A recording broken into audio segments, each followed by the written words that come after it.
Beware the dream killer. Welcome to the darkest corners of horror, where nightmares take on flesh, medium rare. Freddy Krueger, the razor-gloved spectre of Elm Street, is no ordinary killer. A child murderer burned alive by vengeful parents. Freddy returned from death as a sadistic dream demon, preying on the fears of his victims and making their deaths as twisted as their worst nightmares. His sinister laugh echoes through dreamscapes, his presence a chilling reminder that sleep is no escape. In today's video, we'll unravel the terrifying comic book saga that dives deeper into Freddy's malevolent lore, from the tormented souls he's claimed to the twisted alliances he's forged. This series expands the mythos in ways both horrifying and compelling. We'll show you how these stories interweave with the iconic films, revealing hidden layers and answering burning questions. Prepare yourself. This is Freddy Krueger as you've never seen him before. Let the nightmare begin. But before we begin, we have a small request. If you like our content, please subscribe to our channel. It is a small click from you, but it means a lot to us. Thank you.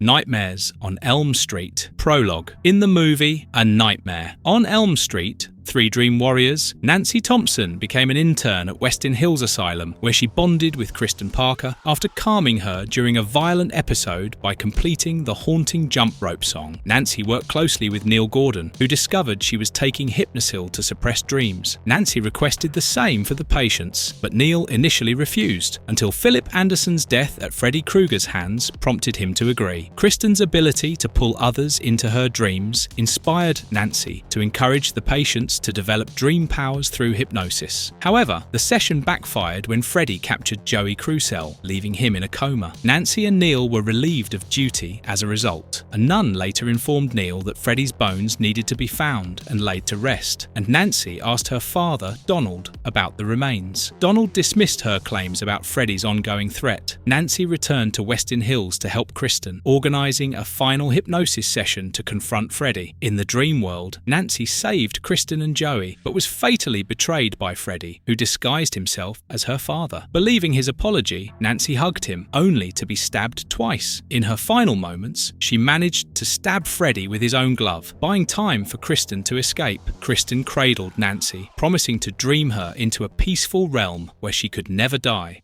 Nightmares and Beautiful Dreams. Part 1. Yours truly, Freddy Krueger. A foreboding description from Jack the Ripper reflected on the realm before him, describing the pathetic existence of people in the area as ghosts walking. Whitechapel, shrouded in mist, served as the backdrop for a grim exploration of darkness and depravity. A woman, elegantly dressed in Victorian attire, walked hesitantly under the archway, her cautious gaze hinting at an unsettling awareness of something lurking in the shadows. The tone turned macabre as a monstrous predator brutally attacked a woman. A grotesque, sharp-fanged creature tore into her flesh, blood splattering in a horrifying frenzy. Jack's monologue revealed a disturbing fixation on exploiting people's darkest desires and fears. A man addressed Jack, commenting crudely about the victim, referring to her as Big Uns and mocking him with slurs. Jack, grinning maniacally, danced in the carnage, laughing at his own depravity. A woman walked alone through an ominous alley, her footsteps echoing as she became aware of a shadowy figure following her. She turned, clearly terrified, her gaze darting between the shadows and the lamplight. Graffiti written in blood on the wall read, "The children of the parents will not be blamed for nothing," adding an air of cryptic menace. A figure emerged, laughing as she whispered a prayer or exclamation of horror. The events became surreal, blending nightmares and reality. A figure fled toward a house identified as Nancy's house, calling for help. Her cries escalated in desperation, but her pleas seemed unanswered. The eerie laughter of an unseen pursuer echoed as she banged on the door of the house, which bore the address 1428. Overwhelmed by fear, she muttered, "Jack the Ripper," as her attacker loomed closer. The attacker revealed himself as Freddy Krueger, blending the Ripper mythos with his own horrific persona. Freddy taunted his victim, introducing himself with a mocking grin and his signature razor glove. He proclaimed his intentions and drew closer, his visage grotesque and horrifying. The victim's screams intensified as Freddy reached for her, his clawed glove inches from her throat. The lady, Sybil Houch, woke up in terror, screaming uncontrollably. Her partner tried to calm her, asking her to wake up, Realizing she had experienced another nightmare, Sybil expressed guilt over disrupting the night. When asked what she remembered, she mentioned seeing Nancy Thompson's house on Elm Street. Her partner dismissed this as a product of her obsession with Ripper crap, warning her that it might be affecting her psyche. Sybil seemed conflicted, but agreed with his concern, as the events suggested her nightmares were more than just a coincidence. Sybil, still troubled by her dreams, decided to act on them, speculating that they might hold some hidden message. She contemplated calling Nancy Thompson, believing the recurring dreams were trying to convey something significant. While searching a phone directory, Sybil realized that Nancy's name wasn't listed. Undeterred, she dialed another contact, Priscilla, and apologized for calling so early. Priscilla, over the phone, revealed that she hadn't spoken to Nancy in ages, and last heard she had been working at Fairview. Priscilla asked if anything was wrong, to which Sybil hesitated, but eventually shared that she had been experiencing frequent nightmares, many involving Nancy's house. Priscilla mentioned her exhaustion due to a demanding workload, but advised Sybil to take care when going to sleep. They exchanged pleasantries, and Priscilla passed on a message to Sybil's partner, Max, commenting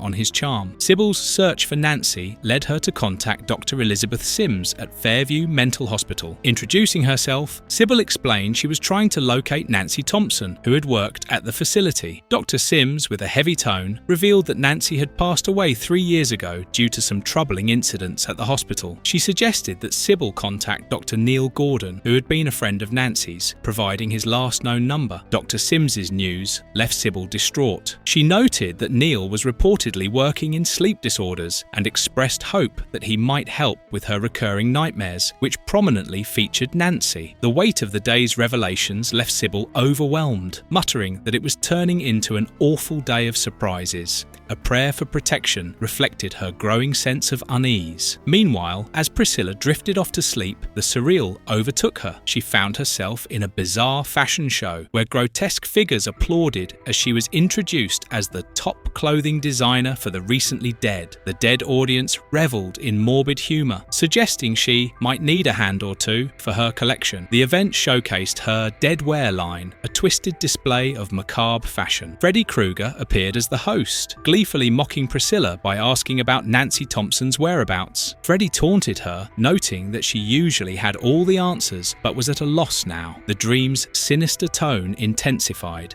as Freddy highlighted her twisted success, hinting at her doom. Freddy mocked Priscilla, commenting on his diet and trim methods. As the scene unfolded into a grisly nightmare, he struck her multiple times in the nightmare as Priscilla started to bleed profusely. Blood and chaos surrounded her as Freddy's sinister remarks heightened the horror. Freddy taunted her further, claiming he was not very good at needlepoint, while ominously preparing to rip the seams. As Priscilla woke up, the needle machine next to which she fell asleep came to life. Freddy's razor claws came out of the needlepoint and stabbed her hands multiple times and ripped it apart. Then, Freddy kept stabbing her unstoppably while laughing and screaming his guts out. Meanwhile, Sybil made contact with Neil Gordon, referred to by Dr. Sims. She explained her recurring nightmares and their disturbing connection to her old roommate, Nancy Thompson. Neil expressed concern and probed Sybil for more details about her dreams and the man chasing her. Sybil described the figure as wearing a battered fedora and holding sharp objects, but she couldn't provide much more.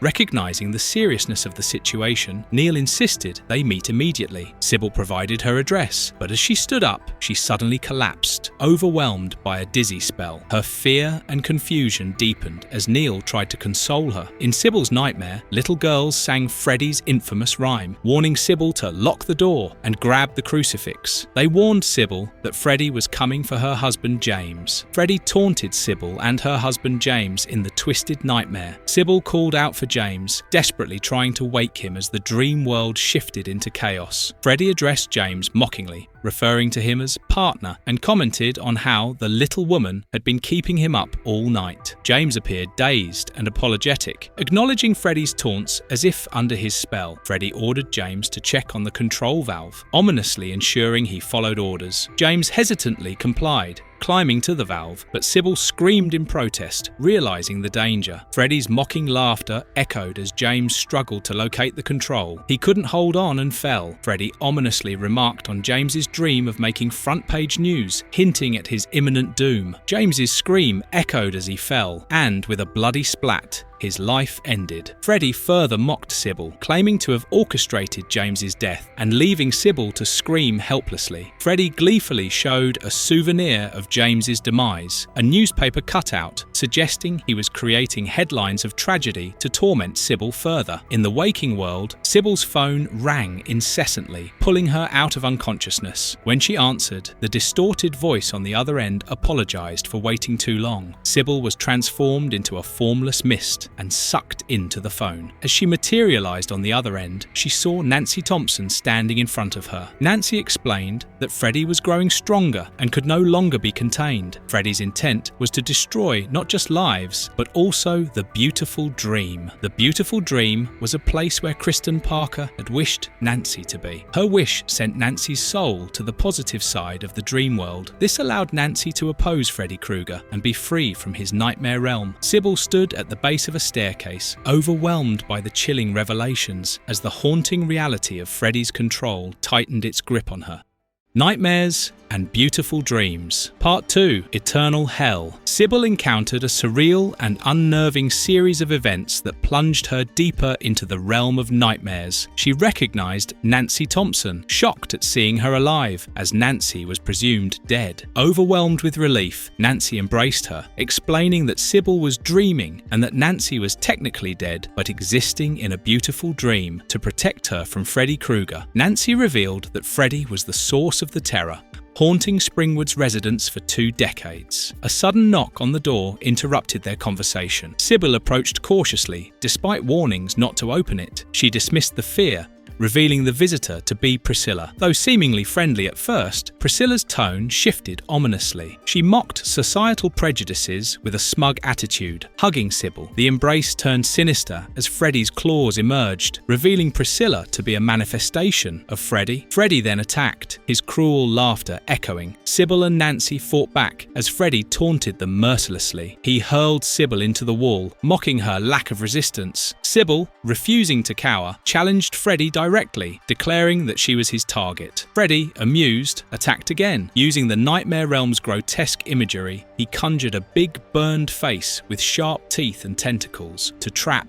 and terrify Sybil. Nancy conjured a hose using her dream powers and sprayed Freddy with freezing water, temporarily slowing him. Freddy mocked her effort, claiming it was ineffective, but acknowledged it bought her some time. As Sybil attempted to flee, Freddy's influence intensified. He cornered her with a tentacled monster with sharp teeth, wrapping her in a suffocating grip. Sybil cried out for Nancy's help, but Nancy hesitated, torn between fear and courage. Finally, Nancy decided to take her chances on her own, defiantly stepping into the unknown rather than surrendering to Freddy's control. Sybil was trapped in Freddy's nightmarish realm, dangling precariously from the tentacles of the monster. Freddy, in his grotesque and fiery form, mocked her fear, his laughter echoing ominously. His skin fell off his face as a result of Nancy spraying the cold water. Sybil struggled to free herself, but was pulled further into his twisted game. Freddy taunted her again, calling her ripe and sneering at her helplessness. Suddenly, Nancy closed her eyes and touched the monster. A glowing light appeared, and Sybil was pulled away from the nightmare, leaving Freddy frustrated. A light from a torch woke Sybil up. It was Neil Gordon. He arrived at Sybil's house in a panic, calling her name and explaining that he had rushed over after their phone call was cut off. He introduced himself as someone who had experience with Freddy Krueger and had been concerned after hearing Sybil mention him. Sybil, still shaken, demanded answers, explaining that Nancy Thompson had appeared in her dream and warned her about Freddy. She recounted how Nancy saved her from Freddy and spoke of the beautiful dream, a realm of safety. Neil listened, confirming that Nancy had faced faced Freddy before and expressing guilt over his failure to save her 3 years earlier when she and several others died at Freddy's hands. Neil explained Freddy's horrifying history. Once a child murderer in Springwood who was burned alive by vengeful parents, Freddy gained the ability to invade and manipulate dreams, killing people in their sleep. He emphasized that Freddy's influence extended into the waking world through the fear he generated. Sybil, visibly distressed, asked if Freddy was using her as a pawn. Neil speculated that Freddy had been using Sybil as bait to lure Nancy out, as Nancy had been protecting Sybil by hiding her from Freddy's reach in the dream world. Neil proposed hypnosis as a way to enter the dream world and confront Freddy. Sybil, determined to help, insisted on joining him despite the risks. Neil reluctantly agreed, knowing they needed to act quickly to prevent Freddy from gaining further power. Under hypnosis, Sybil and Neil entered the dream world together, bracing themselves for Freddy's twisted realm. Once in the dream world, they found themselves in a surreal and ominous setting. Neil saw visions of Nancy, who explained her presence in the beautiful dream. Nancy revealed that Kristen Parker, one of the last Elm Street children, had used her dream powers to save Nancy's soul by anchoring her in the dream world after Freddy killed her. Nancy explained that Freddy's strength came from the fear and chaos he inflicted, and that she had been trying to learn how to counter his power. As they navigated the dream world, Nancy warned that Freddy knew of her presence and was using Sybil to track her. Sybil demanded answers, asking why Freddy hadn't already killed Nancy if he was aware of her. Nancy revealed that she had been protecting Sybil by shielding her dreams, ensuring Freddy couldn't reach her directly. However, Nancy admitted she wasn't as strong as Freddy and had been avoiding direct confrontation while trying to understand the dream world's rules. Neil and Sybil realized that Freddy's manipulation extended far beyond their immediate circle. They prepared to face him, with Nancy emphasizing the importance of staying focused. Sybil expressed her determination to confront Freddy, emphasizing her willingness to face his power. Nancy warned her that emotions like hatred and anger would only feed Freddy's strength. She explained that Freddy thrived on fear and negative emotions, and that defeating him required a different approach. Sybil questioned whether defeating Freddy meant using love against him, to which Nancy responded thoughtfully, admitting that it might not be possible to eliminate Freddy entirely. Nancy described Freddy as an eternal embodiment of evil, rooted in fear and darkness that had always existed across time and cultures. When Sybil asked if that meant the situation was hopeless, Nancy clarified that while Freddy couldn't be permanently destroyed, they could weaken him enough to delay his return for a long time. Neil appeared frustrated, finding the explanation bleak, but Nancy reassured them that their immediate goal was to stop Freddy from causing more harm. The group entered the nightmare realm, descending into the eerie and dark environment. Nancy led the way, with Neil and Sybil following closely behind. Neil called out, noticing Nancy had disappeared momentarily,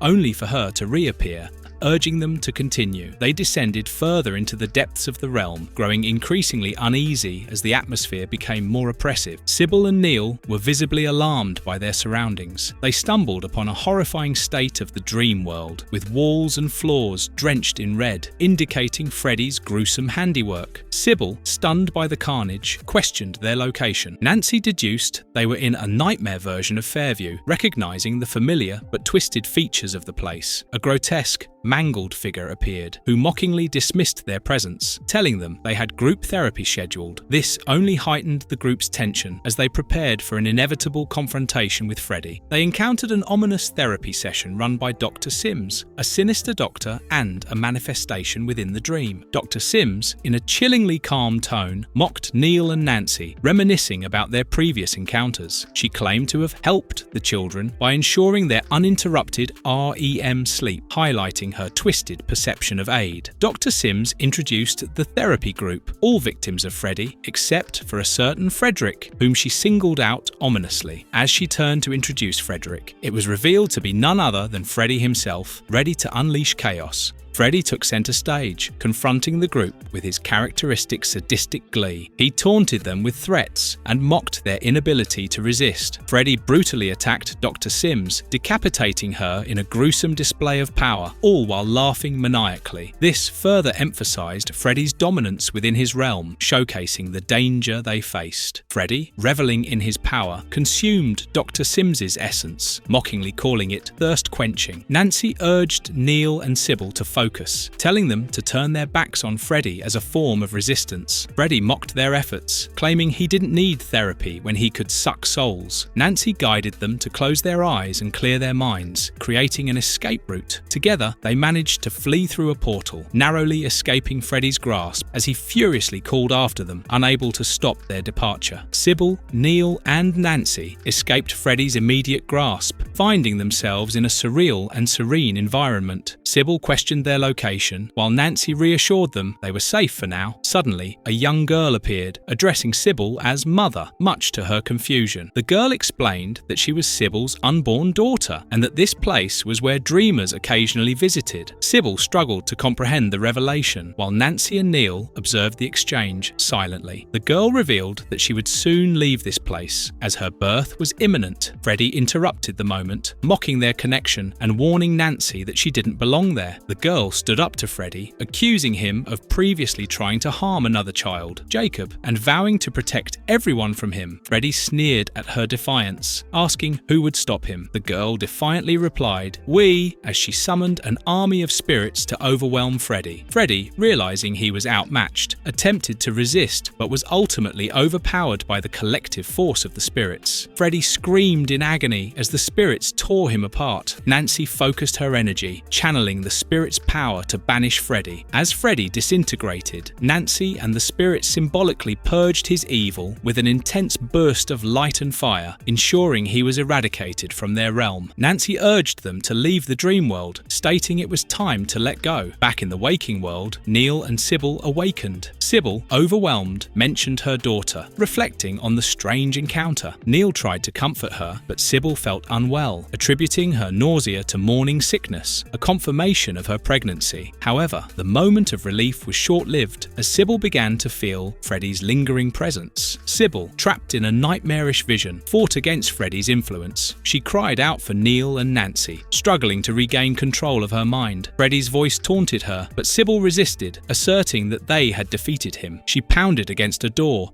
symbolizing her determination to break free from Freddy's grip. Suddenly, a shadowy figure emerged, restraining her in a violent grip. Sybil screamed, "We beat you! Get out of my mind, Freddy!" The mysterious figure held his straight razor above his head and said, "Freddy, I'm afraid you're mistaken. Call me Jack." Freddy was gone, but somehow the soul of Jack the Ripper had made it to his nightmare, where he was immensely powerful and ready to take over Freddy's job. The story ended with the chilling screams of Sybil as she faced death. Loose Ends. Part 1. Return to Springwood. These events take place in the time period after the movie A Nightmare on Elm Street 5, The Dream Child. Alice drove into Springwood with her son, Jacob, reflecting on the 6 years she had avoided the town. She thought about the friends she had lost, Kristen, Rick, Sheila, Debbie, Greta, Mark, and her husband Dan. She lamented that Jacob never got the chance to know his father and worried about returning to a place filled with painful memories. Jacob innocently asked when they would return home, to which Alice explained that Springwood was not their home. She intended only to handle her father's affairs before leaving. However, Jacob expressed a deeper connection to the town, feeling a pull to it despite Alice's unease. As they arrived in Springwood, the streets seemed eerily empty, save for a few children playing. Alice noticed the signs of decay and the haunting presence of the past. They pulled up to a familiar house where Alice met a woman who introduced herself as a neighbour. She identified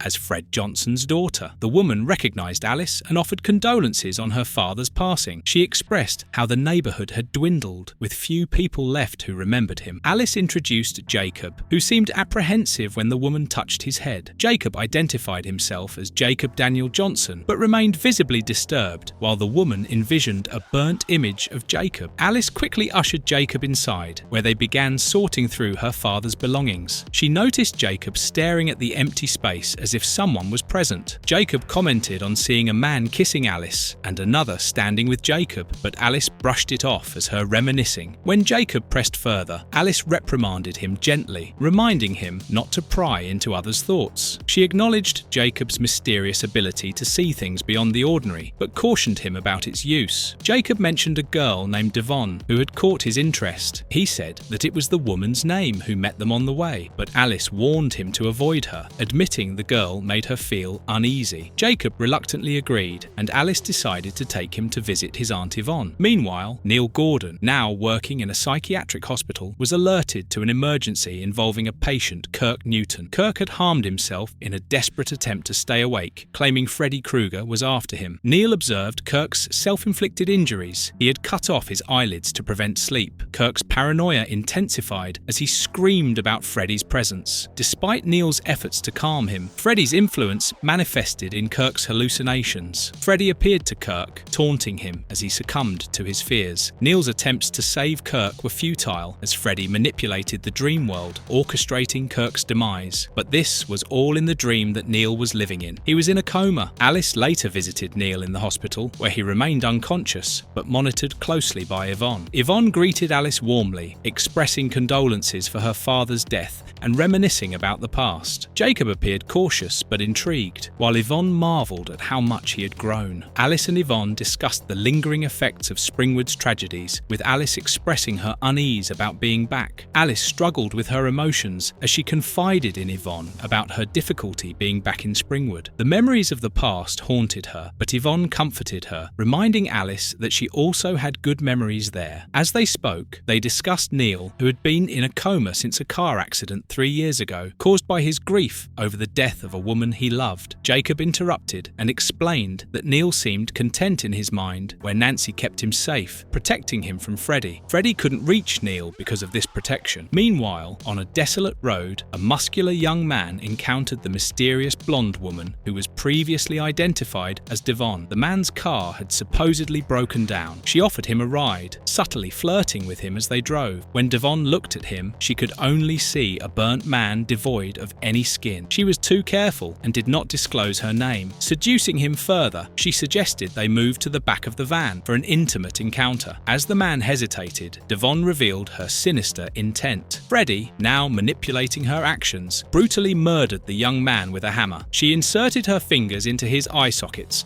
and drew blood, and then sucked it and offered it to Freddy. She celebrated the ritualistic killing by offering Freddy the man's soul. She begged for power over her dreams, solidifying her allegiance to him. Later, Alice put Jacob to bed, sharing a tender moment, though Yvonne expressed concern about his maturity and psychic abilities. Alice revealed she believed Jacob's connection to Freddy in the womb had changed him, making her fear for his future. Yvonne warned Alice of ongoing killings in Springwood, urging her to stay vigilant and consider using Jacob's powers to stop the murderer. Alice dismissed the idea, determined to protect her son, while Freddy's influence loomed in the background, targeting new victims. Inside a dream, Devon arrived at a desolate industrial site at dusk, calling out for Wes as she parked her blue van. Wes appeared. It was a man's head on a dog's body. Devon patted him and walked into a factory, where Freddy appeared suddenly. She asked if he wanted her to die of fright, heightening the tension. Freddy and Devon exchanged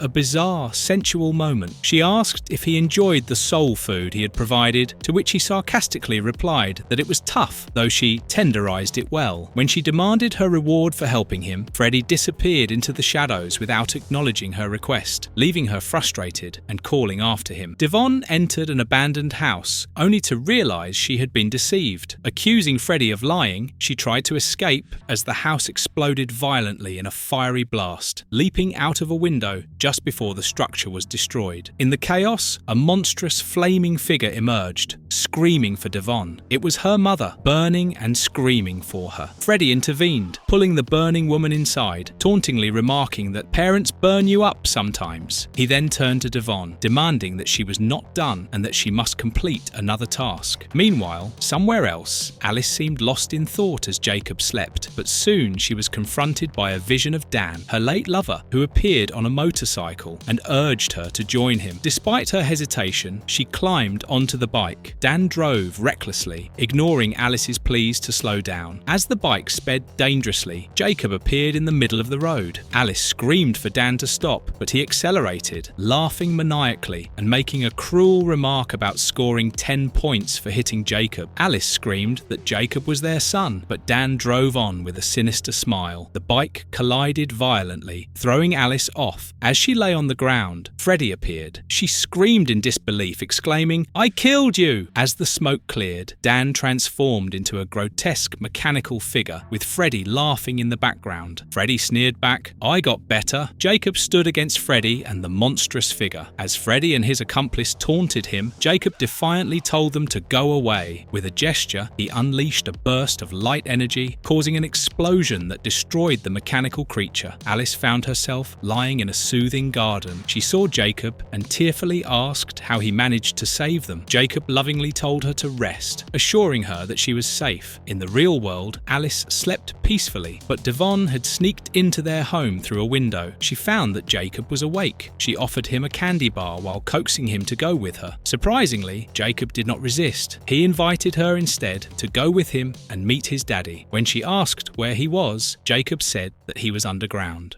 Loose Ends. Part 2. Dead Men Telling Tales. Devon drove Jacob toward a cemetery, noting she had been there nearly 2 decades ago. Jacob questioned how she knew the location despite claiming she had never been there before. Devon admitted her memory was unreliable due to past special treatments. Jacob pointed out her deceptive southern accent, recognizing it as a way to trick people. Devon dismissed his observation, but Jacob remarked that she did not like him, adding that she eventually would because they needed each other. Jacob cryptically stated, "He needs me," hinting at a deeper connection to someone else. At the cemetery, Jacob confidently guided Devon. As they walked, he stopped in front of a gravestone and declared, "This is my father." Devon appeared startled, but followed his lead, signaling her growing unease. Meanwhile, Alice awoke in her bed, haunted by memories of Dan. She struggled to shake off her despair, murmuring his name. Noticing lights downstairs, she grew alarmed and called out for Jacob, realizing he was not in his room. Panicked, she searched the house, only to find the kitchen door ajar. Running outside, she screamed for Jacob, fearing the worst. At the cemetery, Jacob sat near a gravestone while Devon stood behind him. He dismissed her attempts to intervene, firmly telling her to go away. When she refused, Jacob eerily stated she belonged there too, as she had a family to visit. Then Jacob touched his father's headstone and called out for him. Jacob crouched by Daniel Jordan's grave. He sensed the presence of a sinister force and whispered, "Freddy," as if he knew it was him. Devon, nearby, was overwhelmed by childhood memories, sobbing about pleading with her mother not to leave and begging her father not to touch her. As her emotional turmoil peaked, she screamed at Jacob, declaring, "Touch me and I'll burn us all." A burst of energy erupted from Jacob's hand, causing Devon to cry out in pain as the powerful force struck her mind. Jacob travelled into the memory of Devon and her family, the Gables. Back in that time, a volatile family argument unfolded. Hampton berated his daughter Denise for breaking something, calling her a bad girl, while his wife, Felice, tried to intervene. Hampton ignored Felice's pleas, verbally abusing her and violently grabbing Denise. Jacob shouted, "Leave her alone," trying to protect the child, but his soul self could not stop what had already transpired. Later, Felice asked for Devon, but she wasn't in the house. Later, downstairs, Felice prepared coffee in the kitchen, her frustration mounting as Hampton demanded her whereabouts and morning coffee. Unbeknownst to her, the gas line leaked ominously. As Felice lit a cigarette, an explosion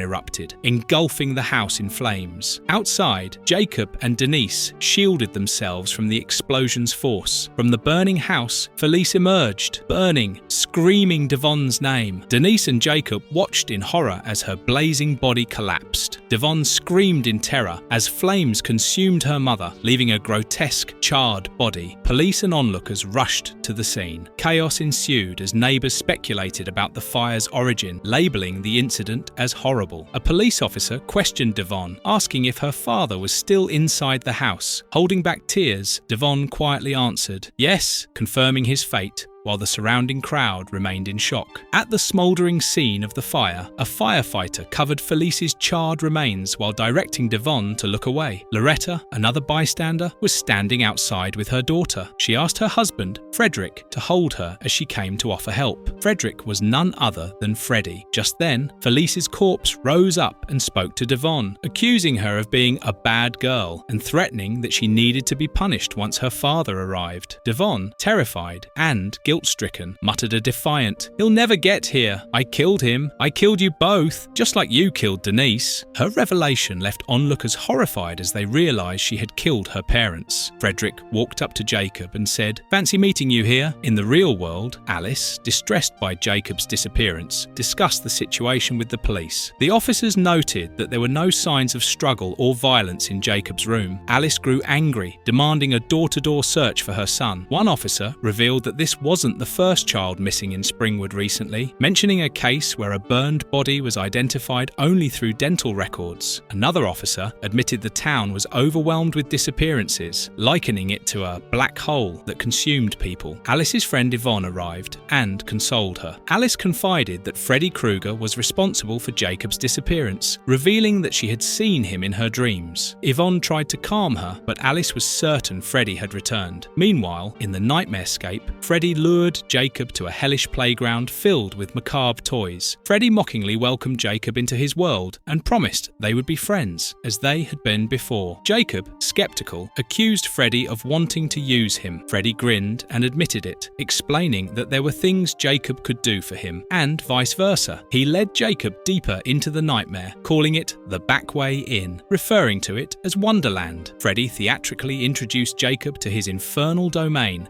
filled with grotesque imagery of burning souls and tortured figures. He proclaimed, "Welcome to my nightmares," laughing maniacally as Jacob stared in fear and disbelief, realizing the nightmare had only just begun. Freddy unveiled a terrifying aspect of his domain, showing Jacob the grotesque faces of the dreamers trapped in his nightmare. Jacob questioned, "What are these?" And Freddy replied, "Springwood's dreamers," explaining how the town was consumed by nightmares he controlled. Freddy called Jacob a very powerful boy and suggested that Jacob could help him transcend his current power. Freddy tempted Jacob further by claiming he could bring someone he loved back. Jacob resisted, accusing Freddy of hurting people. Freddy countered, asserting that people were spoiled and unloving, suggesting Jacob understood their rotten nature. He lured Jacob by manifesting a vision of Dan, Jacob's father, who lovingly called out to him. Freddy left them for a father-son chat, mocking their reunion as part of his plan. Freddy cut open a mass of burnt flesh with his razor claws, and Devon emerged from within. He sarcastically thanked her for her work. Devon reminded Freddy that she had fulfilled her task of bringing Jacob to him. Freddy, however, demanded she killed Jacob's mother and anyone with her, instructing her to use a bigger hammer. He threw Devon back into the real world. Devon, bitter and resolute, armed herself with guns, preparing to complete the task. She found Alice's letter and knew where they went, and drove straight to the hospital to wreak havoc. Meanwhile, Alice and Yvonne discussed Jacob's disappearance. Alice recalled Jacob mentioning Nancy Thompson, who had protected others from Freddy. They speculated that Nancy might still hold some power to help. Yvonne drove Alice to a hospital to meet Neil Gordon, a psychiatrist tied to Nancy's story. Alice expressed doubt about Neil's ability to assist, but Yvonne believed Neil was crucial to their fight against Freddy. At the hospital, Yvonne found Neil in a comatose state. Desperate, she pleaded with him, "Nancy, if you're in there, please help us." Neil began to stir violently, screaming as Yvonne and Alice watched in horror. Yvonne urged Neil to fight through his state, exclaiming, "Freddy has Jacob!" Hearing that, Neil broke out of his coma, screaming.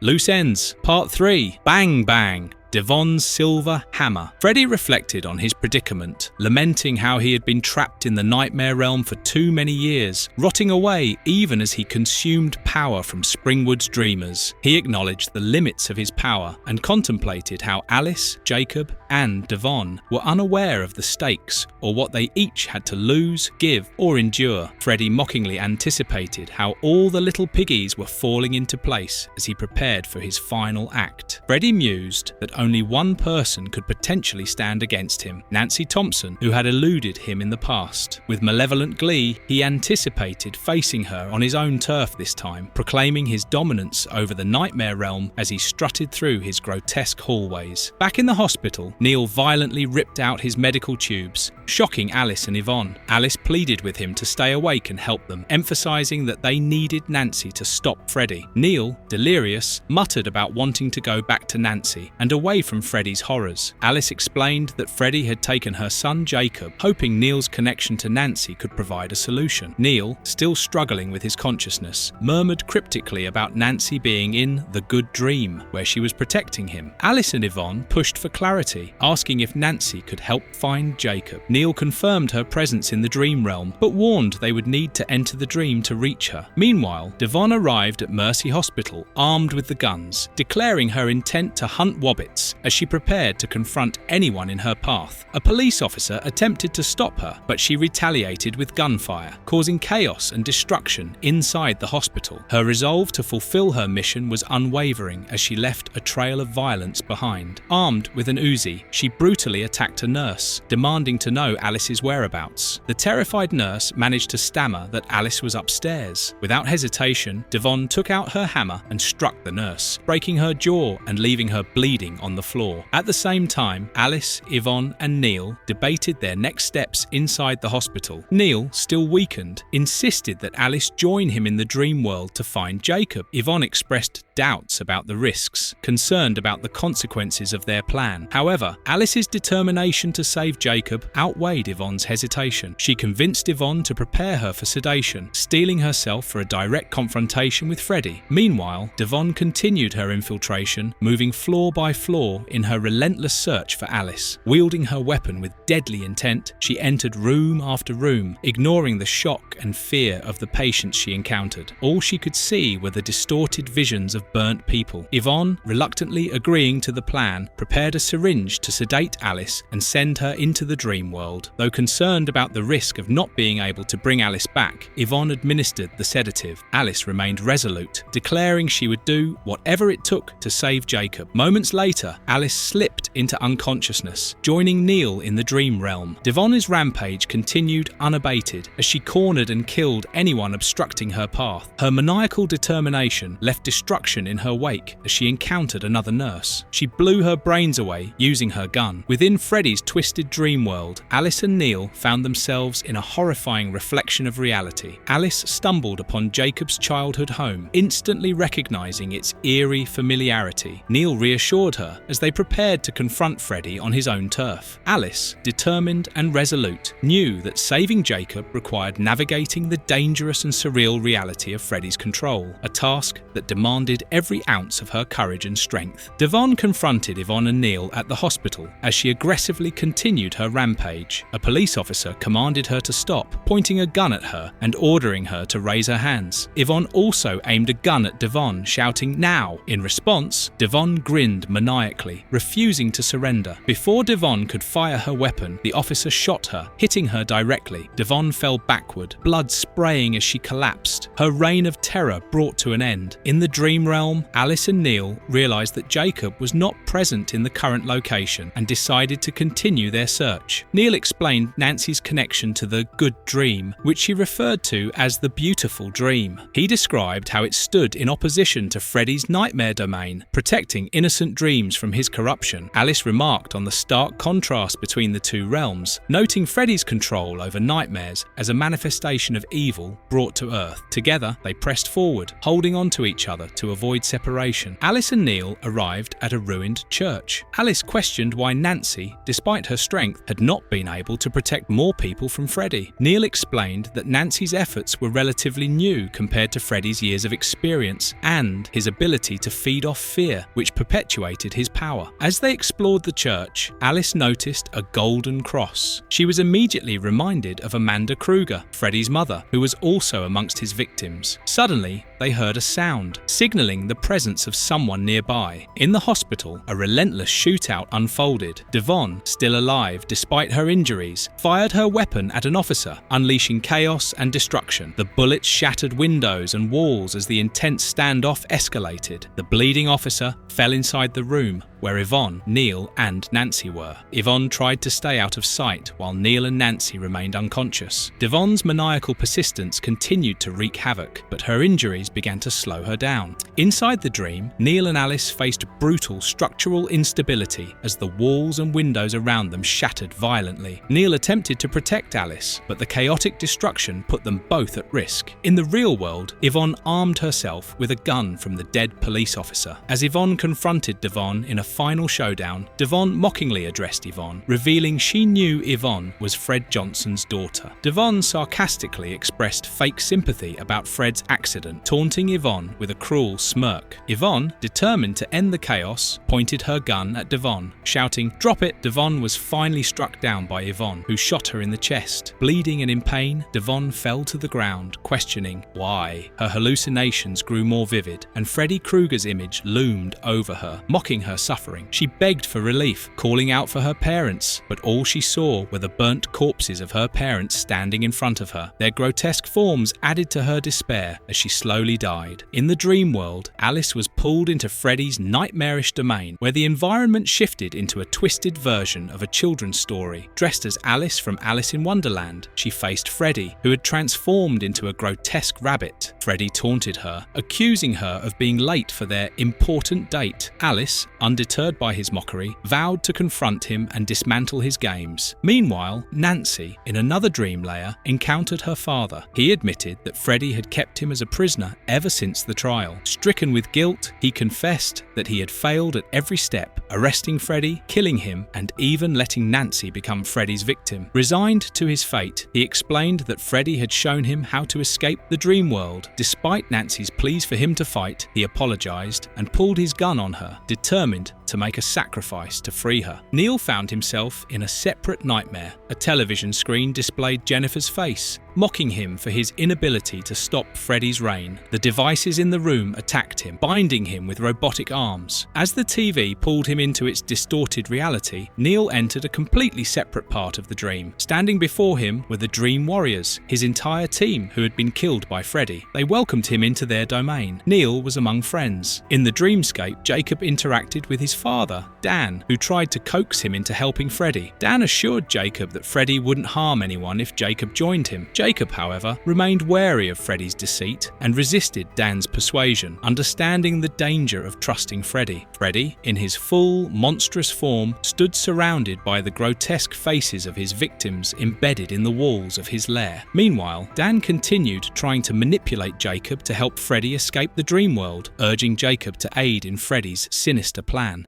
Loose Ends, Part 4, If I Should Die Before My Wake. Devon's apparent death was revealed to be temporary, as her consciousness lingered in Freddy Krueger's domain. Suspended underwater, she reflected on her situation, realizing that she wasn't truly dead. Freddy, she noted bitterly, wouldn't allow her to die because he still had use for her. Her thoughts shifted to others ensnared in Freddy's control, including Alice and Jacob, whom she recognized as key to his plans. In the dream realm, Alice continued her perilous journey. She encountered an environment twisted into a warped version of Alice in Wonderland, complete with grotesque animate plants and distorted imagery. As she confronted Freddy's manipulations, she expressed amusement but called him out for taking the Alice metaphor too far. Freddy, relentless in his psychological warfare, conjured visions of people Alice once knew, forcing her to grapple with her fears and determination. Jacob, still with his father Dan, struggled to understand Freddy's grip on the dream world. Dan explained that Freddy needed Jacob's help to escape, citing the strange rules of the dreamscape. People trapped in the dream world lived on as long as they were remembered by the living, which Freddy exploited to perpetuate his existence. Jacob hesitated, concerned about others being hurt, but Freddy's influence loomed ominously. As Alice pressed forward, she encountered Sheila, a former friend, now grotesquely transformed within Freddy's twisted domain. Sheila taunted Alice, reflecting Freddy's cruel games. The encounter forced Alice to confront her guilt and resolve, spurring her to push back against the dream's manipulations. Meanwhile, Nancy's father, consumed by guilt and regret, made a heart-wrenching decision. Believing Nancy's death would help him escape Freddy's grasp, he raised a gun to her head. Nancy, distraught, pleaded with him to stop, but he apologized and pulled the trigger. Nancy's brains were blown away. Her father,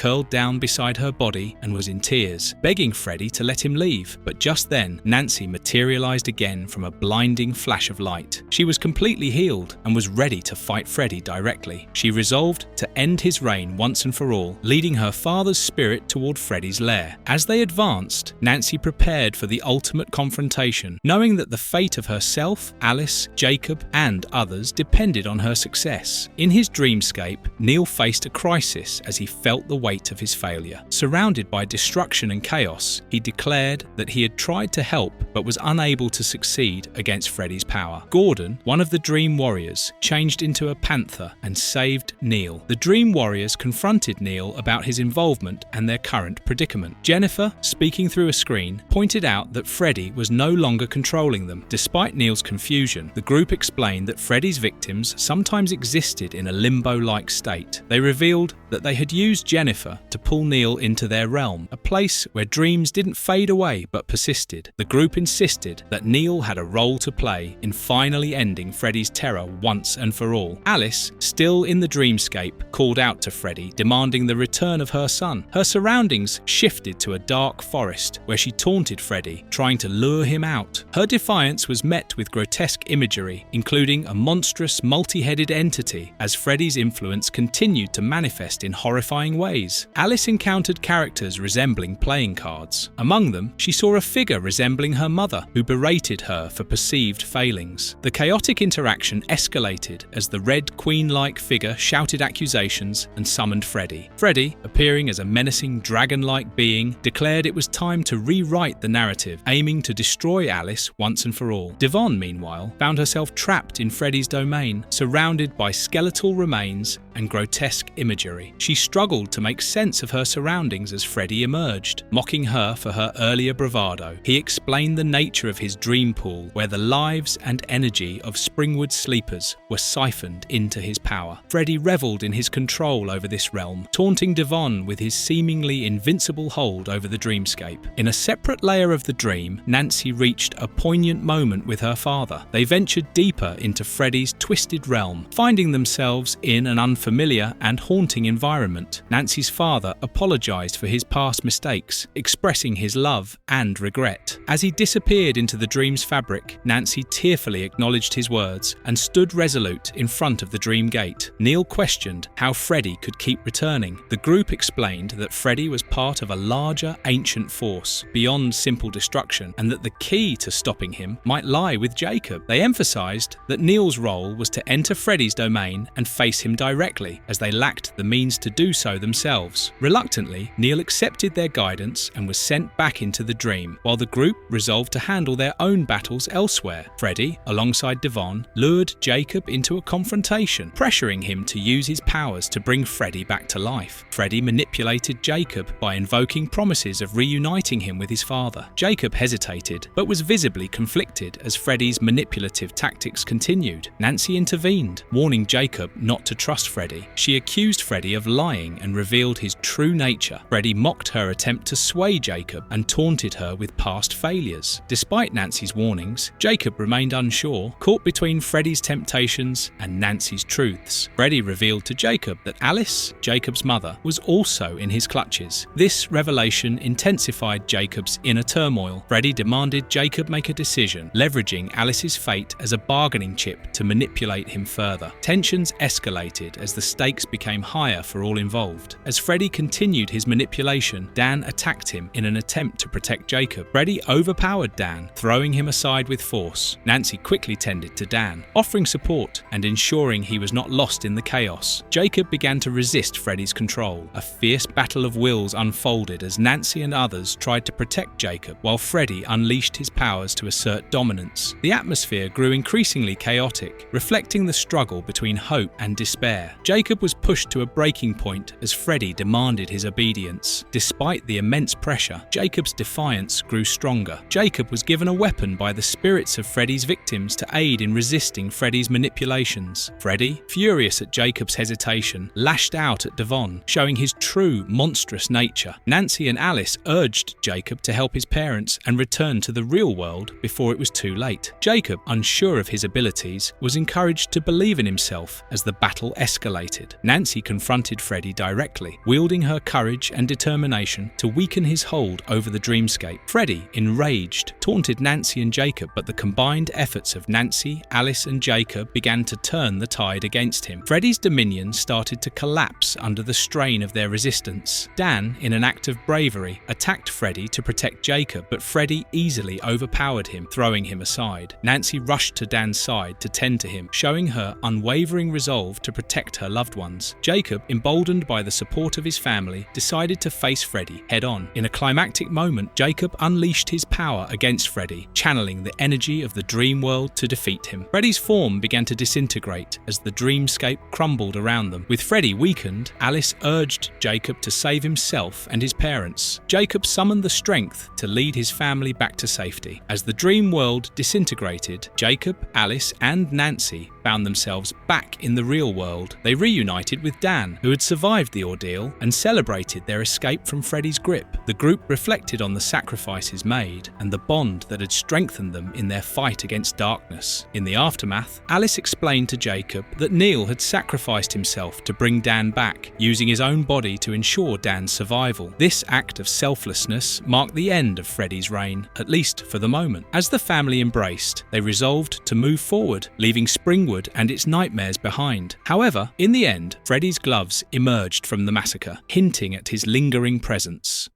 Freddy's Dead, the Final Nightmare. Part 1. Little John in Slumberland. The story began aboard a turbulent airplane flight where a young man, identified as John Doe, nervously asked the flight attendant if he could switch seats. She informed him the flight was fully booked. The elderly woman seated next to him mocked his fear of flying, telling him not to be a coward. As the plane shook violently, a child suddenly delivered an ominous message, cryptically saying he would have to help him because he was the last one. The turbulence worsened, throwing the cabin into chaos. The elderly woman and other passengers were hurled through the air, but John found himself alone, desperately holding onto his seat in panic. He screamed in frustration, lamenting that he was almost out as he was pulled into a surreal and nightmarish sequence. John was flung through the sky, crashing onto the roof of a house. He woke up abruptly in his bed, sweating and disoriented, realizing it was a nightmare. However, the unsettling nature of the dream lingered as he looked outside, noticing strange and inexplicable occurrences. He began falling through a dreamlike landscape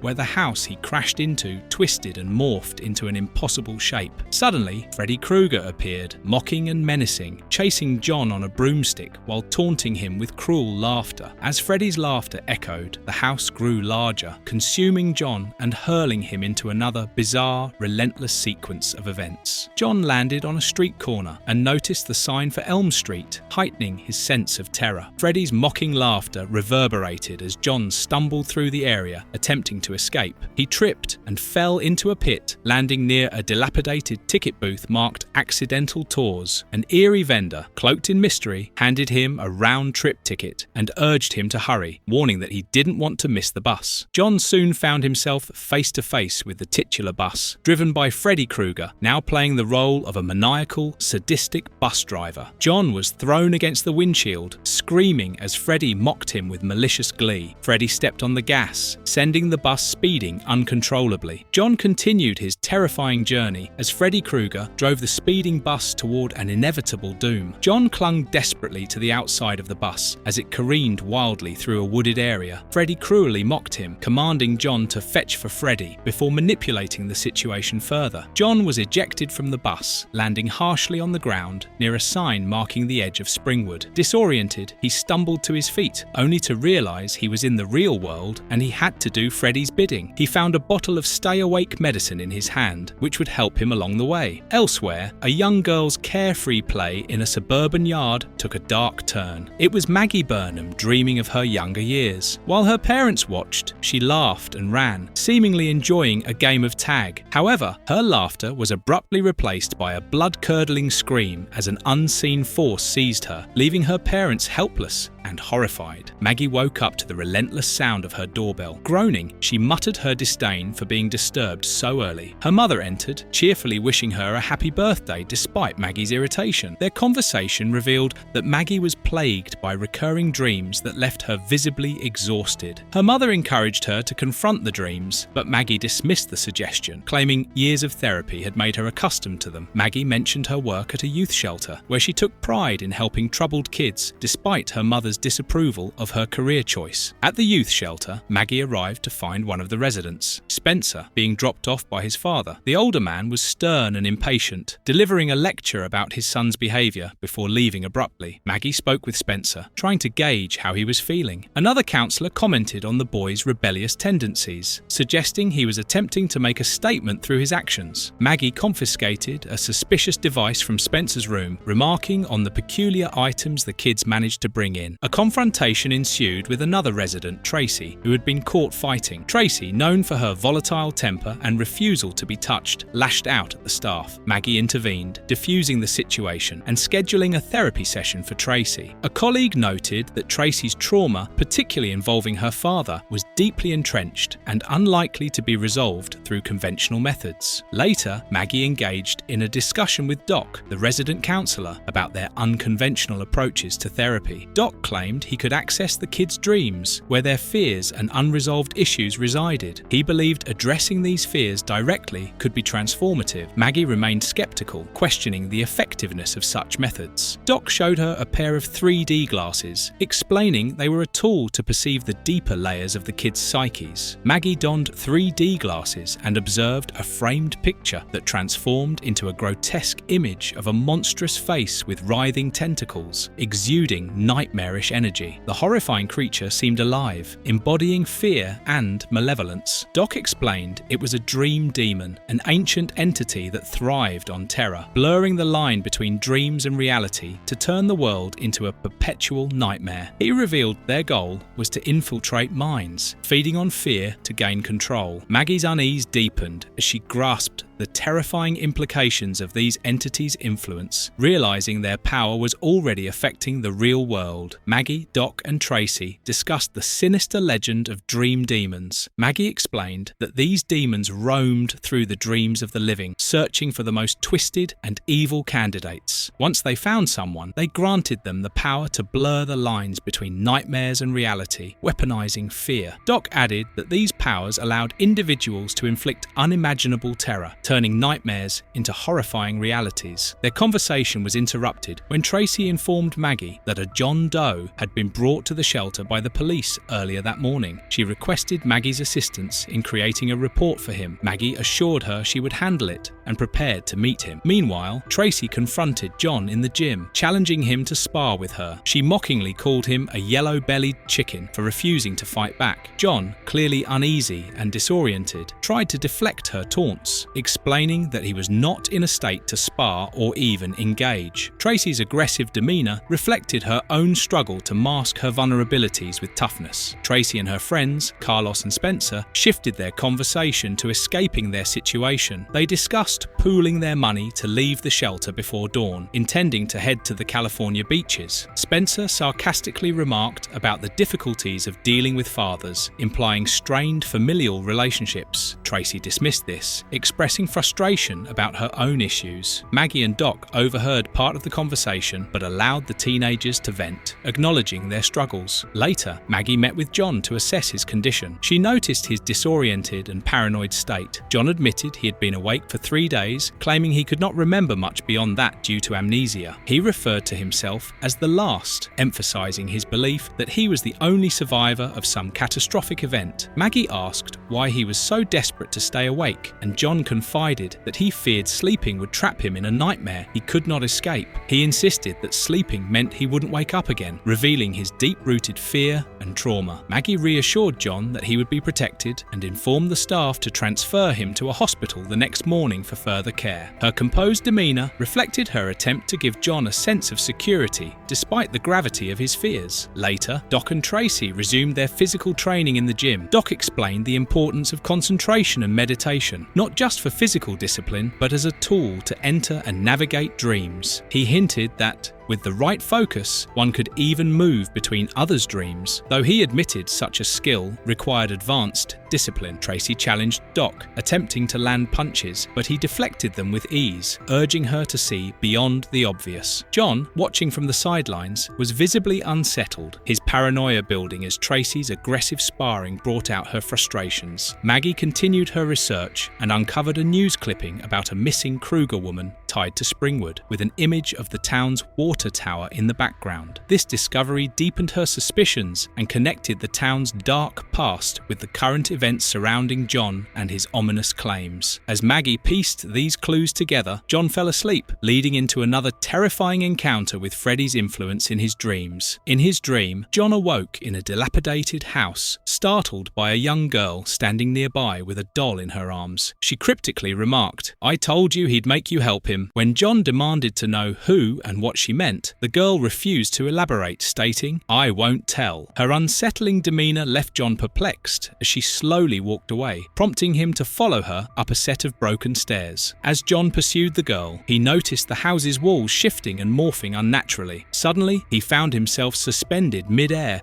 defying gravity. As he stumbled into another room, a police officer materialized, seemingly confused by the bizarre situation, asking, "What the hell?" John pressed on and found a man crouched in a padded room. Approaching cautiously, John asked if he was okay. The man, who looked identical to John, turned and lashed out, claiming, "Free me, you idiot! I'm your damned memory!" Startled, John retreated just as the police officer reappeared, prompting John to bolt. In his panic, he crashed through a window, dragging the officer with him. Both landed hard on the ground below, with John accusingly yelling, "Asshole!" John's dreams with Doc, explaining how they seemed connected to her investigation of a missing woman, Loretta Krueger, and the mysterious girl near a water tower. When Maggie described the girl as having dark hair and red ribbons, Doc's reaction revealed a deeper understanding of the connection, though he refrained from elaborating fully. Doc confronted Maggie about her motivations, suggesting she was projecting her own unresolved issues onto John's situation. Maggie denied this, but seemed unsettled by his remarks. When Doc pressed further, hinting that she might uncover more than she was prepared for, Maggie's hesitance hinted at her own inner conflict. Determined to uncover the truth, Maggie informed John that she planned to take him to Springwood, the place tied to his fragmented memories. John resisted, arguing that the town held nothing but darkness. Maggie insisted they needed to explore it for answers. As they departed, Maggie inquired about Loretta Krueger, but the name seemed to trigger an uneasy response from John, deepening the mystery. During their drive to Springwood, John dozed off briefly, allowing Freddy Krueger to invade his dreams. Freddy taunted him from the shadows, congratulating him for bringing home the bacon and ominously mentioning other victims as appetizers. John awoke in terror, snapping at Maggie for letting him fall asleep. Their tension escalated when the van swerved dangerously, narrowly avoiding disaster. Arriving in Springwood, the group was greeted by an eerie fairground scene. Tracy, Carlos, Spencer, and Maggie stepped out of the van, confused and uneasy about the strange setting. They were inside a TV program. A sinister voice narrated their predicament, noting that they had stepped off the map of known reality and entered the Twilight Zone, foreshadowing the horrors yet to come. Part 2. Dead Kids on the Block. The group arrived at the Springwood Town Fair, where Maggie instructed the teenagers to find a phone and call Kelly to report their safety. She assigned Spencer to drive the van back to the shelter. Spencer showed reluctance, but complied, asking how Maggie would return. She reassured him and insisted he follow through, subtly threatening to involve the police, which he wanted to avoid. The fairgrounds appeared unsettlingly deserted, and John noted the absence of children, commenting that a town fair with no kids was abnormal. His unease deepened as he observed the adults' fearful gazes directed toward him, and he remarked, "They're afraid of me," as if realizing an implicit connection. The group discovered an out-of-order phone booth, adding to the eerie atmosphere. A cheerful but unhinged couple approached, showering the teenagers with overly affectionate remarks about how lovely they were and begging them to come home with them. Their erratic behavior escalated when the woman promised to hide the teenagers from him him, indicating someone dangerous was after them. The man scolded her, suggesting her words would attract this threat. Their bizarre actions unnerved the group.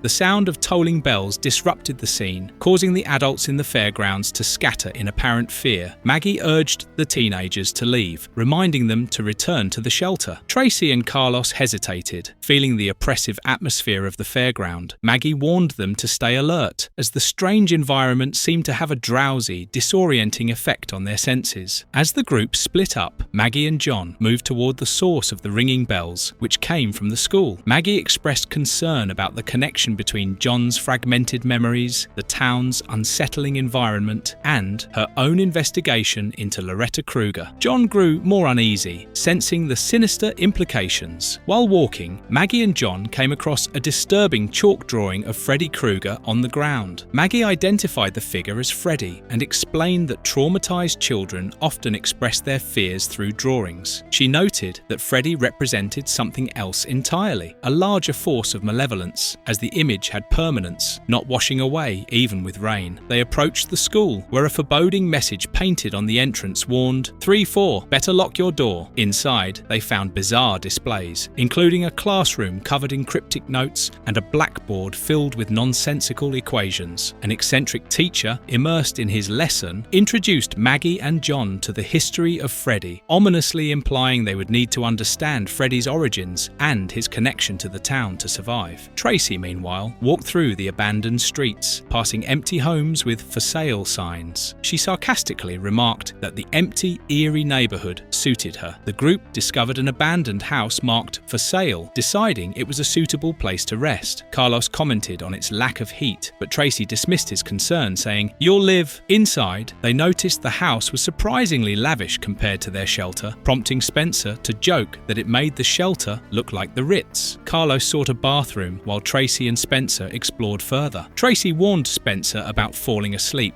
but he ignored her, muttering that the streets were far worse and collapsing onto a bed. Elsewhere, Maggie and John continued their investigation at the school. Maggie, flipping through a book, noted that there was no record of John in the town's history. John noticed a memoriam wall filled with photos of children who had died within the past 10 years. Alarmed, John remarked, "What the hell happened here?" Maggie explained that Freddy Krueger was behind these tragedies, despite being dead when the incidents began. Their discussion was interrupted by the eccentric teacher, who hinted at Freddy's past and revealed that Freddy had a child, a revelation that shocked both Maggie and John. Back at the house, Carlos fell asleep and entered a nightmarish realm. He was tormented by the vision of his abusive mother, who berated him for not listening and threatened to clean his ears out. As she attacked him with a cotton swab, Carlos screamed in terror. Freddy Krueger appeared, mocking Carlos by saying, "Lend me your ear," before slashing at him with his claws and cutting his ears out. Carlos found himself in a surreal industrial landscape pursued by Freddy. Covering his injured ear, Carlos begged Freddy to restore his hearing. Freddy taunted him, playing with the idea of granting his request. Freddy caught Carlos's ears and conjured holes in that place. Carlos's fear escalated as Freddy unleashed a series of deafening noises, overwhelming him completely. The nightmare culminated with Freddy slashing at Carlos again, laughing maniacally. Carlos finally succumbed to the deadly torment. His head burst open, splattering blood and brains everywhere. In the waking world, Tracy went to check on Carlos. Meanwhile, Freddy appeared through Carlos's headset into the real world and said, "Here today, gone tomorrow." Spencer was sitting idly and watching TV. Tracy decided to search for Carlos, taking the van with her. As he relaxed in the house, he turned on the television. The screen displayed a surreal program showing Carlos and other teenagers in distress, yelling, "Get out! Run!" Spencer, perplexed, brushed it off as a strange show. Suddenly, Freddy Krueger appeared on the screen, mockingly saying, "This is your brain on drugs," while frying an egg. Spencer sarcastically replied, "It looks like a frying pan and some eggs to me," unwittingly engaging with Freddy's taunts. Freddy materialized from the television, using it to pull Spencer into a warped, psychedelic realm. The screen flickered as Spencer was thrown through it, landing in a colorful yet chaotic dreamlike dimension. Freddy, now holding a video game controller, declared, "Game time," and began manipulating Spencer's actions like a puppet. Meanwhile, Maggie and John explored the school, where Maggie expressed expressed doubt about their investigation's purpose, focusing on Freddy's child instead of John's past. John argued that their cases might be intertwined. Their search led them to encounter the headmistress, who recognized John, addressing him as one of her children. She reminisced about the children she remembered and cryptically referenced Freddy's child. Maggie and John pressed her for answers, but she evaded their questions, claiming confidentiality. They found a child's drawing with the initials of K. Krueger, deepening the mysteries further. Just then, Tracy arrived and told Maggie and John that she could not find Carlos anywhere. She immediately drove them to the Krueger residence. In the dream world, Freddy pulled Spencer into a bizarre, arcade-like scenario. Spencer faced visions of his father, who commanded him to be a man. Spencer rejected his father's expectations, fighting back in the surreal environment. In the waking world, Maggie, John, and Tracy discovered Spencer's senseless body. They realized he was trapped in a nightmare controlled by Freddy. John insisted they find a way to pull Spencer out before Freddy killed him. Tracy, desperate, suggested entering Spencer's dream to save him. Maggie hesitated, but John volunteered, determined to rescue Spencer from Freddy's grasp. Spencer continued to thrash about in the real world, completely under Freddy Krueger's control, while Tracy and John argued over how to intervene. Tracy, determined to act, stormed into Spencer's dream world through concentration and meditation. Using the techniques Doc had taught her, she boldly confronted Freddy and declared her intent to end his torment by unplugging his control device, a television set he was using to manipulate Spencer. Freddy retaliated viciously, demonstrating his dominance by taunting and attacking Spencer further. Freddy kicked them out to the real world and put Spencer through the floor and killed him. Then he sucked his essence and grew larger and more maniacal. In that window, Maggie managed to rescue Tracy and a still senseless John into the van and drove to leave Springwood. John, still trapped in the dream world, escaped from a burning house, but the house was in the sky. John conjured up a parachute using his dream powers. In the real world, John's body levitated out of the car to the sky. Freddy's powers were limitless. He cut John's parachute and came down on the road and put a spike plate where John was about to hit the ground. John finally hit the spike plate and was impaled in the dream world. His body in the real world bled profusely through multiple wounds, and he died a horrible death. Before dying, John said cryptically, "I was wrong, it was not a boy." As he died, Freddy sucked his essence inside him. Maggie and Tracy used the opportunity to flee the scene, but Freddy sneered, "Time to switch," and transferred his essence into Maggie.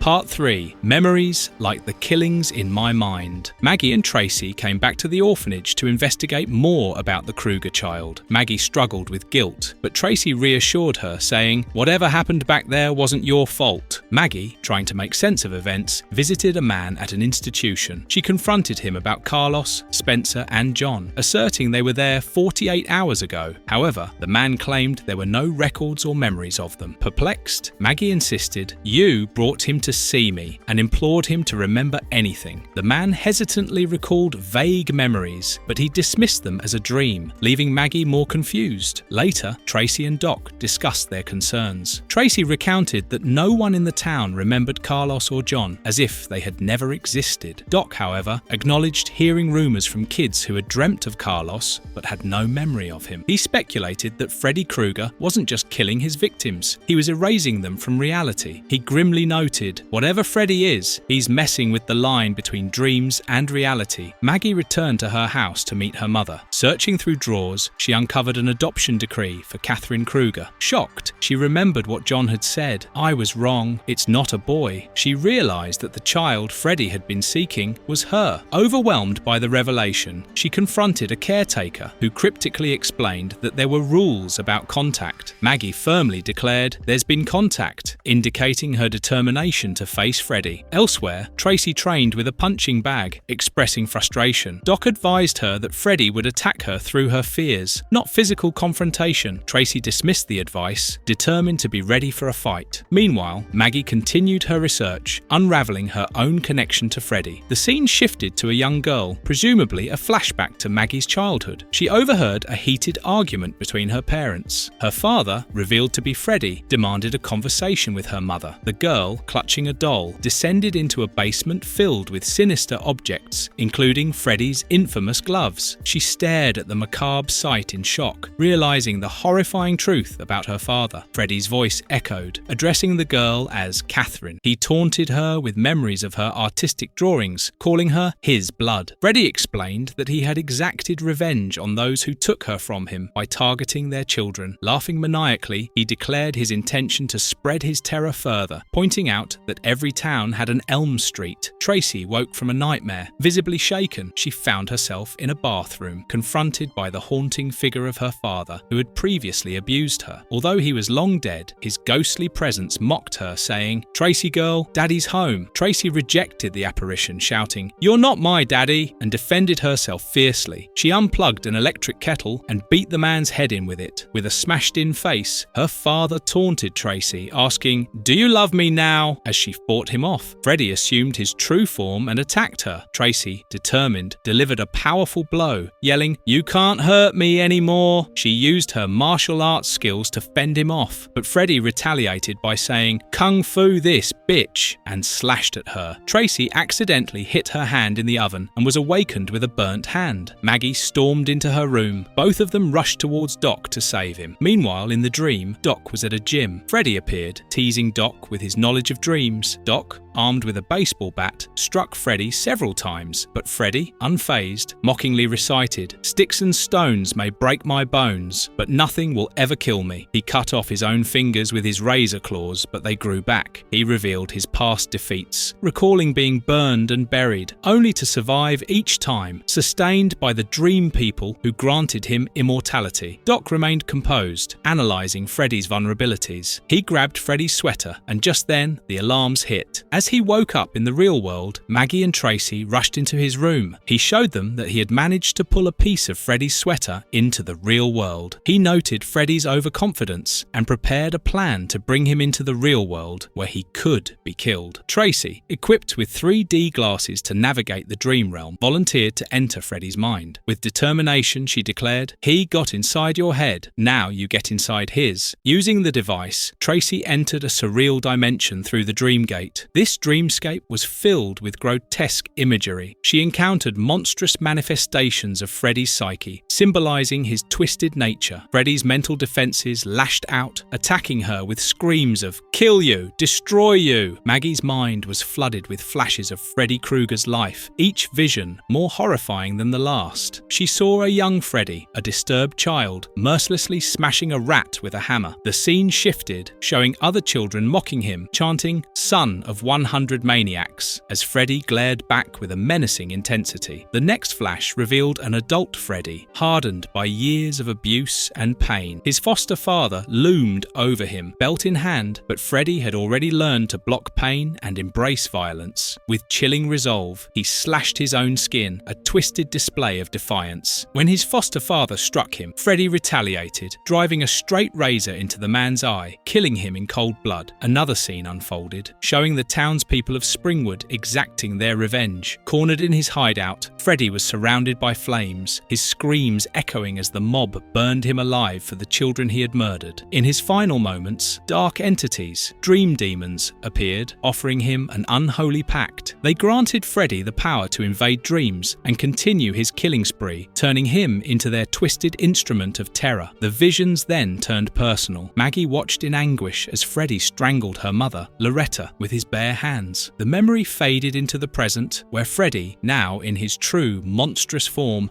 advanced toward Maggie with cruel intent. Summoning her courage, she grabbed a nearby pipe and swung it at him with all her strength, screaming in rage and grief. "You killed my mother!" Freddy staggered from the blow, but his power remained. As he reached for her, Maggie wrapped herself tightly around him, holding on with all her might. Desperately, she yelled for Doc to pull her out of the dream world, but Freddy disappeared on the way back. Maggie, waking up, said that Freddy was still alive, and she could feel him. The group descended into a basement filled with improvised weapons from the kids, determined to end Freddy once and for all. Tracy led the way, holding a spiked bat, declaring with conviction, "He's here! I can feel him." Maggie found Freddy lying in the basement. She confronted him with determination, stating, "You're real here." Freddy, attempting to manipulate her, claimed, "It wasn't my fault," blaming his actions on his traumatic childhood and the people who wronged him. He professed his love for Maggie and her mother, trying to elicit sympathy, but Maggie remained resolute. Freddy attempted to embrace her, saying, "Come to Daddy," but Maggie struck him with the weapon, injuring him. As Freddy staggered, Maggie called out to Doc and Tracy, saying she had wounded him. Tracy threw her a set of weapons through a fence while Doc struggled to open the gate, frustrated by a jammed lock. Freddy taunted Maggie, demanding his glove back and offering to fix it so they could be together forever. Maggie sarcastically responded, questioning his version of forever and referencing the atrocities he committed against her mother and others. With each name, Carlos, Spencer, Maggie struck Freddy repeatedly with his own glove, exacting her revenge. Freddy, cornered and enraged, claimed he didn't need the glove to kill her, threatening her with brute force. Maggie used the weapons Tracy had passed to her, throwing sharp objects that pierced Freddy, causing him immense pain. She drove a crowbar through Freddy's stomach. With each attack, Maggie's resolve grew, and Freddy's menacing facade began to crumble. Finally, Maggie delivered the finishing blow. As Freddy writhed in agony, she donned his infamous glove and stabbed him multiple times, declaring, "What's the matter, Daddy?" Freddy screamed in pain as Maggie dealt the decisive strike, his life force visibly fading. The dream demons that had empowered Freddy began to abandon him, mocking his failure. Tracy and Doc joined Maggie in the final moments. They passed her an explosive, and Maggie delivered the coup de grace, planting the bomb on Freddy. She uttered, "Happy Father's Day," before retreating as the explosion consumed him entirely. Freddy's body was obliterated, his reign of terror ending in a fiery blast as the dream demons left his body. In the aftermath, Maggie, Doc, and Tracy regrouped, relieved but exhausted. The dream demons disappeared, and Maggie confirmed, "Freddy's dead." The group celebrated their victory, knowing they had finally defeated the nightmare that had haunted them for so long. A Nightmare on Elm Street, the beginning. Part 1. Remembrances of Things Best Forgotten. Maggie woke up from a horrific nightmare, sweating and trembling as she struggled to regain composure. Freddy Krueger's menacing presence haunted her. Even in the waking world, she clutched a cloth-wrapped object, determined to share her discovery with her companions, Tracy and Doc. Bursting into their shared space, she was visibly shaken. Tracy immediately noticed her disheveled state, asking what had happened, but Maggie dismissed her concern and focused on the wrapped item. Maggie revealed what she had brought, Freddy Krueger's infamous glove. She explained that it had appeared in her dream, and when she woke, she found it with her. This revelation shocked Tracy and Doc, who struggled to grasp how something from a dream could manifest in reality. Maggie recounted her recurring visions of Freddy, not as direct encounters, but as vivid flashbacks to his past. She described experiencing events through Freddy's perspective, almost as if she were reliving his memories. Her voice trembled as she explained that Freddy had implied something sinister, something tied to her bloodline. Tracy,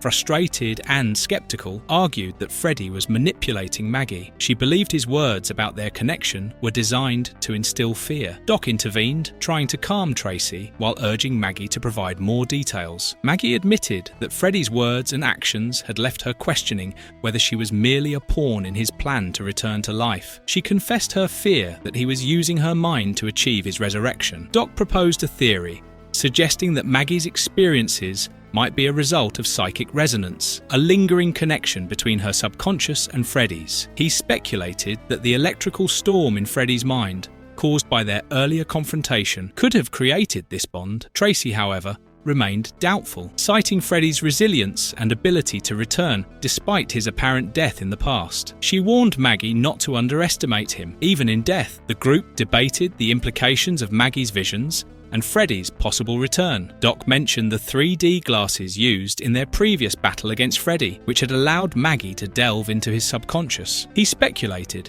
that this could have established a deeper link between them. Tracy grew impatient, dismissing the discussion as futile, but Doc urged caution, emphasizing the importance of understanding their enemy before dismissing Maggie's fears. Maggie's anxiety deepened as she recounted how Freddy had claimed his essence was tied to her blood, making her an integral part of his plans. She feared losing control over her mind and body, becoming a vessel for his resurrection. Maggie admitted that she had not been seeing Freddy in her dreams, but had been experiencing vivid flashbacks, reliving his past as though she were in his place. She shared her fear that Freddy might be attempting to use her mind to return to life, suggesting a disturbing connection between them. Tracy reminded her that they had used special 3D glasses to invade his subconscious. Doc, however, acknowledged the possibility that Maggie might still be connected to Freddy, given her exposure to his memories. Later, Maggie decided to return to Springwood to confront her fears and uncover the truth about her connection to Freddy. Tracy insisted on accompanying her, refusing to let Maggie face the danger alone. Although initially reluctant, Maggie reluctantly agreed to let Tracy join her, recognizing the need for support. On the road to Springwood, the two women discussed their strained relationship. Tracy admitted to having misjudged Maggie in the past, while Maggie opened up about the pressures of her role as a counselor. Their conversation was interrupted as they approached Springwood. Noticing that the town had changed significantly since their last visit, they observed construction workers and new signage, hinting at efforts to rejuvenate the area. Arriving in Springwood, Maggie and Tracy sought out the local library to investigate Freddy's history further. They requested information about Freddy from a librarian who seemed surprised by their inquiry. The librarian explained that the file on Freddy Krueger contained only scattered clippings, most of which had been pulled and never returned. He retrieved an old book filled with clippings about Freddy, which he believed might be helpful. Maggie recognized the book as belonging to John, indicating that it held significant insights into Freddy's past. The librarian permitted Maggie to take the book for research, but requested that she return it before leaving. Maggie, lost in thought, stared at the first photograph in the book, a picture of a young girl that triggered a dream state. In the dream, she travelled back to 1966. Freddy Krueger was luring a young girl with a sinister smile. Maggie observed the scene unfold, alarmed, and shouted a warning. Freddy, wielding his iconic glove, tried to coax the girl into his vehicle by offering her candy. However, the girl defied him and opted to return to her mother. This defiance enraged Freddy, leading him to attack. Maggie intervened, breaking Freddy's hold on the girl. As Maggie was pulled back into the present, she collapsed, overwhelmed by her connection to Freddy's mind. As Maggie regained composure, she revealed to Tracy that she had been mentally transported into Freddy's memories and had brought back a piece of his reality, a scarf. The revelation intensified their determination to uncover the truth, prompting Maggie to lead Tracy to Freddy's old house. Despite earlier hesitation, Maggie insisted on revisiting the Krueger house to confront her fears. Driving through familiar streets, they discussed Freddy's first victim, Alice Neely, a 7-year-old girl from 1966 whose body had been discovered 2 months after her disappearance. Upon arriving at Freddy's childhood home, Maggie's sense of unease deepened as she dreamed her way into Freddy's fragmented memories. Freddy, now a teenager, stood outside the house, stomping on the ground in a rage, cursing at other boys and girls. His stepfather appeared and called him inside. It became clear how abusive the man was toward Freddy. As his father struck him and dragged him inside, Freddy retaliated by leaping on him and slicing his face and throat with a straight razor. At that moment, the dream demons appeared before Freddy and urged him to consume the life force from his father. Freddy obeyed, drawing energy from the man as he pulled him inside the house. Freddy, now fully embracing his transformation, displayed grotesque physical changes and an unsettling hunger for power. The demons praised him, declaring the beauty in death and urging him to take control of the life force from his kill. Maggie observed in horror, overwhelmed by the nightmarish scene. As Maggie's connection to the dream faded, Tracy intervened to pull her out, but Maggie lashed out, frustrated that she was stopped before she could uncover more details. The tension between them grew, but they pressed forward, investigating Freddy's former hideout. Maggie discovered traces of his past, including the site where Freddy killed and hid his victims. The room, filled with mementos and reminders of his atrocities, painted a grim picture of his history. Maggie sensed a lingering presence, believing it to be Freddy's father buried beneath the house. Determined, Maggie grabbed a shovel and began digging. Tracy questioned the rationale of disturbing the burial site, but Maggie insisted, compelled by an unshakable instinct. As they dug deeper, the atmosphere grew more oppressive and supernatural phenomena intensified. The ground erupted with demonic energy, revealing a horrific amalgamation combination of undead entities, including Freddy's grotesquely decayed stepfather, attacking the women. Maggie and Tracy fought to escape as the house started collapsing around them, releasing violent energies. The two barely managed to escape as the house crumbled entirely, leaving nothing but ruins. Outside, Maggie caught her breath, her resolve unshaken despite the chaos. Tracy, shaken but supportive, asked Maggie what their next move was.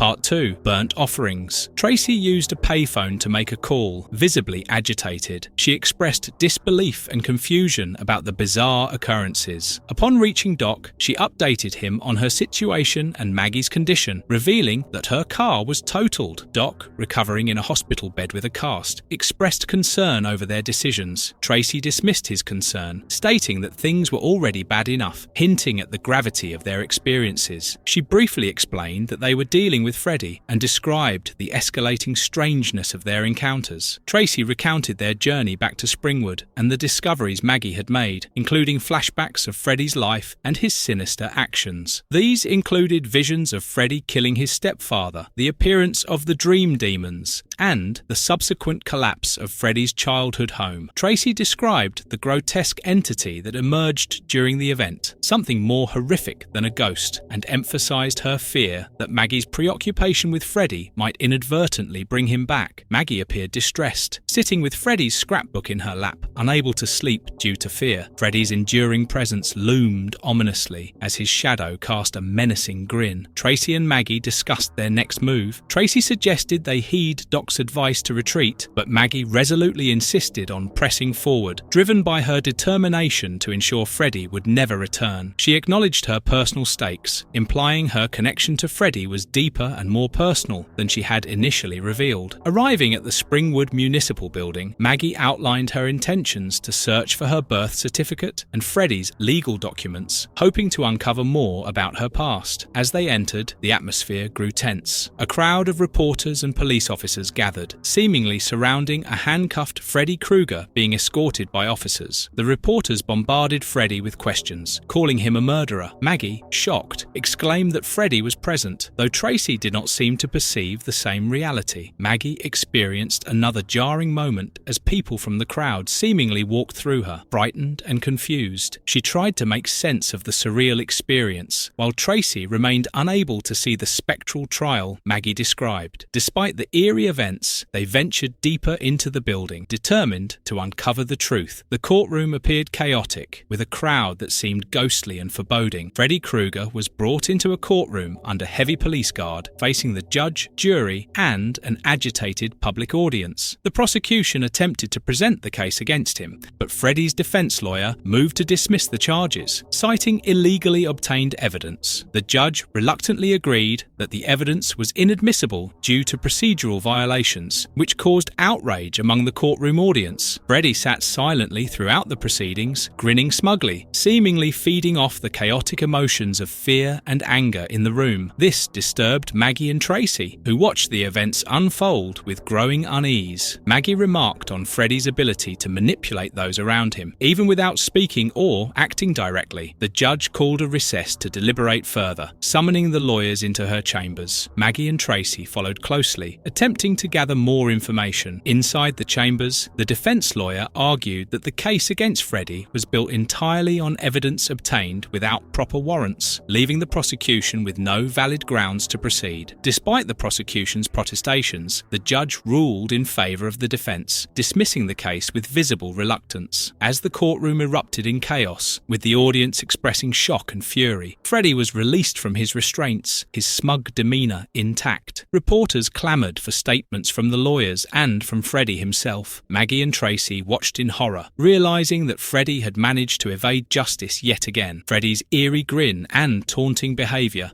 left them deeply unsettled as they began to comprehend the gravity of what had just transpired. Tracy confronted Maggie about the futility of their efforts, pointing out the strange and dangerous situations they had endured, including psychic flashbacks, digging up a corpse, and narrowly escaping death in a collapsing house. She expressed frustration at following leads visible only to Maggie and criticised her for lacking a concrete plan. Maggie responded dismissively, resolving to search the records room for further clues. Later, Maggie and Tracy discovered that Freddy Krueger had a legal claim on an abandoned power plant in the southeastern part of town, which had been untouched since his death. Maggie speculated that Freddy's lingering spirit might have deterred anyone from the area. They decided to investigate the site, with Tracy expressing skepticism but following along. Elsewhere within the memories, officers discussed their inability to secure a conviction against Freddy due to procedural errors, lamenting the loss of the case. They planned to obtain a proper search warrant later, but prioritized ensuring their families' safety. Meanwhile, an angry mob gathered outside the officers' homes, blaming them for Freddy's release and demanding justice. The parents in the crowd accused the police of failing to protect their children, while some expressed fear that Freddy would strike again. The crowd's anger escalated, with calls for vigilante action. Some parents urged capturing Freddy and burning him, while others, concerned about the legality of such actions, compared the mob's behavior to historical lynchings. Despite their differences, the crowd's shared rage fueled their resolve to take action against Freddy. Amidst the tension, Tracy and Maggie observed the chaos, with Maggie determined to find a permanent way to stop Freddy. The officers tried to prevent the mob from acting, but their authority was undermined by the crowd's fury. In the real world, Maggie entered the power plant. Within its memories, she confronted Freddy, who taunted her with his ominous presence and sinister laugh, making it clear he would not be easily defeated. A mob of townspeople and law enforcement arrived, united against Freddy, accusing him of his murders. Despite their weapons and threats, Freddy's confidence did not waver as he reveled in their fear and anger, remarking on his supposed invincibility. As tensions escalated, one officer, clearly provoked, stood face to face with Freddy, who sneered and made unsettling comments targeting the officer's family. This enraged the mob further, and they attacked Freddy with everything at their disposal: guns, knives, and blunt weapons. Freddy laughed maniacally despite their assault, his resistance to pain amplifying their frustration. One by one, they dealt vicious blows, determined to put an end to his terror. Yet, his taunts continued. The group eventually resorted to pouring gasoline on Freddy, aiming to incinerate him. As flames engulfed his body, Freddy mockingly warned them of the consequences, claiming he would only grow stronger in death. His laughter turned into screams. The dream demons appeared and burned with him, laughing. Maggie's burned in with Freddy in the dreamscape too. Freddy's body disintegrated into ash, while Maggie screamed as the flames seemed to envelop her too. She experienced an intense vision of Freddy's fiery demise, her fear manifesting as physical pain. In the real world, Tracy rushed to her aid, trying to snap her out of it, but Maggie appeared to be in an unshakable trance. Eventually, Maggie collapsed and disappeared, leaving Tracy alarmed and desperate for answers. Tracy noticed Freddy's hat lying on the ground while his laughter echoed.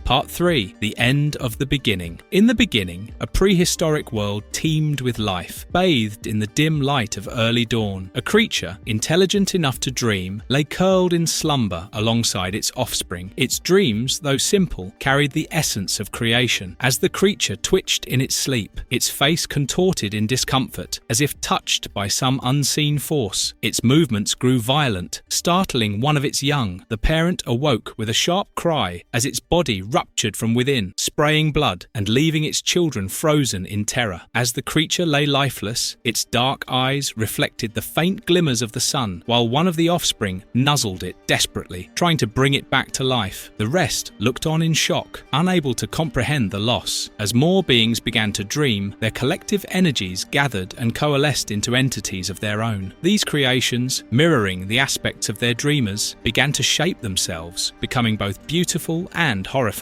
In the swirling darkness of their genesis, the figures gained form, their intentions growing sharper. Among these dream entities, the more willful people transformed into nightmares, dissatisfied with their roles and yearning for more. This was how dreams, nightmares, and the dream demons were born. Maggie found herself curled in a dark, organic space that felt simultaneously comforting and terrifying. Enclosed in an amniotic-like sac, she thought to herself, "I feel safe now. I'm protected. I'm home! A brilliant light then illuminated Freddy, who stood with his arms outstretched in a supplicating, almost angelic pose. Though he seemed benign, an underlying menace lingered. This was a dark genesis, a beginning that foreshadowed the end of innocence. Maggie's peaceful dream turned to shock as she realized her right hand had transformed into something resembling Freddy's clawed glove. Frantically, she pressed against the membranous walls surrounding her, trying to discern her location. A shadowy figure neared her from the outside. Fear consumed her as she asked, "Am I dead? Did we win?" Desperately, she clawed her way through the membrane, spilling out into a grotesque, hell-like realm. Viscous liquid oozed as Maggie emerged from the sack, only to find Freddy standing before her, hatless and smiling almost fatherly. When he offered his hand to help her up, she swatted it away, angrily accusing him of returning despite their efforts to destroy him. Freddy smugly replied, "I came back because you recreated me," leaving her stunned. He continued, revealing his intent to train her and others to take his place. Meanwhile, outside the power plant, Tracy sat in Maggie's car, contemplating her next move. Rummaging through Maggie's bag, she found a gun and a scrapbook, but hesitated to act, fearing Freddy's presence. Determined to keep her promise to back Maggie up, she grabbed the items and approached the power plant, despite her dread. Inside, the plant was a maze of dripping pipes and misty catwalks. Tracy called out for Maggie, only to be met with eerie echoes. She threw the steaming scrapbook near a furnace, which roared to life, enveloping her in smoke. Drawing her gun, Tracy trembled as ghostly children emerged from the mist, led by Alice Neely. Alice assured her that Freddy wasn't there, but the children were. Maggie, meanwhile, took a furious swipe at Freddy with her clawed hand. Calmly and with lightning speed, Freddy stopped her attack, the glove disappearing from her hand and reappearing on his. He leaned in, wagging his finger as if scolding a child, before guiding her through a grotesque passage that led to a horrifying landscape, a realm of entrails, bones, and human souls being tortured endlessly. Freddy celebrated the grotesque horror, cackling as Maggie recoiled in disgust. As they descended deeper into hell, Maggie encountered a grotesque queen demon feeding on the despair of souls through organic tubes. Disgusted, she tried to distance herself, but Freddy gleefully basked in the chaos. Maggie stumbled upon mirrored pools displaying the dreams of children. Reaching into one, she calmed a fitfully sleeping child. However, Freddy and his 3 dream demons confronted her, their forms monstrous and alien. Freddy advanced on Maggie, his features shifting between his pre-burned self, a grinning skull, and a demonic visage. Maggie, fueled by anger, grabbed his arm, her own hand grotesquely transforming into a long, spider-like claw. As her corruption took hold, she tore Freddy's gloved hand off, eliciting a scream from him. She raised her other arm, now a fleshy spear, ready to strike. Elsewhere, the ghostly children led Tracy deeper into the plant. Alice, though calm, seemed troubled, hiding something from Tracy. As the mist enveloped them, Tracy followed the children, determined to confront whatever awaited. In hell, Maggie and Freddy descended further, encountering a grotesque, bloated demon queen. Freddy revelled in the depravity, while Maggie struggled to maintain her resolve. The dream demons turned their attention to her, their grotesque forms dripping with black liquid. As Maggie recoiled in horror, the dream demons grinned hungrily, sensing her growing corruption. The cycle of terror continued. In a distant town, a boy endured abuse from his mother, locked in a dark closet. In his despair, he began to see shapes forming, a mop transforming into Freddy's face, accompanied by another dream demon. Whispering seductively, Freddy promised the boy that they knew what he wanted, planting the seeds for a new nightmare to rise. In the end, it remained unknown if Maggie was indeed corrupted by Freddy.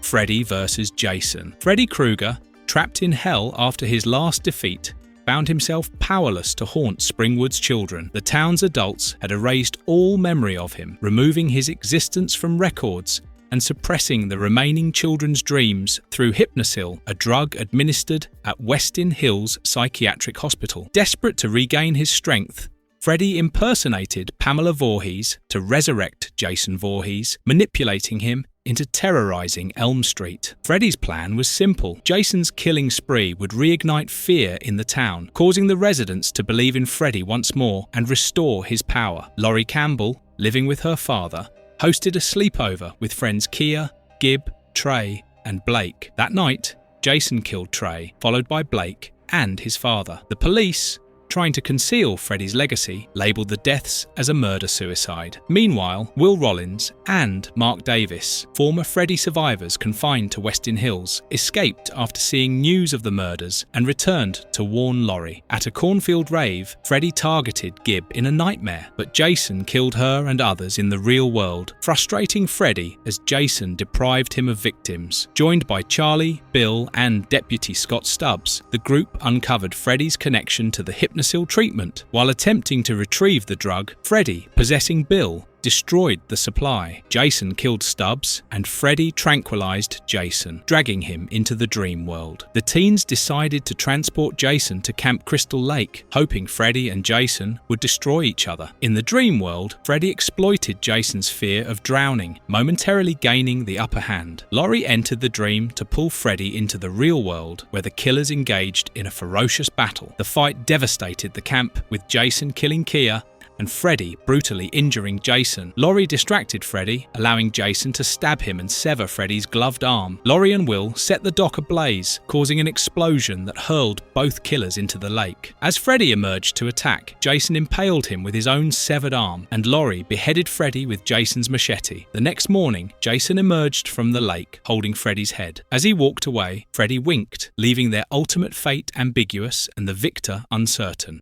A Nightmare on Elm Street special. Following the battle between Freddy Krueger and Jason Voorhees, the town of Springwood, Ohio, transformed into a police state. The authorities implemented extreme measures to erase any trace of Freddy's existence, ensuring he remained powerless and forgotten. At the Springwood High School, the teacher addressed the class, questioning if they were paying attention. He turned his focus to Lindsay, a student slouched over her desk, seemingly asleep. Calling out to her sharply, he demanded she wake up and sent her to the nurse's office. As Lindsay left the classroom, a message eerily appeared on the chalkboard. 1, 2, Freddy's coming for you. Unnoticed by anyone else but Lindsay, the room was filled with slumped over students, further amplifying the ominous atmosphere. As Lindsay walked through the school hallways, she found herself transitioning into a surreal and eerie dream state. She encountered ghostly children singing the haunting Freddy rhyme. They taunted her, calling her pretty while dragging chains, adding to the growing tension. Suddenly, shadowy creatures emerged, overwhelming Lindsay and dragging her down. Panicked, she struggled and screamed for help. Lindsay confronted the entities, demanding to know if they were real and if Freddy was behind this nightmare. She screamed at the creatures, declaring her disbelief in Freddy and the dream demons. Desperately, she tried to convince herself that none of it was real, standing her ground against the oppressive dreamscape. Her resistance seemed to disrupt the dream world momentarily, giving her a brief reprieve. Freddy mocked Lindsay as she tried to escape. He taunted her about her past, making cruel remarks about her physical appearance before she had her transformation surgery. Freddy cornered her, relishing her fear, and declared that they would work well together, suggesting a twisted partnership. Lindsay fought back, pleading for help as she ran into another school staff member, Mrs. Saga. As Mrs. Saga turned, she transformed into Freddy in his grotesque glory. He loomed over her, holding the lifeless, bloodied body of Mrs. Saga as he delivered the chilling final lines of his rhyme. 9, 10, never sleep again. Freddy mocked Lindsay, preparing to unleash his full wrath upon her. Lindsay tried to fend him off with desperate resistance, but the dream world continued to manipulate and ensnare her. Lindsay woke up in the classroom, screaming hysterically. Her classmates and teacher surrounded her, concerned and confused. Emily, a friend, tried to calm her down, while Lindsay frantically explained that she had seen Freddy and that he was real. However, the adults dismissed her claims, urging everyone to return to their seats. The bell rang, signaling the end of class, but the terror on Lindsay's face suggested that her nightmare was far from over. Lindsay's friends gathered outside Springwood High School, concerned about her disappearance. Emily demanded answers about where Lindsay had been taken. Alex, distractedly playing a game, only half listened until Emily called him out. He explained that men in suits had taken Lindsay after she screamed about Freddy during class. Frustrated, Emily criticized Alex's lack of focus and challenged him to use his investigative skills as an aspiring journalist to uncover the truth. Determined to act, the group agreed they needed to find Lindsay before it was too late. As the group discussed their plan, Sandy joined them, humorously offering a light-hearted moment as she asked for candy and joked about her gastric bypass surgery. Emily reiterated the urgency of the situation, expressing concern that Lindsay's mental state was deteriorating devastating. They speculated that the town might be covering up Freddy Krueger's resurgence. Sandy, lightening the mood, joked about staying awake during their Freddy watch by snacking. The group spotted a suspicious van, which they identified as belonging to the men who took Lindsay. They decided to follow it to Westin Hills, a psychiatric facility. Alex admitted he had forgotten his ADHD medication, causing brief frustration among the group, but they pressed on, determined to rescue Lindsay and expose the facility's secrets. As they approached Westin Hills, Emily outlined their plan to bust Lindsay out and ensure the truth reached the public. Inside the van, Sandy indulged in her snacks, oblivious to the danger ahead. The group's red Mustang was spotted outside the facility, leading the police to monitor their activities. Sandy eventually found herself asleep, and the dream world consumed her. Sandy awoke in a fiery industrial setting, bewildered by her surroundings. She was obese in her dream. Freddy taunted her, mocking her weight and calling her a chubby chaser. He ridiculed her diet and gastric bypass, labeling her as a health hazard. As Sandy tried to escape, Freddy cornered her and brutally attacked, slashing into her body while making cruel jokes about food and health. He relished her fear and suffering, turning her nightmare into a grotesque spectacle. He relished her agony, using her fears and insecurities against her. Freddy kicked her down, brought a meat hook toward her,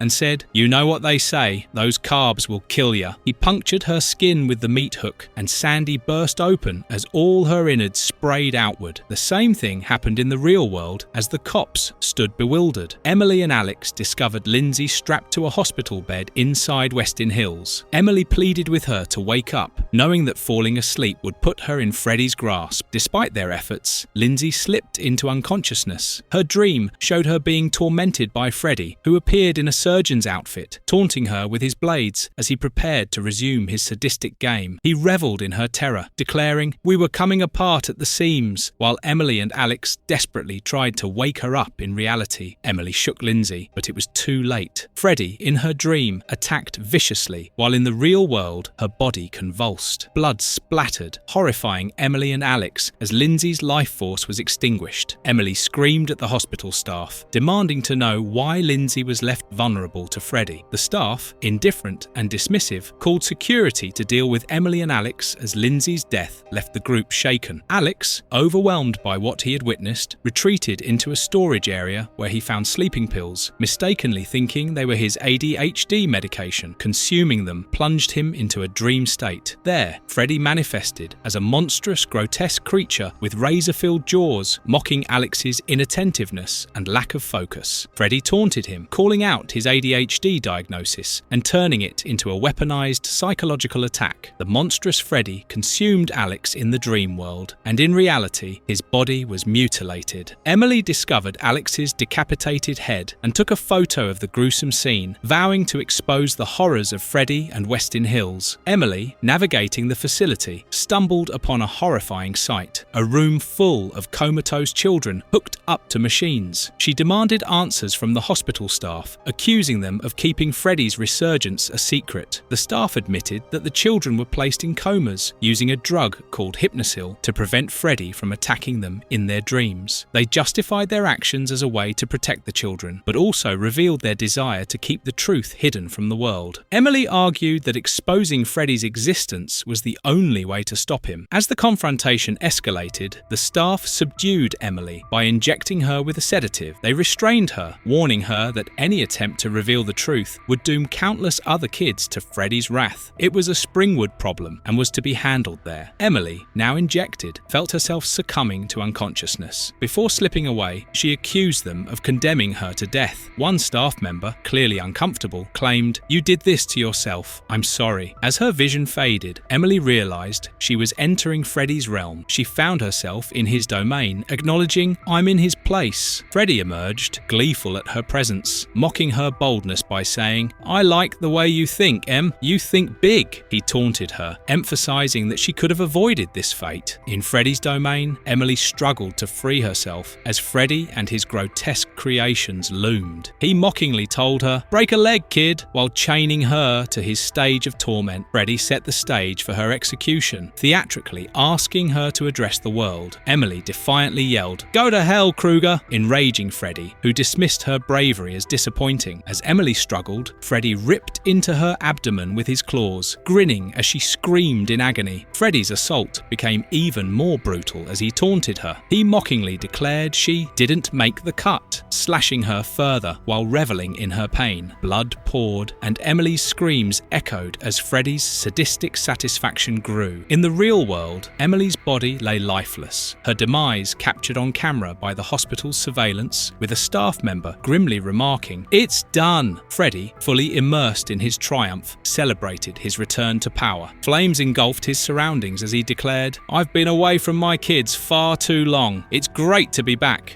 Nightmare on Elm Street, Paranoid, Part 1, Not Without the Kids. Claire, disoriented, found herself in a surreal landscape resembling Westin Hills. Confused by her surroundings, she questioned how she had arrived there. While exploring, she came across missing posters featuring her own face, each more disturbing than the last. The posters transformed to depict a grotesque image of her, fueling her growing panic. As the haunting Freddy rhyme echoed in the background, Claire realized she was being hunted. The eerie rhyme continued as Claire stumbled into a hallway filled with mutilated and zombified children clutching the same posters. The undead swarmed toward her, chanting the Freddy rhyme. Desperate to escape, Claire fought to resist their grasp, but the children overwhelmed her. She screamed in terror as they dragged her deeper into the nightmarish realm, their lifeless eyes locked on her. The horrifying imagery escalated when a fiery vision of galloping horses burst through the walls, their flames illuminating the grotesque scene. The chant reached its chilling conclusion. 9, 10, never sleep again, as Claire was yanked into Freddy's grasp. The floor beneath her dissolved, revealing a pit of blood and gore. Falling into the abyss, she landed atop Sandy's mangled body, recognizing her friend's lifeless face. Sandy's disfigured corpse whispered, "Freddy's back," confirming Claire's worst fears. Claire's torment continued as she encountered Alex's severed head, which mockingly asked, "Want a little head?" before Freddy's taunting laughter filled the air. Claire screamed, "This isn't real!" in a futile attempt to deny her reality. Lindsay, zombified and grotesque, appeared and coldly confirmed, "No, you're wrong, Claire. This is real," before declaring herself dead and accusing Claire of being next. The horrific vision revealed Springwood itself unraveling as Lindsay ominously warned, "Springwood is coming apart at the seams." Freddy finally revealed himself to Claire, gleefully holding her close and introducing himself as Uncle Freddy. He ominously stated that someone wanted to see her, dragging her to Emily's battered and bleeding body. Emily weakly urged Claire to run, warning, "He wants you next," before succumbing to her injuries. Freddy continued his psychological assault, claiming responsibility for Emily's death and branding himself the real enchilada of terror. He mocked Claire's denial by calling her parents liars for covering up the truth about his murderous rampage. As Claire tried to process this, Freddy tightened his grip, laughing maniacally while the nightmarish environment collapsed around her. In a moment of defiance, Claire attempted to escape but was pulled into Freddy's fiery lair. He mockingly shared his origin story, reveling in his infamy as the Springwood slasher. Freddy gleefully described his trial and subsequent burning by vengeful parents. Claiming to have returned stronger after death, he relished his reputation as a hometown legend. He grew into a giant form, while Claire's screams echoed in the inferno. Freddy restrained Claire in his fiery, nightmarish realm, declaring that she would be his messenger. He explained his plan to use her to spread his infamy among her friends and expose the lies told by her parents. Freddy described how fear would make him all-powerful, allowing him to choose his victims freely, as in his bad old days. Claire struggled against his hold, but Freddy violently threw her out of the nightmare with a sinister command to get to work. Claire woke up in her kitchen, disoriented and terrified. Her father, who was the warden, confronted her, asking if she had been sleeping. He reminded her of his warnings against falling asleep, but Claire responded with newfound clarity, connecting the dots about Freddy. She insisted that her friends Emily, Alex and others had not died in a car accident, but were victims of Freddy Krueger. Her father dismissed her claims as ridiculous, calling Freddy a myth. Claire, agitated, recounted meeting Freddy Freddy in her dreams and declared, "He's real." The argument escalated as Claire grew more frantic, yelling that everyone in Springwood was in danger. Her father tried to calm her, explaining that spreading fear would only empower Freddy. He pleaded with her to keep quiet about her suspicions, suggesting that exposing Freddy would unravel the fragile peace in their community. Claire, reluctantly, promised to stay silent after her father invoked her mother's memory. As Claire left, her father immediately called the mayor, demanding expedited delivery of Hypnosil to control the situation. The mayor reassured him that the drug shipment was on its way. The scene shifted to Claire outside Springwood High, distracted as her friends called out to her. They noticed her unusual behaviour and pressed her for answers, but Claire deflected, insisting she was fine. The conversation turned to dreams and rumours about the Springwood slasher. One friend, Tia, mentioned having a nightmare about a man in a striped sweater and bladed glove. The others debated whether Freddy was real or a figment of their imaginations. Tensions rose when Jake, a brash classmate, teased Tia about her fears, leading to a heated exchange. Another student, Carl, intervened to de-escalate the situation, but Jake remained confrontational. Jake's antagonistic behaviour had escalated to physical aggression, prompting school security to intervene. Tia, one of Claire's classmates, was pulled aside by the authorities and taken to the principal's office. Confused, she protested, claiming her innocence and questioning why she was being singled out. The officer, addressing her sternly, warned her against stirring up more rumours about Freddy Krueger. Tia, clearly agitated, was left to wait in the office lobby. Overwhelmed, she slumped in her chair, trying to piece together her thoughts. While waiting, Tia fell asleep. In her dream, she was approached by a seemingly kind nurse who claimed to be there to help. The nurse, however, soon morphed into a grotesque, decayed version of herself, horrifying Tia. Freddy's mocking laughter echoed as Tia began to choke and gag uncontrollably. She vomited profusely, overwhelmed by a supernatural force as Freddy's influence consumed her. She was drowning in her own vomit. At that same instant, Freddy appeared and gutted her with his claws, killing her in the real world too. Claire witnessed the whole thing. She struggled to warn her father and others about Freddy's growing power. Her father, still skeptical, dismissed her fears, insisting that the arrival of Hypnosil, a drug designed to suppress dreams, would protect them all. Claire, angered and grief-stricken, accused her father of knowing more than he let on, calling out his complicit role in covering up Freddy's atrocities. In a moment of despair, Claire pushed him away and refused his pleas to trust the system. The tension escalated when the town authorities arrived, clearly trying to maintain a facade of control. They dismissed Tia's death as a suicide, using it to mask Freddy's growing threat. Later, Claire, still reeling from the events, met up with her friends. She handed Carl a supply of Hypnosil, instructing him to distribute it among the group. Despite the tension, the group tried to relax and distract themselves, though the ominous shadow of Freddy loomed over their conversations. Jake's volatile personality surfaced again, but the others tried to downplay his remarks. Donna headed out of the room to catch some air. She sat on the porch and dozed off. A strange figure suddenly approached her, declaring her valedictorian and ushering her into an unsettling graduation scene. Donna appeared disoriented and confused as the man led her away. Meanwhile, a convoy of Hypnosil trucks moved through town under heavy guard, with drivers communicating their progress and confirming their cargo security. Inside the house, Claire and the group noticed Donna's absence. Alarmed, Claire exclaimed, "Oh shit! Donna's gone!" The scene shifted to Donna, now standing in the middle of the road in front of the Hypnosil convoy. The mysterious man encouraged her to step forward and knock him dead. As Donna wandered into the truck's path, chaos erupted. The lead vehicle attempted to stop but struck Donna, sending her body tumbling under its wheels. The crash caused an explosion,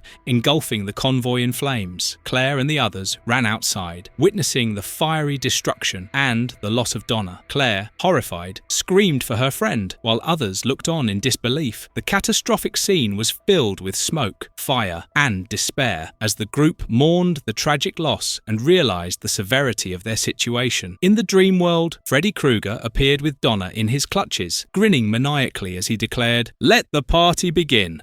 Part 2. Late night party. The group stood amidst the chaos of flames and destruction, visibly shaken by Donna's tragic death. Claire knelt beside Donna's lifeless body, devastated, while others looked on in horror. Her father, overwhelmed by the scene, tried to console her, but his attempts were futile as Claire's grief turned into anger. She yelled at her father, demanding answers and pointing out the catastrophic failures that led to the tragedy. As Claire accused her father of hiding the truth, Donna's body grotesquely reanimated, now under Freddy's control. Freddy taunted the group through Donna's corpse, declaring, "Let the good times roll." Claire's father tried to maintain composure, but the situation spiraled further into terror. Freddy's influence continued to wreak havoc, with Claire shouting that the supposed control her father claimed to have was a lie. She blamed the Hypnosil program for failing to protect them and called out the cover-ups surrounding Freddy's return. Claire's father and the police tried to dismiss her as hysterical, urging the group to ignore her claims and leave. He insisted she was having a breakdown, but Claire fought back, yelling that Freddy was real and they were all in danger. The argument escalated as Claire lashed out, both physically and verbally, accusing the authorities of silencing the truth. Her rage culminated in her attacking her father, slamming him to the ground in front of the group. As the scene unfolded, Claire's friends, now increasingly alarmed, were told to leave the area. The authorities tried to downplay the incident, blaming Claire's behaviour on emotional instability due to her mother's death. The group reluctantly left, shaken by what they had witnessed, and began to question whether Freddy was real or a figment of their fears. Meanwhile, Freddy, now fully in control of the situation, mocked them from the shadows, reveling in the chaos he had caused. He stood over the corpses of Donna and Tia, sinisterly proclaiming his dominance. The group walked away from the chaos, deeply shaken. Jake dismissed Claire as whacked, while Amy labelled Freddy Krueger a fear tactic. Carl highlighted the pattern of deaths in Springwood, sarcastically noting their grim reality. Tensions rose as Amy dismissed Freddy's existence, accusing others of feeding hysteria. Carl offered a grim perspective on the tragedies, suggesting kids check out when they can't cope. As the group reflected in silence, Jake made an inappropriate comment about Donna, which Amy immediately shut down. Carl found Claire sitting near a fence, distraught and clutching her knees. He called out her name, and she responded by asking if he thought she was crazy. Carl reassured her and insisted they needed to keep moving because the police were searching for her. Claire angrily retorted, defending her belief in Freddy Krueger and explaining how he appeared to her in dreams, targeting them. Carl admitted he believed her, but Claire's grip on reality slipped as she hallucinated Freddy taunting her with his bladed glove, claiming she made him want to touch someone. Carl tried to snap Claire out of her hallucination, shouting that Freddy was only in her mind. As she regained her senses, Carl helped her up and they decided to leave the area, heading for safety. Meanwhile, Amy, taking a shower in Springwood High, was suddenly plagued by ominous whispers from a locker. Startled, she discovered scars forming on her arms talking to her. The voices begged for her company, causing her to panic and scream for help. Amy found herself transported to a decrepit gymnasium where Freddy greeted her, mocking her fear and offering her a deal. If she gave a great performance, he'd let her live. Terrified, she denied Freddy's existence, but he tightened his grip, forcing her to acknowledge him. Freddy demanded she entertain him, throwing her into a grotesque, nightmarish talent show where corpses and mutilated judges laughed at her struggles. The judges cruelly critiqued her performance, assigning her failing scores and suggesting she knew what to do. Freddy handed Amy a large knife, telling her it would make the pain go away. She tried to resist, but Freddy stabbed her repeatedly, mocking her as she screamed. In the real world, Claire and Carl arrived in the gym moments later. They found Amy's lifeless body sprawled on the floor, covered in blood. Claire cradled her friend, horrified by the scene, as Jake and Sea-Dog walked in, shocked by the gore. Claire cried out that Freddy was responsible, but Jake dismissed it angrily, calling the situation insane. Sea-Dog took out his gun and shot at Claire and Carl, but Jake knocked him out. Freddy appeared to him in a hallucination, mocking his street person. Freddy taunted him, ridiculing his identity, and lured him into believing he could gain recognition and power through Freddy's influence. Freddy summoned reanimated corpses, including Donna, as part of the torment. Sea-Dog resisted, but Freddy strangled him with a heap of gold chains, killing him in his hallucination as well as in the real world. Jake tried to revive him, but he was lost. In his last moments, Freddy's image reflected through Sea-Dog's eyes, and Jake witnessed it, bewildered to the core. Jake confronted authorities, claiming the town's cover-up of Freddy's existence caused the tragedy. tragedy. The police dismissed Jake's claims, labeling Amy's death as self-inflicted and blaming the trauma of recent events. Jake fought back, punching an officer, but was restrained and taken away. The chief explained the town's system to suppress Freddy's presence by avoiding discussions and instilling silence, asserting it was necessary to weaken Freddy's power. Freddy, enraged by the interference from Springwood's system, lamented that without fear he could not thrive. Meanwhile, Claire and her group followed Jake's trail, suspecting a cover-up. They arrived at a clandestine gathering where townspeople carried out grim rituals to dispose of bodies and suppress Freddy's reach. Claire spotted her father and tried to intervene, but was dragged into Freddy's nightmare realm. Freddy chastised Claire for failing to instill fear among her peers, mocking her for her perceived weakness and lack of influence. Claire found herself trapped in Freddy's lair, surrounded by grotesque doll-like bodies. Freddy belittled her, declaring she was nearing the end of her usefulness. As Claire screamed in terror, Freddy menacingly advanced. Claire faced off against Freddy, defying him by questioning his dependence on fear. She asked what would happen if she stopped believing in him or being scared. Freddy acknowledged her cunning, calling her a clever little bitch. Seizing the moment, Claire attacked him, biting his nose off. She woke up in the real world with Carl, while Freddy vowed vengeance, roaring, "Damn her to hell!" At a football game, the crowd cheered obliviously. Claire saw that she still held Freddy's nose that she bit off in the dream world. It morphed into a spider, scaring her, and jumped away. Freddy had pulled a young boy named Mike into his realm. He was hemophilic. Freddy mockingly announced he had a point to make and stabbed him with his claws. Blood erupted everywhere, spreading chaos as the crowd panicked. The word formed on the wall with the blood. "Freddy's here!" Amid the carnage, Claire and Carl stood outside, contemplating their next move. Inside, Freddy laughed in the destruction, tauntingly laughing from the dream world. "Explain that, Mr. Warden." Part 3. Never sleep again. Jake was being restrained and taken into custody by the authorities. The warden accused him of being dangerous due to his defiance and knowledge of Freddy Krueger, labeling him a threat to their community. Despite his resistance, Jake shouted that Freddy was real, aligning with Claire's claims. As everyone ignored his warnings, Jake saw the warden's face morph into Freddy's, who ominously said, "Music to my ears." Jake was suddenly transported to a nightmarish courtroom, presided over by Freddy as the judge. Freddy mocked Jake's defiance and sentenced him to eternal torment, declaring him guilty of all charges. Terrified, Jake tried to escape but was pursued and cornered. Freddy taunted him mercilessly before catching him from behind and tormentingly cutting his jugular, savouring the violence. In the real world, blood splattered everywhere, horrifying the onlookers. The sheriff cursed the situation, lamenting their inability to control the chaos. Later, the police gathered at the warden's office to discuss the growing awareness of Freddy among the kids. They acknowledged that the exposure was making Freddy more powerful and undoing the cover-ups they had worked to maintain. Meanwhile, Claire and Carl unearthed more details about Freddy's history, including his first victim, Nancy, and her efforts to defeat him. They discussed Freddy's ties to his victims and their collective attempts to fight him. Claire voiced frustration at their repeated failures to stop Freddy, emphasizing his relentless nature and their own growing hopelessness. She concluded that Freddy's resilience and ability to outlast his enemies left them trapped in a never-ending cycle of fear and terror. Right then, the warden walked in. The warden berated Claire for meddling, accusing her of endangering everyone. Claire protested her innocence, but an altercation between her and her father knocked her out. She was immediately transferred to Freddy's realm. Without hesitation, she jumped on Freddy and tried to tackle him into the real world. Freddy was dragged into the physical realm, struggling violently as Claire, Carl, and the warden restrained him. The trio forced Freddy into a cell, locking him inside. Claire taunted Freddy, questioning his power,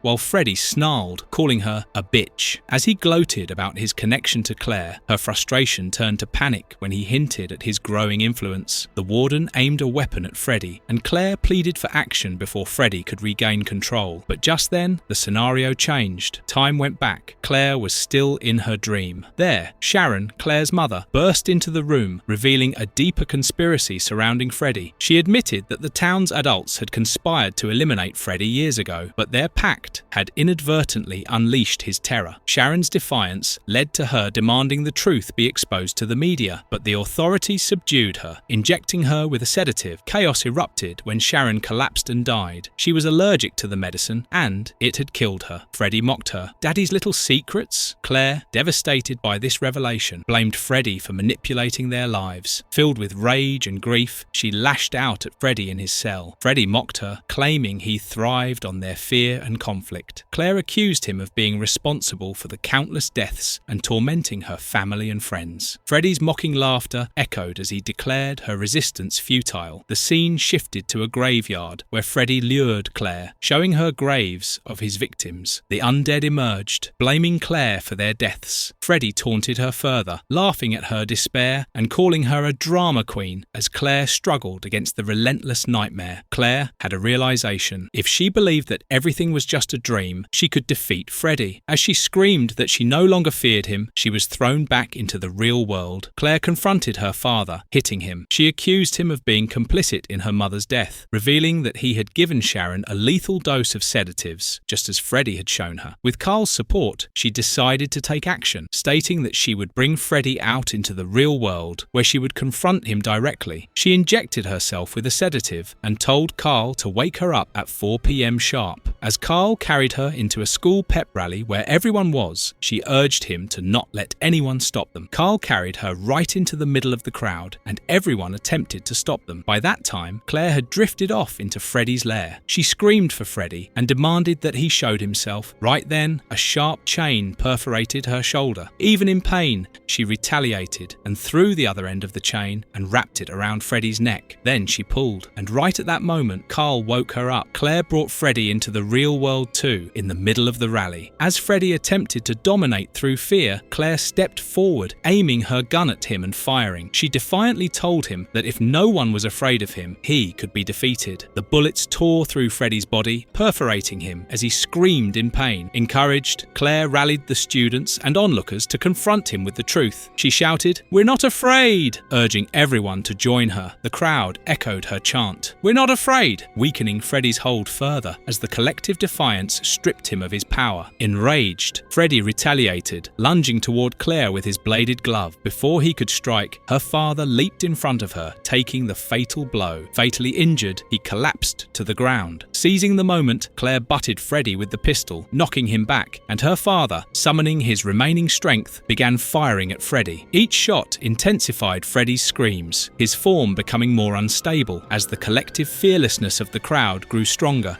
Freddy's body started to disintegrate. Spectral hands, representing his countless victims, emerged from the void, clawing at him and dragging him down. Freddy screamed in agony and fury, vowing, "This isn't over," as he was torn apart by the vengeful spirits, blood splattering everywhere. Claire, her face etched with determination, declared, "Game over, Krueger." As the chaos subsided, Claire knelt beside her injured father. Bloodied and weak, he expressed his remorse, admitting that they had made grave mistakes by hiding the truth and failing to trust their children. Claire comforted him, forgiving his failures, and reassured him that it was over. He uttered his final words, "I love you, Claire. Remember that," before succumbing to his injuries. Claire, grief-stricken, whispered back, "I love you too, Dad," holding him tightly as Carl and the others stood in solemn silence. 6 months later, the town seemed to have found a fragile peace. Claire, now prom queen, got ready for a ride with Carl, reflecting on the events that had unfolded. She said that her sleep last night was the best she had gotten since the events. As they got into a limousine, Claire asked the driver, "Sir, do you know where we are going?" The driver turned to them, revealing Freddy's sinister grin. His voice echoed, "You're going straight to hell. Ha ha ha ha," as the car plunged into a fiery inferno. Freddy's laughter rang out, signaling that his reign of terror was far from over.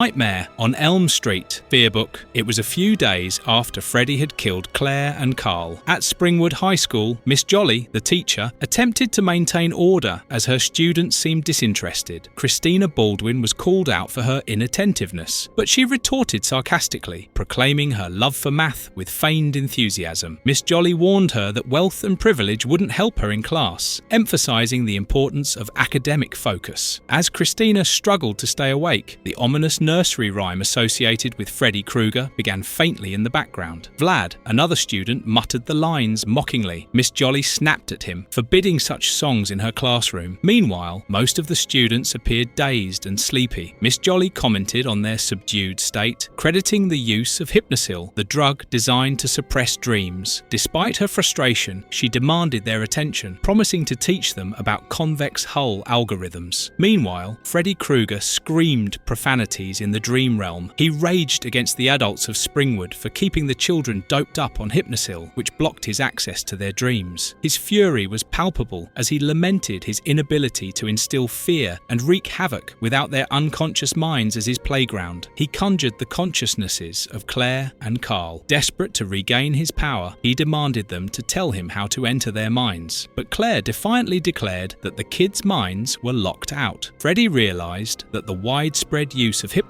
had left him powerless. Enraged, he turned his aggression toward them, emphasizing his disdain for being excluded from his source of strength. Later, Christina went to a pharmacy where she was greeted by Mrs. Withers. She asked about tampons and made small talk with the staff, exuding confidence. However, as she and others moved around the store, a group of armed robbers burst in. The gang intimidated the store clerk, demanding money and using vulgar threats. Mrs. Withers hesitated as the robbers menacingly pressed their advantage. She tried to comply, but the robbers grew increasingly impatient and abusive, calling her names and mocking her as she fumbled to gather the cash. The leader, Ray, claimed they were stone-cold killers wanted in multiple states, but Mrs. Withers wasn't someone to give up so easily. She broke a liquor bottle and threw it at one of them, named Lance, injuring him as he started bleeding. In retaliation, Ray shot and killed Mrs. Withers as the onlookers trembled in fear. Lance found himself disoriented, seemingly transported to another dimension. Confused and afraid, he wandered into Freddy's lair, where the Nightmare Master taunted him. Freddy mocked Lance's criminal bravado, calling him a rat and promising a gruesome end. As Lance begged for mercy, Freddy unleashed his attack, employing nightmarish methods involving oversized rat traps that maimed and killed Lance in a grotesque fashion. Back in the drugstore, Lance's brutal death manifested in the real world. His companions and the hostages watched in horror as his body convulsed and bled out. The robbers argued about what to do next, their bravado crumbling into panic. The other robbers, in shock, tried to make sense of what had just happened. Christina's expression froze in terror as she whispered a single word: "Freddy!" The tension escalated as Ray and his gang tried to maintain control, with Ray stating his unease about the lack of response from the outside after over an hour. The gang reiterated the need to appear in control, emphasizing their seriousness to any external observers. They shot the store manager in the head and terrorized the others. Miguel turned his frustration on the hostages, ordering Christina to fetch him a drink. Christina hesitated, but complied under the threat of violence. After having the drink, Miguel began showing signs of mental distress, leading him to hallucinate. He imagined himself on trial for being a snitch, with Freddy Krueger presiding as the judge. Freddy mocked him for past betrayals, declaring him guilty and ready for sentencing. In a gruesome twist, Terrell imagined himself shot repeatedly by Freddy and his jury. At the store, he fell down to the ground, perforated and bleeding. Back in the store, Ray panicked when he saw Miguel writhing on the ground, blood spurting out as though attacked by invisible forces. Meanwhile, Tweaker, another robber, also got pulled into Freddy's realm. Freddy told him about his bad habit of itching and reminded him of the itch in his chest. As Tweaker started itching his chest, blood dripped, but he didn't stop. Christina tried to explain the situation to Ray, revealing knowledge of Freddy Krueger's existence and how he preyed on their fear in dreams. However, Ray dismissed her explanation as nonsense, accusing her of drugging his crew. Meanwhile, Freddy taunted Tweaker in his dream. He reminded him that his itch was not going away, so he offered Tweaker a knife to itch it better. The chaos culminated when Ray pointed his gun at Christina, threatening to kill her unless she told him the truth. truth. As he was about to shoot, Christina pointed at Tweaker and said, "Look." Ray looked at Tweaker and found out that Tweaker was lying in a pool of his own blood. His mouth was open and one of Freddy's razor fingers came out of it. Then Ray heard Freddy's voice. "What do you say, Ray? Your next plier." Meanwhile, the police outside announced they had delivered the getaway vehicle the gang had demanded. Christina reminded Ray that she was her only way out, so he better not do anything stupid by killing her. Ray managed to escape with Christina, taking her in the getaway car. During the drive, when he demanded to know why Freddy hadn't killed her yet, Christina explained that she had been taking Hypnosil, a drug that suppressed dreams. Meanwhile, back at the mart, the police arrived and were horrified by the bloody aftermath. One officer voiced their dread, stating, "There's no escaping him now." As Ray drove, tension escalated when he attempted to snatch the Hypnosil tablet from Christina's hands. The struggle caused the car to veer out of control, crashing into a tree. Christina emerged wounded but alive, while Ray was fatally injured. Despite his injuries, Ray demanded the Hypnosil, but Christina, filled with fury, retorted, "Not on your life, bitch. Those people were like family to me. Now it's time to meet your maker." As Ray passed out, he found himself in Freddy's nightmare realm, dangling by a string. Freddy, grinning maniacally, approached him and taunted, "Hasta la bye-bye, baby. I'm so multicultural. Ha ha ha ha ha." With a swipe of his clawed glove, Freddy cut the string, sending Ray plummeting into a bottomless pit filled with the souls of Freddy's previous victims. In the real world, the police arrived at the crash site and approached Christina, asking if she was okay. As Ray's screams of torment echoed from Freddy's realm, Christina calmly refused their offer of assistance, choosing instead to wait near the wreckage. She remained there while Freddy completed his gruesome work on Ray. The police, sensing her determination, stayed nearby, waiting silently as the nightmare concluded.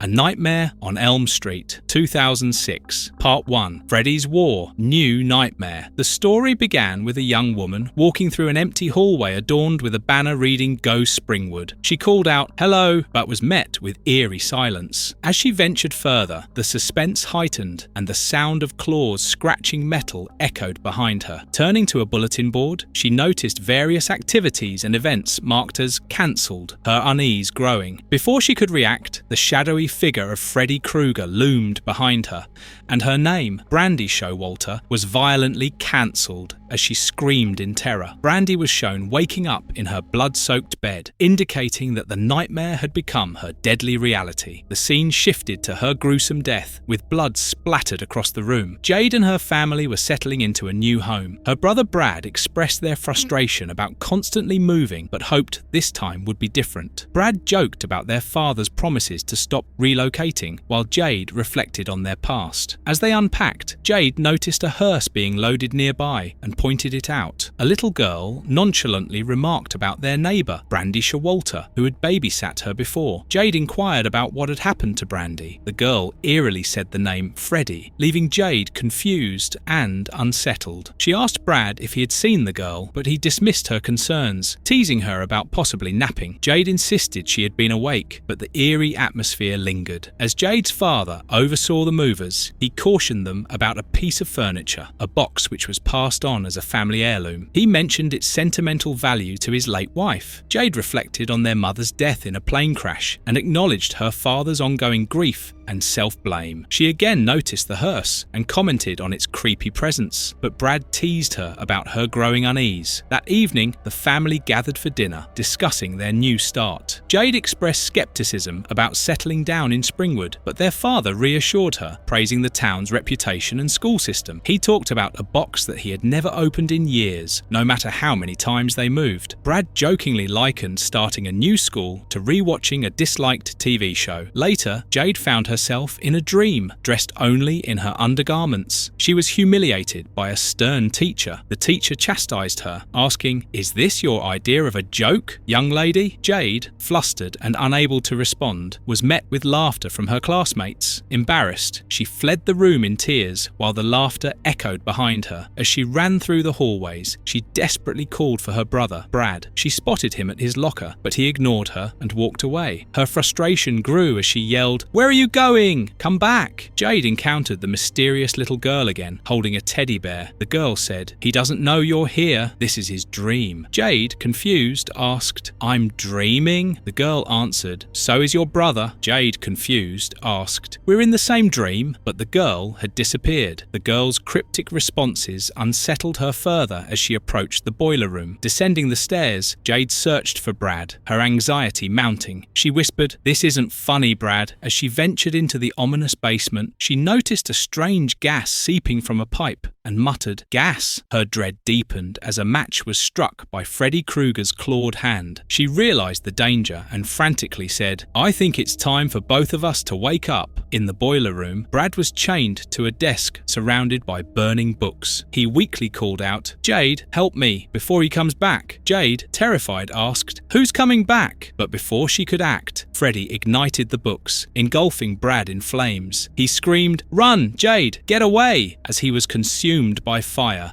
his anguished cries echoing in the room. Jade woke up with a scream, yelling Brad's name. She bolted out of bed, rushing to find her brother. Her father, alarmed, asked, "Jade, what's going on?" Smoke filled the house as Jade approached Brad's room, horrified to find it engulfed in flames. A fiery silhouette of Brad appeared, his body writhing as the flames consumed him. At Brad's funeral, Jade, overwhelmed with grief, clung to her father. He tried to console her, saying, "Believe it or not, this isn't the worst part." Jade, tearful, replied, "Then let's not go home, Dad." Her father agreed, saying, "I like the way you think." At a diner, they shared a somber meal. Jade asked her father if Brad had shown signs of depression or if he had said anything unusual. Her father shook his head, explaining, "Things were actually okay for the first time in a long time." Jade, still searching for answers, insisted there had to be something for him to do. That Jade passionately defended her belief that her brother Brad's death was not a suicide. She insisted, "He didn't kill himself, Dad. It wasn't like that." Her father responded with uncertainty, explaining that investigators had discovered at least 5 gallons of gas burned in the room, which indicated it wasn't an accident. Jade confessed her own confusion, admitting, "I don't know what it was," but she revealed that she had dreamed about the fire before it happened. As her father poured another pot of coffee, he remarked, "Dreams are funny things, Jade." She appeared shaken and expressed a desire to avoid further unsettling dreams. Later, at school, Jade approached the swim coach to explain that her burned hand wasn't fully healed. The coach dismissed her concerns, claiming she had heard every excuse before. Jade presented a doctor's note, but the coach instructed her to wrap the injury and get in the pool. Other students mocked Jade for her plastic-wrapped hand, making snide comments about her appearance. Jade reluctantly complied and began swimming, but as she struggled in the water, a wave of terror overtook her. Freddy's clawed hand appeared beneath her, dragging her into the bottomless depth underwater. Jade awoke, drenched and confused, finding herself sitting in class. Her teacher demanded an explanation for her wet appearance and accused her of pulling a prank, sarcastically addressing her as Jane. Jade angrily corrected, "It's Jade, you stupid!" Frustrated, she stormed out to get coffee at a local shop called East of Java. There, she ordered an excessive amount of coffee, prompting the barista to comment on her super caffeinated state. At the coffee shop, Jade encountered a punk-styled girl named Kaylee who admitted to skipping geometry class. The two began talking, and Kaylee noted Jade's visible attempts to stay awake. When Jade asked if Kaylee knew about Freddy Krueger, Kaylee responded knowingly, stating, "Every kid at Springwood does." She described Freddy as an urban legend who was real in dreams, explaining that if he killed someone there, they would die in real life. Jade pressed further, asking why Freddy would do such things, to which Kaylee grimly answered, "Revenge. He kills children, teenagers, to get back at Springwood."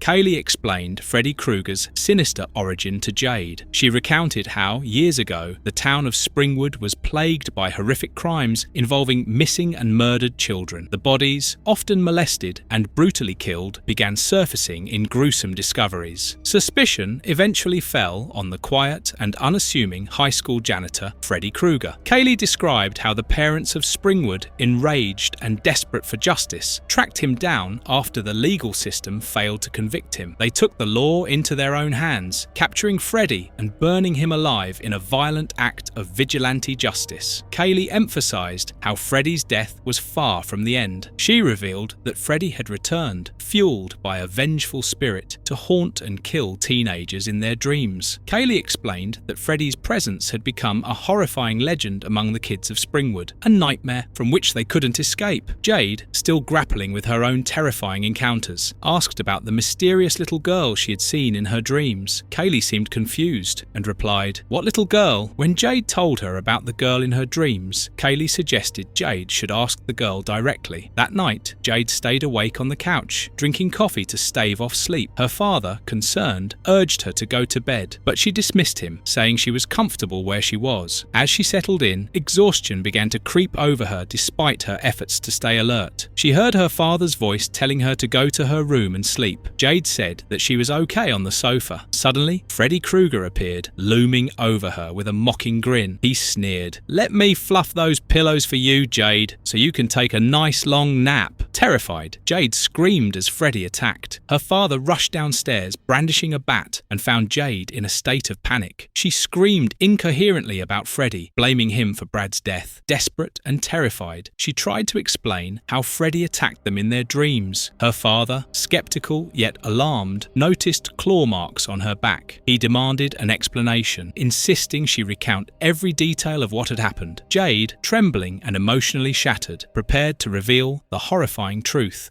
Part 2. Freddy's War. He's coming for you. Jade relied on excessive caffeine and over-the-counter stimulants to stay awake, reflecting on the toll it took on her body. She acknowledged the dangers of sleep deprivation, but preferred it to facing the terror in her dreams. Empty bottles of energy drinks, coffee cups, and junk food surrounded her, emphasizing her desperate attempts to avoid falling asleep. She used loud music as a distraction, though her fear and exhaustion were evident. As she listened to music, the haunting nursery rhyme, 1, 2, Freddy's coming for you, played on her device. Her terror grew when she realized it wasn't just her imagination. In panic, she threw the device away and shouted, "No!" insisting to herself, "I didn't fall asleep," as she tried to regain control over her crumbling reality. While gazing out the window, Jade spotted Freddy Krueger's menacing silhouette in a desolate field. She gasped as she whispered, "It's him!" The vision disturbed her deeply, but her father interrupted her thoughts, reassuring her as they approached their destination. Startled by his sudden comment, Jade, still visibly shaken, spilled her drink. At Springwood Memorial Hospital, Jade expressed her desire to check the children's ward for a little girl with blonde hair in a hospital gown. The receptionist informed them no such girl had been admitted. Frustrated but determined, Jade agreed to accompany her father for coffee, and he remarked lightheartedly, "As long as you don't drink it in my car." Over coffee, Jade described the recurring appearance of the mysterious girl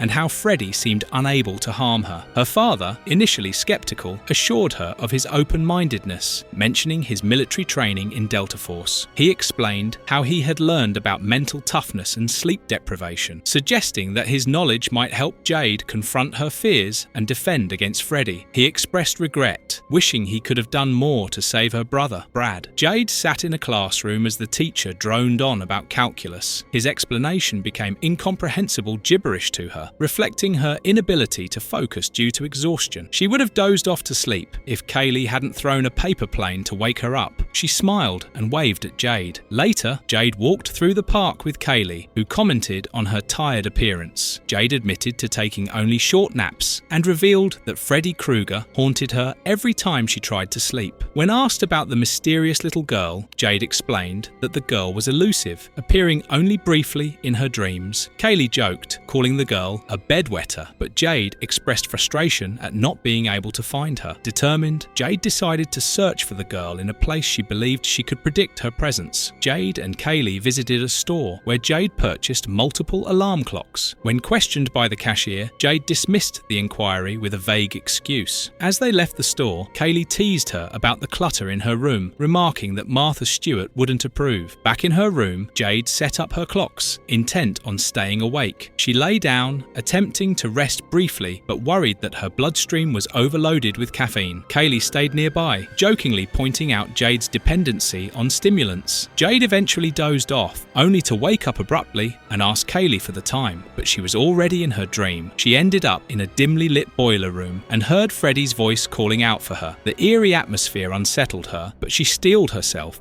reminding herself of her resilience as an army brat. As she explored, she heard faint giggles and the squeak of wheels. The little girl appeared, pushing an IV stand. Jade cautiously addressed her, asking where she went when she wasn't there. The girl only said, "I see you," and urged her to wake up. Jade, confused and desperate, asked the girl about her own fate, only for the girl to cryptically state that she wasn't there long enough for Freddy to catch her. Suddenly, a monstrous hand emerged from the floor and pulled Jade in. She fell through a surreal void before landing near a gravestone in a foggy, barren landscape. Freddy Krueger loomed menacingly over a gravestone marked with the name of Jade's brother. Taunting her, he declared there was still room for her name. Jade, gathering her courage, shouted that she understood the rules now, only for Freddy to sneer and claim that he was the one who created those rules. His words shook her, but she held her ground as he approached her. As Freddy seized Jade, asserting his dominance over the dream realm, Kaylee appeared wielding a shovel. She struck Freddy, momentarily freeing Jade, and defiantly told him to leave her friend alone. Freddy retaliated with his claws, injuring Kaylee as Jade screamed for her to wake up. Kaylee continued to fight, but was ultimately struck down by Freddy. Jade, horrified, found herself pulled back into the waking world as the sound of alarms filled the air. In the aftermath, paramedics and police surrounded Jade's home. Kaylee's lifeless body was carried out, leaving Jade distraught. She insisted to her father that she needed to stay with Kaylee, fearing for her safety, but the police restrained her. When questioned, Jade explained that she had been asleep and awoke to find her friend wounded. The officers found no signs of forced entry or witnesses, and Jade's father urged her to cooperate with the police. Detective Carter from the state police arrived, asserting his authority over the case. He allowed Jade to see her friend's body before further questioning. One officer, new to the area, questioned the situation, and Carter ominously warned him that time in Springwood would teach him that certainty was elusive in their line of work. Jade anxiously waited outside the hospital trauma unit as a doctor updated her and her father. They were waiting for news on Kaylee. The doctor explained that Kaylee was still in surgery and would later be moved to the ICU. He encouraged them to wait on the 6th floor. Jade went up and approached the ICU room. She was surprised to find the little girl from her dreams in one of the rooms. She spoke to a nurse about the girl, Lacey Powell, who was in a medically induced coma awaiting a heart transplant. The nurse clarified that the coma was to maintain Lacey's vitals and wasn't the same as sleep. However, there were moments when Lacey might slip into REM sleep due to changes in her medications. Jade, staring at Lacey through the glass, whispered, "I see you," realizing a deeper connection between the two of them. Jade and her father sat in the hospital's waiting room discussing the surreal events. Jade expressed her need to stay, and her father reassured her of his unwavering support, emphasizing that he believed her even if he didn't fully understand the situation. He promised her that she could always lean on him for strength. Jade had drifted off to sleep again. Someone assured her everything was fine. Jade, afraid and shocked, tried to get away, but felt relieved the next instant. Her father, Sergeant Armstrong, had travelled to the dream world with her, armed and ready for battle. His stern expression and commanding presence conveyed his determination to protect her. He declared his commitment to her safety, saying, "No matter where here is, now let's find Dream Boy and kick his ass."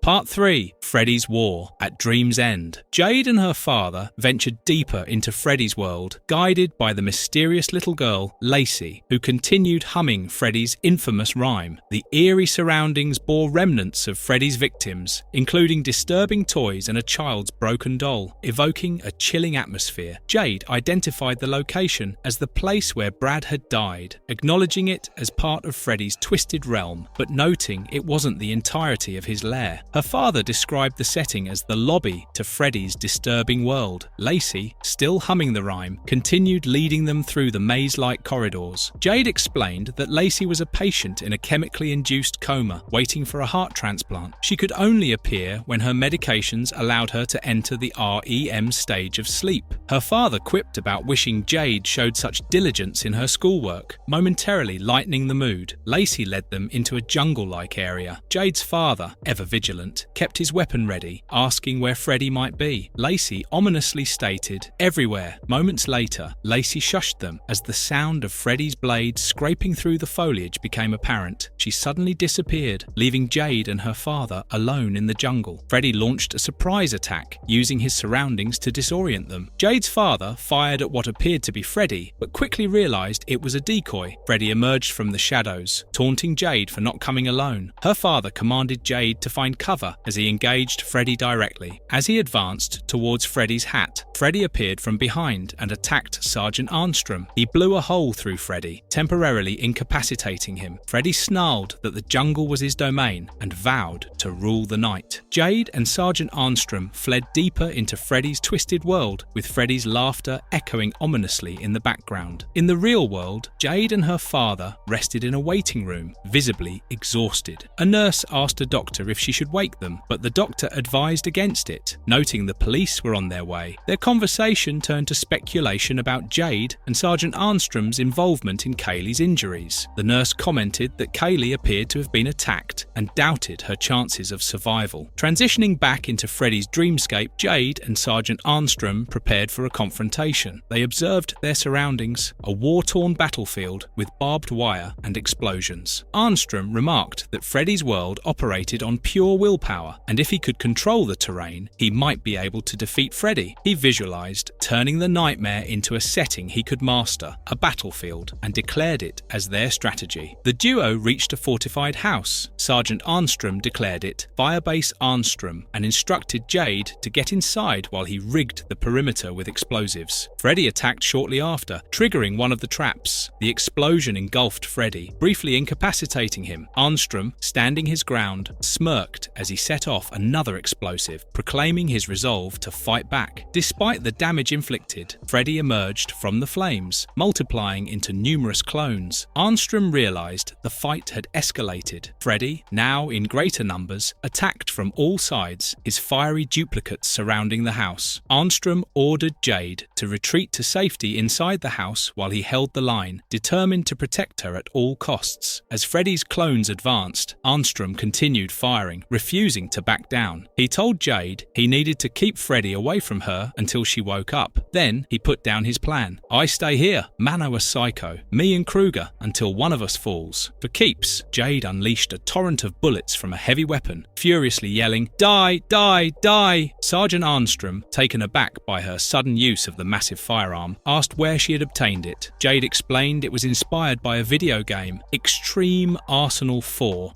which she had played during a weekend with Brad. Armstrong, acknowledging the bizarre logic of the dream world, admitted that dreams truly embodied the unexpected. Jade smiled, satisfied with the chaos her weapon was causing. As they regrouped, Lacey reappeared and explained that in the dream world, anything can be true. All you have to do is wish. Sergeant Armstrong and Jade exchanged a knowing look, contemplating the implications of this insight. When prompted about what he might wish for, Armstrong joked about referencing Secretary of Defense Rumsfeld's tactics. Lacey's demeanor shifted abruptly as she warned, "Mr. Soldier, the Freddys are back." Almost immediately, multiple Freddy clones smashed through windows with violent force, their metallic claws tearing through wood and glass. Jade and Armstrong fought side by side, with Sergeant Armstrong commending Jade's weapon choice, noting it resembled something from Rambo. Jade confirmed with a smile. The fight intensified as the Freddy clones broke through the defenses. Armstrong ordered Jade to retreat to the basement, declaring it was their last fortified position. As grenades exploded around them, Jade clung to her father for protection as the blasts cleared a path. Back in the hospital, Kaylee remained in surgery. Kaylee's mother, frantic and demanding answers, learned from a nurse that the Armstrongs had been present during the attack on Kaylee. She rushed to confront them, only to find Sergeant Armstrong and Jade slumped over and bloodied in the waiting room. Shocked, she called for immediate medical assistance. Medical staff hurried to assess the situation, noting both were losing blood and needed urgent care. As they were rushed to the trauma unit, Kaylee's mother demanded to know what was happening. Returning to the dreamscape, Sergeant Armstrong and Jade fought off Freddy's clones as they descended into the basement. Armstrong tasked Jade with holding the line momentarily while he prepared a fallback strategy. Jade, determined, drew inspiration from her past, particularly a childhood phase when when she idolized cowboys to arm herself with dual pistols. The father and daughter duo continued their relentless defense, with Sergeant Armstrong reminding Jade that their survival depended on sticking with what worked. The scene escalated to a climactic moment as Armstrong communicated through a dream-based radio device, providing coordinates for an aerial strike, referencing B-52s with JDAMs and bunker busters. As bombs rained down on Freddy's lair, the building exploded in a massive conflagration. Armstrong's voice echoed, emphasizing the importance of applying overwhelming force to eliminate Freddy. The pair braced themselves for the aftermath as the fiery destruction enveloped the dreamscape.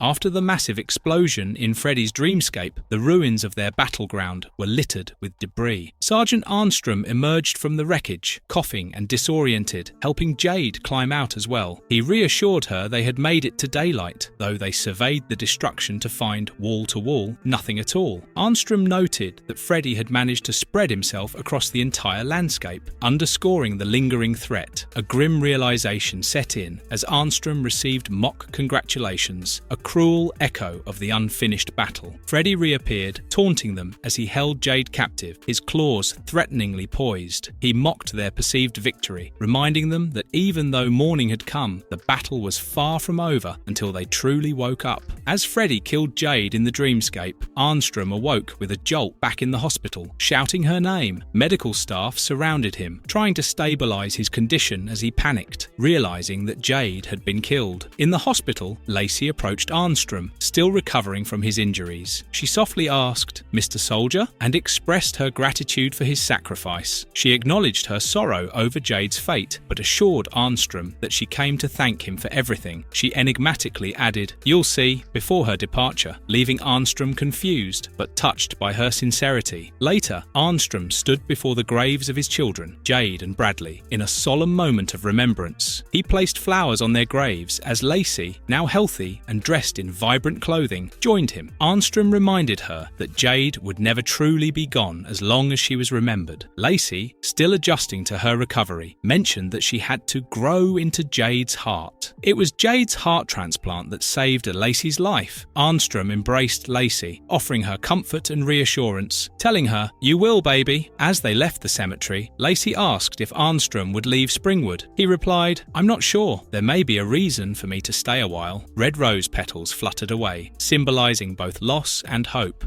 Part 4, Lacey's story. Lacey appeared within a factory in an eerie dreamscape, riding a tricycle. She greeted the unseen viewer, expressing familiarity with their presence. She remarked that she was asleep, aware it was a dream. Lacey shared her background, introducing herself as Lacey Powell, a third grader from Springwood Elementary. She revealed she had undergone a heart transplant operation, showing maturity and gratitude as she adjusted to her new reality. She admitted her new heart was just itchy, but expressed her relief at being able to spend more time in the dream world. The atmosphere shifted dramatically when Lacey suddenly mentioned Freddy as the iconic clawed glove appeared behind her. Freddy Krueger, the man who Lacey was addressing, emerged menacingly, towering over Lacey. Despite the threat, Lacey appeared unfazed, maintaining her composure as Freddy raised his claws in fury. The next panels descended into chaos as Freddy's rage exploded, though Lacey's calm defiance seemed to unsettle him. Freddy, now consumed by frustration, retreated into his lair, muttering about how Lacey kept appearing and vanishing, disrupting his control over the dreamscape.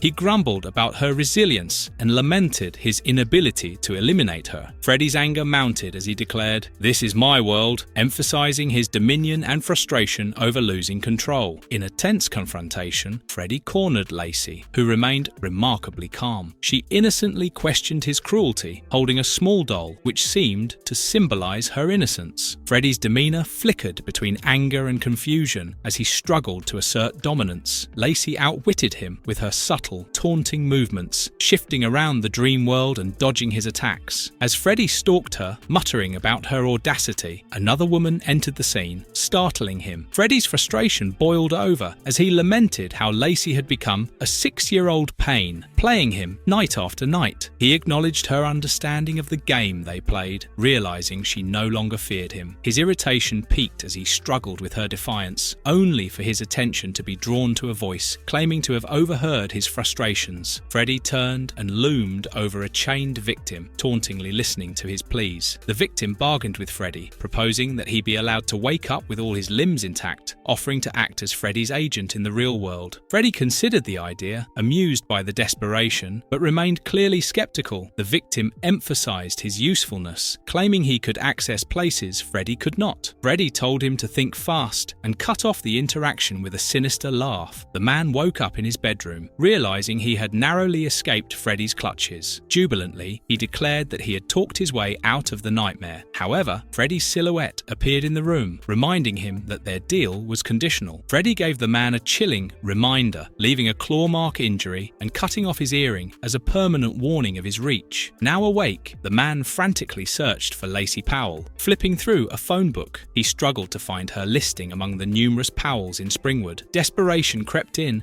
as he realized she was unlisted, leaving him exasperated. Freddy's voice haunted him, mocking his hopelessness. Determined, the man shifted to plan B. He visited a flower shop and purchased a bouquet, nervously admitting to the florist that the recipient might not view it kindly. At the hospital, he learned Lacey had been discharged and that she had a grandmother. He left with the flowers to give them to Lacey, pretending that they were from her grandma. In Freddy's domain, Lacey confronted him as he tortured another victim in a grotesque mechanical apparatus. Lacey commanded Freddy to stop, defiantly standing up to him. Freddy, annoyed by her interruption, recognized her as the nosy little brat and mocked her. Lacey boldly called him a bully, declaring that his behavior was wrong. Freddy mocked her further, bitterly claiming God had punished him by letting him be born. Lacey insisted Freddy was a bad man and began to summon her own defenses. Cartoonish, colorful, animal-like creatures sprang to life from her imagination, launching a surprise attack on Freddy and momentarily overpowering him. Freddy was taken aback, his sinister grip disrupted by her unexpected power. The creatures attacked relentlessly, with a tiger biting, a lion scratching, and a zebra stomping Freddy, causing him to scream in pain. Lacey, confident in her creations, demanded Freddy release his current victim, emphasizing her control over the situation. Freddy, overwhelmed, reluctantly agreed, but not without expressing his fury and hatred for her. In the real world, the agent arrived at Lacey's residence with a bouquet of flowers. Lacey's mother was confused by the flowers, which supposedly came from Lacey's deceased grandmother. The agent awkwardly tried to cover for his lie, but became distracted when he noticed Lacey. At the door, Lacey mentioned the doorbell had woken her from her nap, which she enjoyed taking. The agent admitted he did not like dreaming, offering a subtle acknowledgement of his fear of Freddy's realm. Observing that the family was moving, the agent grew visibly anxious. As he left, he contemplated his next move, recognizing the urgency of Freddy's looming threat. Desperate and determined, the agent consumed sleeping pills to force himself back into Freddy's dream world. The last panels revealed him entering the dream realm, where Freddy immediately demanded a report on Lacey's situation. The agent explained he had located her, but warned Freddy that her family was planning to move the next day. Freddy ominously insisted the agent had one more task to complete: to kill Lacey. Panicked and reluctant, the agent begged for an alternative, but Freddy reiterated their agreement, ominously warning the agent of the gruesome consequences of failure. Freddy mocked the agent, displaying the limitless brutality of his imagination. The agent, now trapped in a horrifying scenario conjured by Freddy, was left facing the grim reality of his situation, knowing he could not escape Freddy's clutches. Freddy's final taunt promised even worse torment the next time the agent fell asleep. He pushed the agent on a bed through the sky, jetting towards Earth. Freddy mocked the agent's predicament, suggesting that if he failed, it would be his last chance. The agent woke abruptly, drenched in sweat, muttering in panic, "I can't do it!" as he struggled to reconcile his task. Driven by desperation, he grabbed a knife and left the house, informing his mother he was going out. Meanwhile, Lacey, clutching her doll, awoke from a nightmare and told her parents that a man was coming to kill her. Her mother, alarmed, tried to calm her down and pieced together Lacey's cryptic warning about the Flower Man. Realizing the potential danger, she contacted 911, explaining her suspicion that her daughter might be in danger. The agent approached Lacey's house, knife in hand,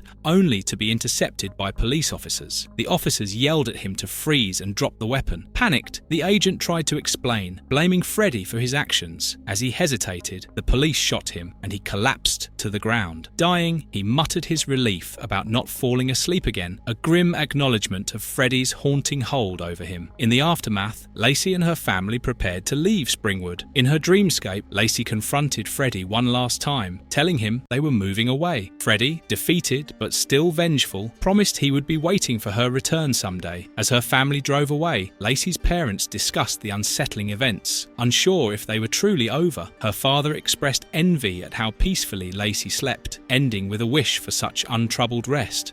Part 5. The Demon of Sleep. Wake up, kids. Miles Lowry went to bed, unaware he would never wake up again. His final nightmare strayed from his usual anxieties over college entrance exams or school bullies. This time, he was confronted with the ultimate bully. The nightmare plunged him into a surreal landscape filled with bizarre imagery. Pirate ships floating through space, giant mushrooms, alien creatures, and distorted realities. Miles fled in terror, pursued relentlessly by a menacing figure, Freddy Krueger, the self-proclaimed boogeyman, the bastard son of 1,000 fathers, and a sadistic psycho haunting Springwood. Miles scrambled to escape, but the dream twisted into an impossible chase. Freddy taunted him at every turn, emphasizing his inescapable fate. As Miles approached a massive, grotesque mountain face with Freddy's features, the dream solidified Freddy's power over him. Miles's attempts to evade Freddy failed as Freddy's claws loomed closer. The next morning, Miles's mother went to wake him for school, only to discover his horrifying fate. Her screams drew the attention of the entire neighborhood. The scene was so gruesome that the police could only retrieve his body in several sealed bags. Even the seasoned officers of Springwood were visibly disturbed, remarking they had never encountered anything so horrific. Rumors spread quickly, with one student gossiping that Miles's remains looked as if they had been chewed and crapped out. In the school cafeteria,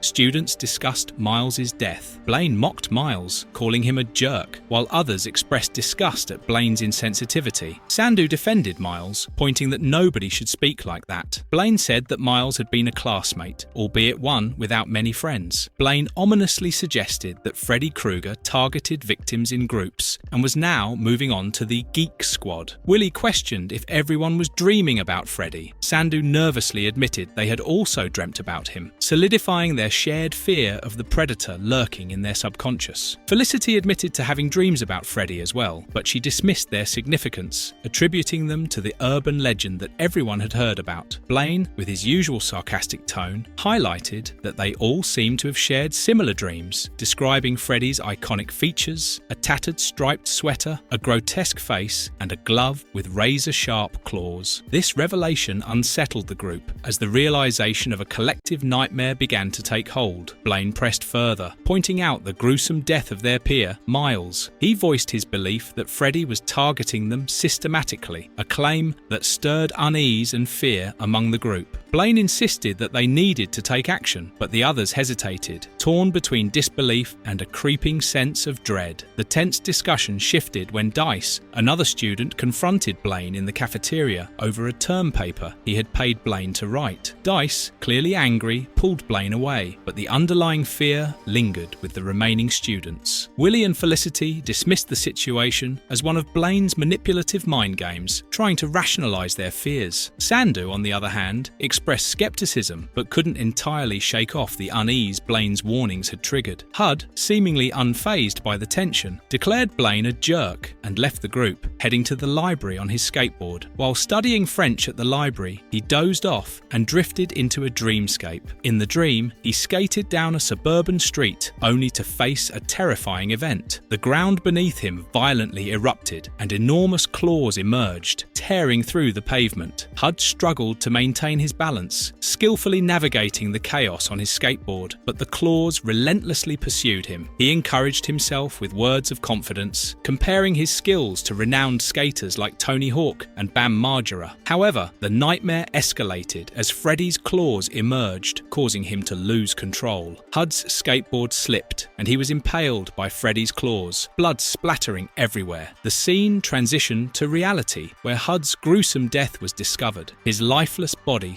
sprawled in a pool of blood. His death caused panic and terror among those who found him. Later, at Hud's funeral, Blaine and Felicity observed his body in the casket. Blaine commented on the seamless work of the morticians, though Felicity chastised him for his insensitivity. Blaine, in his usual sardonic tone, speculated about the nature of their connection to Hud, prompting Felicity to defend her late lab partner's memory. Their conversation was interrupted when Willie and Sandu joined them, pointing out that the events had escalated beyond mere speculation. Outside the funeral home, Blaine admitted that he had been contemplating their situation longer than anyone else and suggested he had some ideas. He began explaining his theory, delving into Aztec mythology. He described how the Aztecs believed that sleep allowed individuals to enter a realm ruled by Tezcatlipoca, the god of darkness. In this realm, the dangers were real, and one could become trapped there. To combat these threats, the Aztecs would summon a demon named Nahuaquez, also known as Nightwind, to protect them. Blaine emphasized that in the dream world, one needed allies to survive the relentless dangers. Blaine suggested that their current situation with Freddy Krueger was eerily similar to these ancient myths, highlighting the importance of understanding the rules of the dream world and finding ways to defend themselves. The group listened intently, realizing that they might need to consider unconventional methods to survive Freddy's attacks. Blaine revealed to the group that he had found a codex online detailing a ritual to summon a sleep demon. He explained that the demon, Nahuaquez, was a powerful entity in ancient Mexican lore, only invoked during dire situations in the dream realm. Blaine proposed summoning Nahuaquez as their best chance to combat Freddy Krueger. Sandu and Felicity were skeptical, with Felicity dismissing the idea as fairy tale nonsense. Blaine, however, pointed out the irony of dismissing one supernatural idea while they were being hunted by Freddy, a dead killer, in their dreams. The tension grew as Felicity questioned Blaine's logic, and Sandu reluctantly conceded that their circumstances were already surreal. Blaine emphasized that no one else believed them or would help, so they had to take matters into their own hands. He argued that Freddy's existence disproved their understanding of reality, making summoning Nahuaquez a necessary gamble. Willie expressed her desperation, stating she would try anything to avoid being Freddy's next victim. She sarcastically remarked she would even call Buddha or Pikachu if it could help her survive the night. Felicity remained conflicted, but was clearly unnerved by their predicament. The final panels transitioned ominously to Freddy's lair. A chilling image of his clawed glove hovered over a bulletin board filled with photos of the group, marking them as his next targets.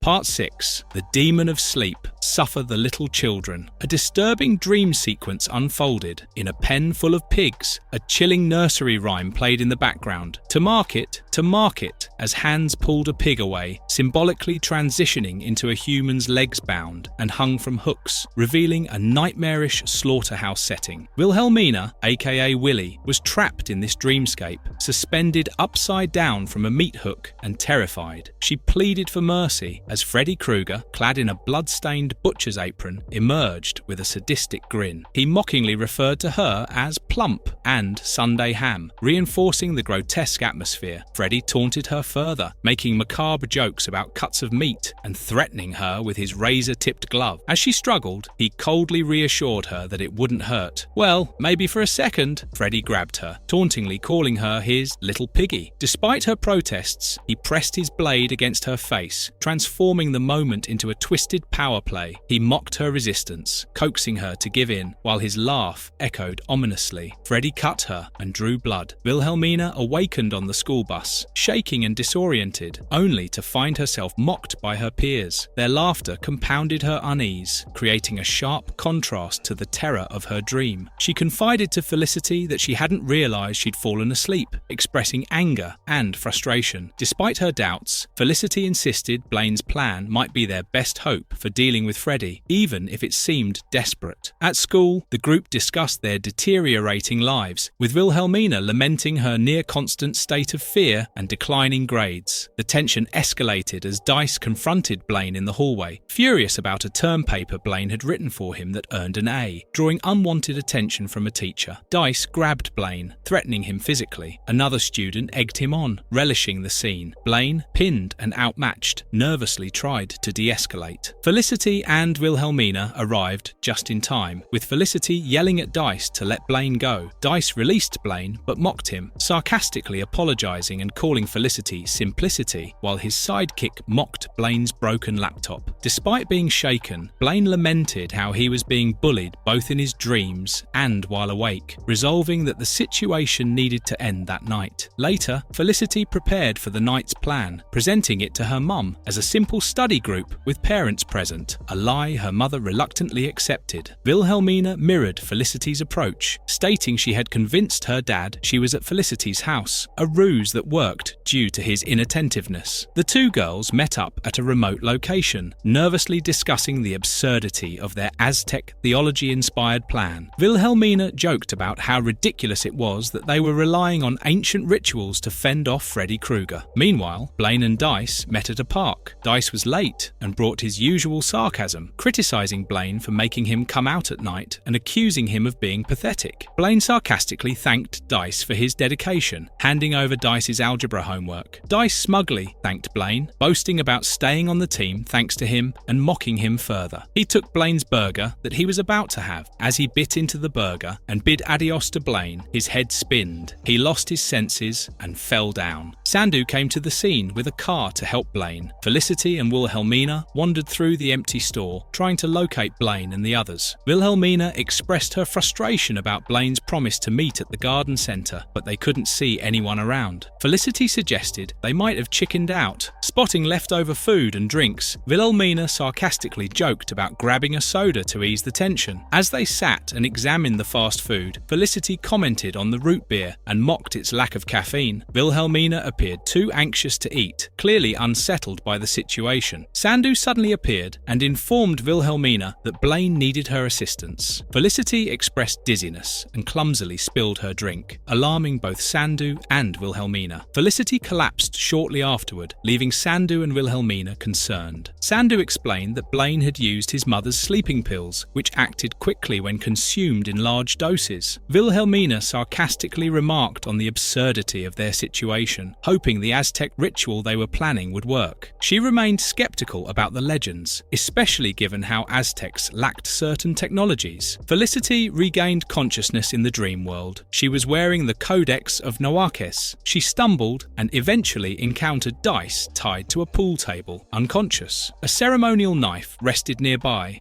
hinting at a dark and violent ritual. Felicity realized the setup and looked horrified at what was expected of her. Summoning her courage, Felicity armed herself with the knife. However, before she could act, Dice stirred and accidentally pinned her beneath him as he regained consciousness. The two shared an awkward and confused moment as they regained clarity about their predicament. Dice accused Felicity of potentially drugging him, but she quickly dismissed his insinuations and explained they were in serious danger. Felicity angrily revealed that Blaine had drugged them both and trapped them in this dream scenario. As they inspected their surroundings, they discovered ancient carvings and realized they were pawns in Blaine's larger scheme. Felicity concluded they were being used as bait for a sacrifice, while Dice vowed to confront Blaine, his anger boiling over. Standing in front of a cracked statue with a peculiar smiling face, Dice expressed disbelief and frustration about their predicament. Felicity, pointing out the surreal nature of their situation, clarified that this wasn't their dream, but one influenced by Freddy Krueger, a figure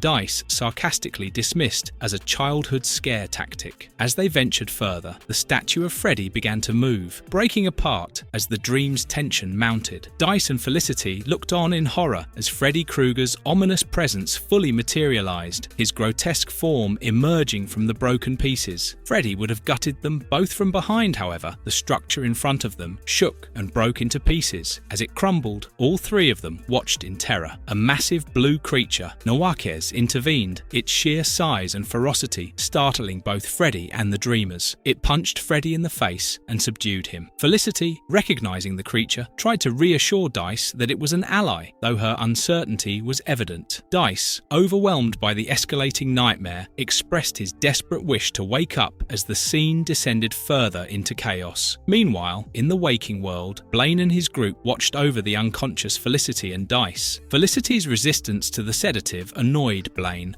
who commented on her near failure to remain subdued. The group, preparing for their next grim step, considered their options. Blaine asked to put dice on the pool table and ominously remarked on the next phase of their plan, wielding a knife and questioning, "What does a human heart weigh?" Part 7. The Demon of Sleep. Dream War. Blaine meticulously prepared for a ritual, painting a glowing green symbol on Dice's chest, while referencing anatomical diagrams to locate the human heart. As he raised his knife, his resolve filled the room with tension. Sandu voiced his objections, but Blaine dismissed him coldly, focusing on keeping the ritual clean, despite its violent nature. He invoked Nahuaquez, the Aztec deity, offering Dice as a sacrificial gift for strength and power. Sandu and Wilhelmina, horrified and reluctant, could only watch as Blaine pressed forward, their protest drowned out by his twisted determination. In the dreamscape, Freddy Krueger faced off against the Nahuaquez demon, their battle grotesque and blood-soaked. Freddy brutally attacked, even tearing out the demon's eye. Observing from the sidelines, Felicity realized the ritual had failed, Dice's life was spared, and the demon was weakened. Though relieved, Felicity knew the nightmare was far from over. Dice, overwhelmed by fear and panic, fled. Felicity chased him, pleading for him to stay, knowing their survival depended on unity. Dice, consumed by the knowledge of Blaine's intent to sacrifice him, refused to listen. Meanwhile, Sandu confronted Blaine, hitting him in the hand with a piece of wood. He said that he was not going to help him while he killed someone in his sleep. As Blaine turned hostile towards Sandu, Wilhelmina jumped on Blaine from behind. Dice and Felicity arrived at an imposing stone temple. A towering statue of Freddy Krueger stood nearby, unsettling in its lifelike appearance. Dice nervously joked that they were no longer at the Say Club, but his unease was evident. Meanwhile, back in the waking world, Wilhelmina and Sandu struggled with Blaine. Sandu, hesitant but pressured by Wilhelmina's commands, struck Blaine with a wooden plank in an attempt to disarm him. Blaine fought back and stabbed Wilhelmina's arm in the scuffle, but Sandu ultimately subdued him and hit him continuously with the piece of wood. In the dream, Dice continued to deny the reality of their situation, repeating that it was all just a dream. Felicity insisted otherwise, emphasizing the danger they were in and the stakes of their survival. Frustrated, Dice attempted to prove his point by kissing her. Felicity, unimpressed and furious, slapped him, calling him a dumbass and reminding him that they were far from safe. She clarified that Blaine hadn't yet succeeded in sacrificing him, but their circumstances were still dire. Felicity explained that they were trapped in the dream due to Blaine's botched ritual. She revealed that the demon they had summoned had failed to protect them, leaving them vulnerable to Freddy's attacks. Dice brushed off her concerns, and the two argued about the seriousness of their predicament. Their attention was drawn to ominous birds in the distance, hinting at Freddy's looming presence. Felicity urged Dice to stay focused as they moved toward the temple, determined to confront whatever lay ahead. Climbing the temple steps, Felicity explained that Freddy targeted victims seemingly at random, but Dice was now on his list. Dice swore vengeance on Blaine once he awoke, but their climb was interrupted by Freddy himself. Standing atop the temple, Freddy mocked them, revealing a grotesque outfit made of stitched human skins. Freddy Krueger taunted Felicity and Dice, revealing his grotesque outfit made from the faces of their classmates, Miles and Hudson. His sinister humor added to the horror as he mockingly admired his gory handiwork. Felicity tried to intimidate him, brandishing an amulet and threatening to summon Nahuaquez again. Freddy dismissed her threats with mocking remarks, showing no fear. Felicity quickly decided they needed to retreat, telling Dice it was time for Plan B. Dice, understanding her implication, simply asked, "Run?" As they fled down a seemingly endless staircase, Dice noticed the oddity of the setting, remarking that the stairs hadn't been there before. Felicity reminded him they were in a dream where logic didn't apply, leaving them vulnerable to Freddy's manipulation. Meanwhile, Freddy used his iconic clawed glove to trigger a massive stone statue to awaken. The immense stone head crashed through the environment, bearing down on Felicity and Dice as Freddy menacingly warned them to watch out. The desperate chase ensued. The massive stone head pursued them, breaking through stairs and walls, with the rubble threatening to crush them. Dice and Felicity urged each other to run faster, their fear mounting as the head gained on them. Dice repeatedly muttered a desperate plea to wake up, hoping to escape the nightmare's deadly grip. Felicity stumbled, but managed to get up, only to see Dice tragically struck by the falling debris. Blood splattered across the scene as he lay lifeless, every bone in his body broken. Freddy laughed maniacally, relishing the chaos he had caused. Felicity, overwhelmed with grief and horror, questioned whether Dice's actions had been an attempt to save her or simply escape his own terror. She wondered if Dice's death counted as a sacrifice to Nawakes. Felicity ran deeper into the dream world, pushing through dense foliage as she called out to Nawakes, desperate for help. She taunted the deity, daring it to make its move. Suddenly, she noticed something ominous lurking nearby, sending her running toward a cliff overlooking a waterfall. The looming darkness closed in behind her as she realized the hopelessness of her situation. Freddy finally cornered Felicity in the dense forest. He mocked her attempt to summon a monster to defeat him, sarcastically thanking her for bringing Dice along as an extra treat. Felicity, terrified and desperate, tried to plead with Freddy, but his malicious grin only grew wider, savoring her helplessness as he prepared to strike. Right then, Nawakes appeared and tackled Freddy with immense force. The deity slammed Freddy to the ground near the cliff's edge, dominating the fight. Freddy's glove flew off in the chaos, highlighting his vulnerability. Felicity cheered for Nawakes, reveling in the sight of Freddy being overpowered. However, as Nawakes prepared to deliver the final blow, Felicity suddenly found herself hearing voices calling her back. Felicity began to wake up, disoriented and resisting reality. A paramedic checked her pupils and confirmed she was drugged, explaining her state of confusion. Felicity frantically protested, begging to stay asleep, convinced that Nawakes was on the verge of killing Freddy. Her outburst alarmed the paramedics and law enforcement surrounding her. As Felicity was restrained, she tried to explain to the officers and medics that the ritual had worked and Nawakes was defeating Freddy. She looked to Sandu and Wilhelmina for validation, but both were too shaken and subdued to corroborate her story. The amulet, the symbol of her desperate plan, was shattered, leaving Felicity distraught and feeling powerless. The officers labelled the entire ordeal as a cult incident, ignoring Felicity's frantic attempts to convince them otherwise. Meanwhile, the investigators examined the aftermath of the ritual. A gruesome scene revealed Blaine's mutilated body on the sacrificial altar and Dice's broken corpse nearby. The detective noted that Blaine had been killed by those present, and while Dice's injuries were severe, no murder weapon could be identified. The officers concluded that the town of Springwood remained shrouded in mystery, leaving more questions than answers. As they departed, the shattered stone head of Nawakes lay in the forest, in Freddy's dreamscape.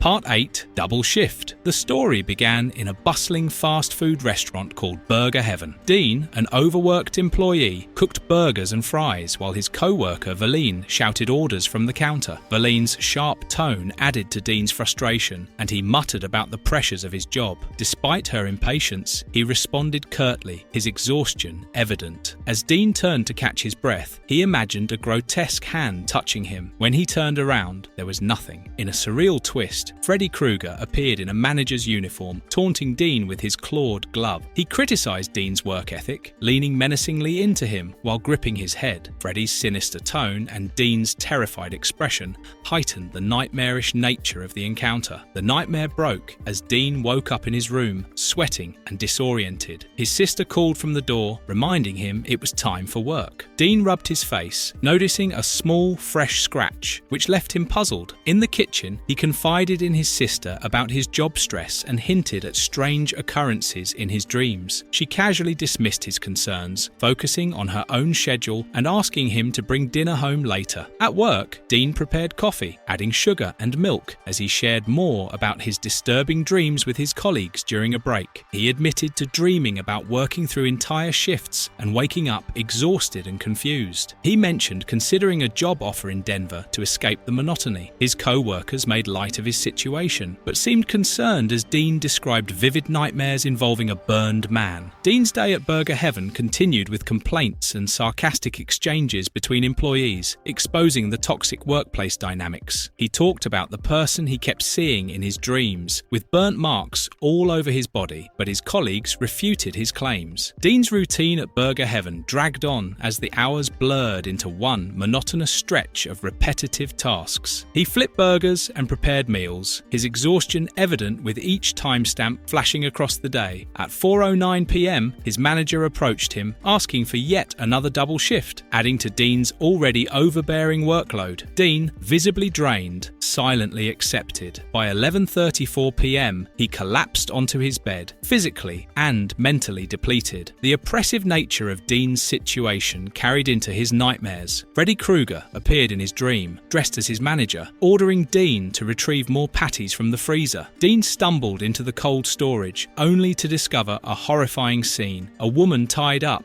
her body trembling with fear as she begged for her life. The shock of the nightmare jolted Dean, yet Freddy's taunts continued, his clawed glove and sinister smile embodying Dean's growing despair. Freddy's presence intensified as he mocked Dean in his office, brushing off the horrifying vision in the freezer as personal business. He forced Dean back to the grill, threatening that Dean would share the woman's fate if he didn't comply. Dean, trapped in this horrific dreamscape, cooked burgers mechanically, the relentless monotony paralleling his waking reality. The orders piled up, and Freddy's voice boomed over the din, demanding no pickles on hundreds of burgers. Dean's mind spiraled further into chaos as he collapsed from exhaustion, mumbling incoherently about the endless work. The next morning, Dean woke up in his room, his sister urging him to get ready for work. Still disoriented from the dream, he boarded the bus, overhearing a conversation about a high school cheerleader who was mysteriously found frozen in her bed. The details of the story unnerved Dean as it mirrored elements from his nightmares. His co-workers teased him about his distracted demeanor, but their jokes did little to ease the tension brewing within him. At work, Verlaine handed Dean a task, bluntly commenting on his disheveled appearance. Dean, frustrated, revealed that he had dreamed about someone being murdered and then learned it had happened in reality. Verlaine dismissed him as creepy, while the manager barked at Dean to continue working. As Dean poured onions into a container, his weariness deepened. The nightmare returned during a brief moment of rest. Freddy introduced Dean to Mary, a woman encased in plastic, writhing in agony. Freddy cruelly demanded Mary introduce herself, reveling in her pain. Dean woke up abruptly, spilling his drink on himself and alarming his co-workers. Their casual dismissal of his panic reinforced his growing sense of isolation and the inescapable horror that blurred his dreams and reality. Later, Dean's manager berated him for his appearance and lackluster performance. Misnaming him as Dan, the manager mocked Dean, sarcastically suggesting he had management potential. Dean, exhausted and frustrated, muttered his disinterest in pursuing such a role, expressing he'd prefer being in a war zone over continuing at Burger Heaven. The manager, oblivious to Dean's disdain, patted him on the back and encouraged him to find his winner spirit. Later, Dean cleaned the restaurant when he encountered Mary, a customer he recognized from his dreams. Confused, he tried to strike up a conversation, mentioning her apparent presence in his dreams. Mary, unnerved by his odd comment, quickly left, leaving Dean standing dejectedly, unsure of his grip on reality. Dean's hallucinations worsened. As he cooked, the burgers morphed into Freddy's face, screaming insults at him. The vivid hallucination ended when his co-workers snapped him back to reality. The manager, furious over Dean's mishap that caused a fire, demanded he leave for the day to avoid further chaos. Dean complied, but his fatigue and unease only deepened. At home, Dean attempted to rest, but his visions continued to haunt him. A news report about a bizarre death involving plastic wrap triggered more anxiety, as it seemed connected to his nightmares. His sister tried to communicate with him, but Dean could barely focus, struggling with the mounting pressure of his waking and dream lives intertwining. Returning to work, Dean was tasked with preparing a new burger promotion under his manager's watchful eye. As Dean worked, the raw meat in the grinder transformed into a revolting mass of blood and worms. The grotesque vision peaked when a man appeared gutted and disemboweled, his innards spilling onto the counter. Dean recoiled in terror, realizing the nightmare had fully engulfed his reality. Freddy Krueger appeared, mocking Dean as he attempted to make sense of the carnage. Freddy taunted him further, revealing that the slaughtered man's name was Chuck. Dean, overwhelmed by fear and confusion, stumbled into a reflective surface, only to see Freddy's image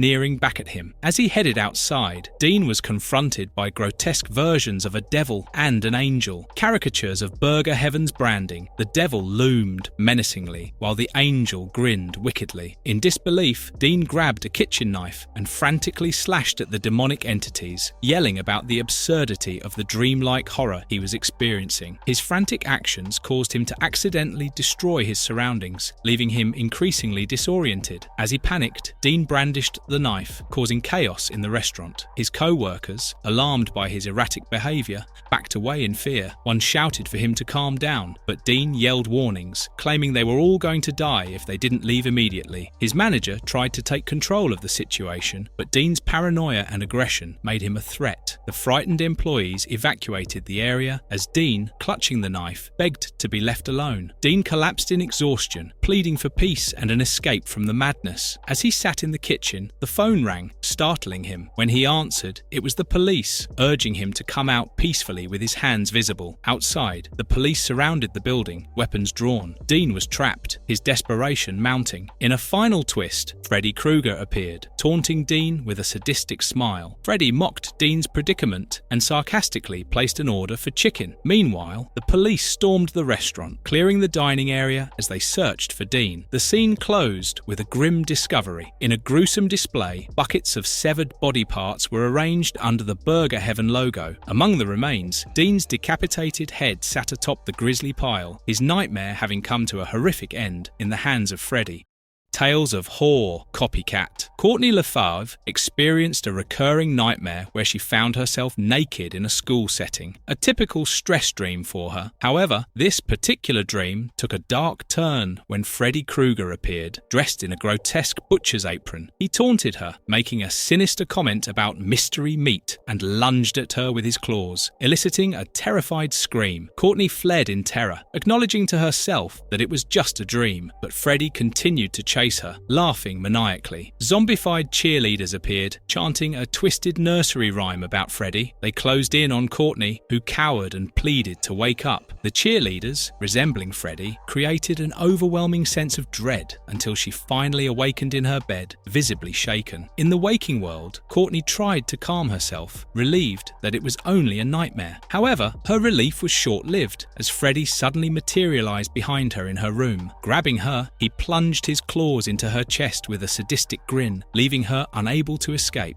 Freddy then stood in a hellish realm filled with grotesque pillars of screaming skulls. He appeared perplexed and angered, yelling, "What the actual hell?" swinging a vision of a man dressed exactly like him, murdering Courtney. An imposter had been using his persona, which enraged Freddy. The imposter, Otis Emerson, drove to a motel. The staff commented on his peculiar behavior, such as his refusal of housekeeping. Emerson dismissed their concerns, claiming he preferred cleaning his own room. Once alone, he lay down in bed, but was soon pulled into a nightmare where Freddy Krueger appeared. Freddy grabbed Emerson by the throat, demanding to know who he was and why he was impersonating him. Emerson introduced himself as Freddy's biggest fan, explaining that he had idolized Freddy for years and viewed himself as a disciple of Freddy's gospel of fear. Freddy mocked Emerson, recalling him as a loser who was a sociopath as a child, tormenting animals and starting fires. Freddy expressed disdain, stating that Emerson never deserved to be part of his legacy. Emerson attempted to justify his actions, claiming he had honed his skills and wanted to spread Freddy's terror. Freddy, however, angrily declared himself a solo act, unwilling to share his infamy. Emerson tried to leverage his knowledge of Freddy's past to avoid being killed, hinting at his intimate understanding of Freddy's exploits. Otis revealed his plan, which involved distributing information about Freddy to over 100 media outlets, ensuring public exposure. He implied that such attention would force people out of Springwood, depriving Freddy of his hunting ground. Otis then proposed a partnership,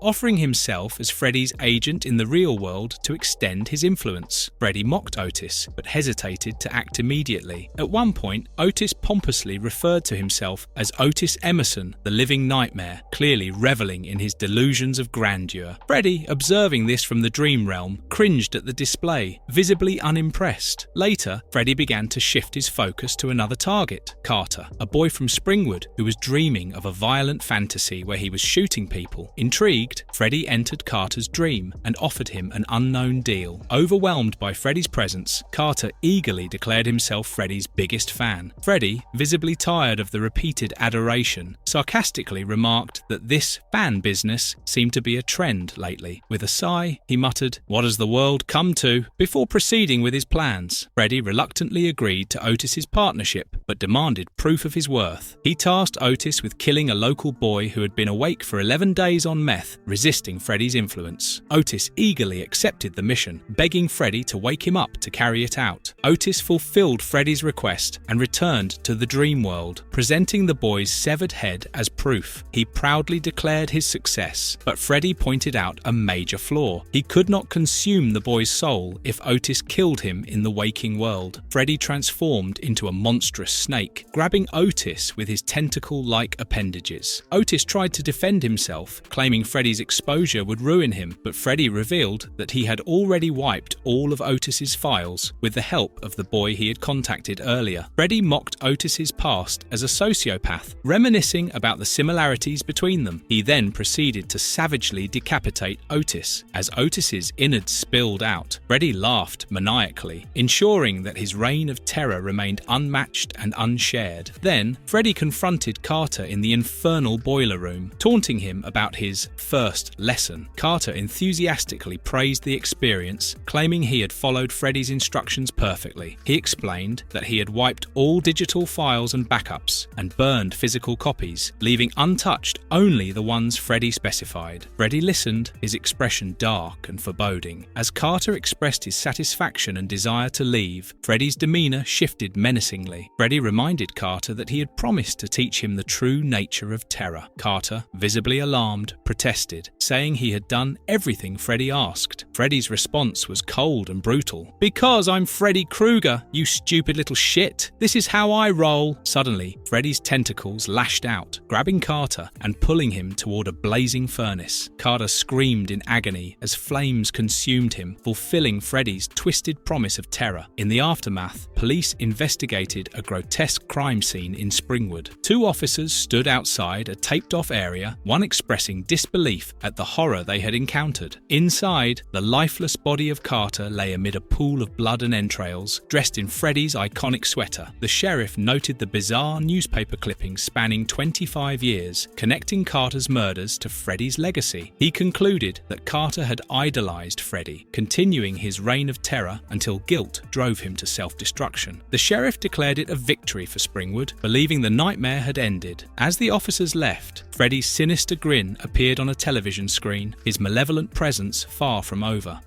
Freddy vs. Jason vs. Ash. Part 1. Clash of the Titans. 5 years after the bloody showdown between Freddy Krueger and Jason Voorhees in the movie Freddy vs. Jason, Crystal Lake underwent a transformation, renamed Forest Green and dotted with shiny new condos and a massive S-Mart. The town attempted to bury its gruesome past, but the memories of that deadly encounter refused to fade. Laurie and Will returned to the lake, uneasy and haunted by the thought that their nightmare wasn't over. Their fears proved correct when Laurie stumbled upon a trail of blood. Jason emerged, attacking Will with brutal force and killing him in a gruesome display. Laurie fought back, setting traps to evade Jason, but his relentless pursuit ended with her violent death. Meanwhile, at the bustling S-Mart, employees Carrie, Davey and Raoul slacked off until their manager intervened to reprimand them. Unbeknownst to them, Ash Williams had arrived, following the sinister trail of the Necronomicon, the book that held the secret to Freddy's resurrection. Jason,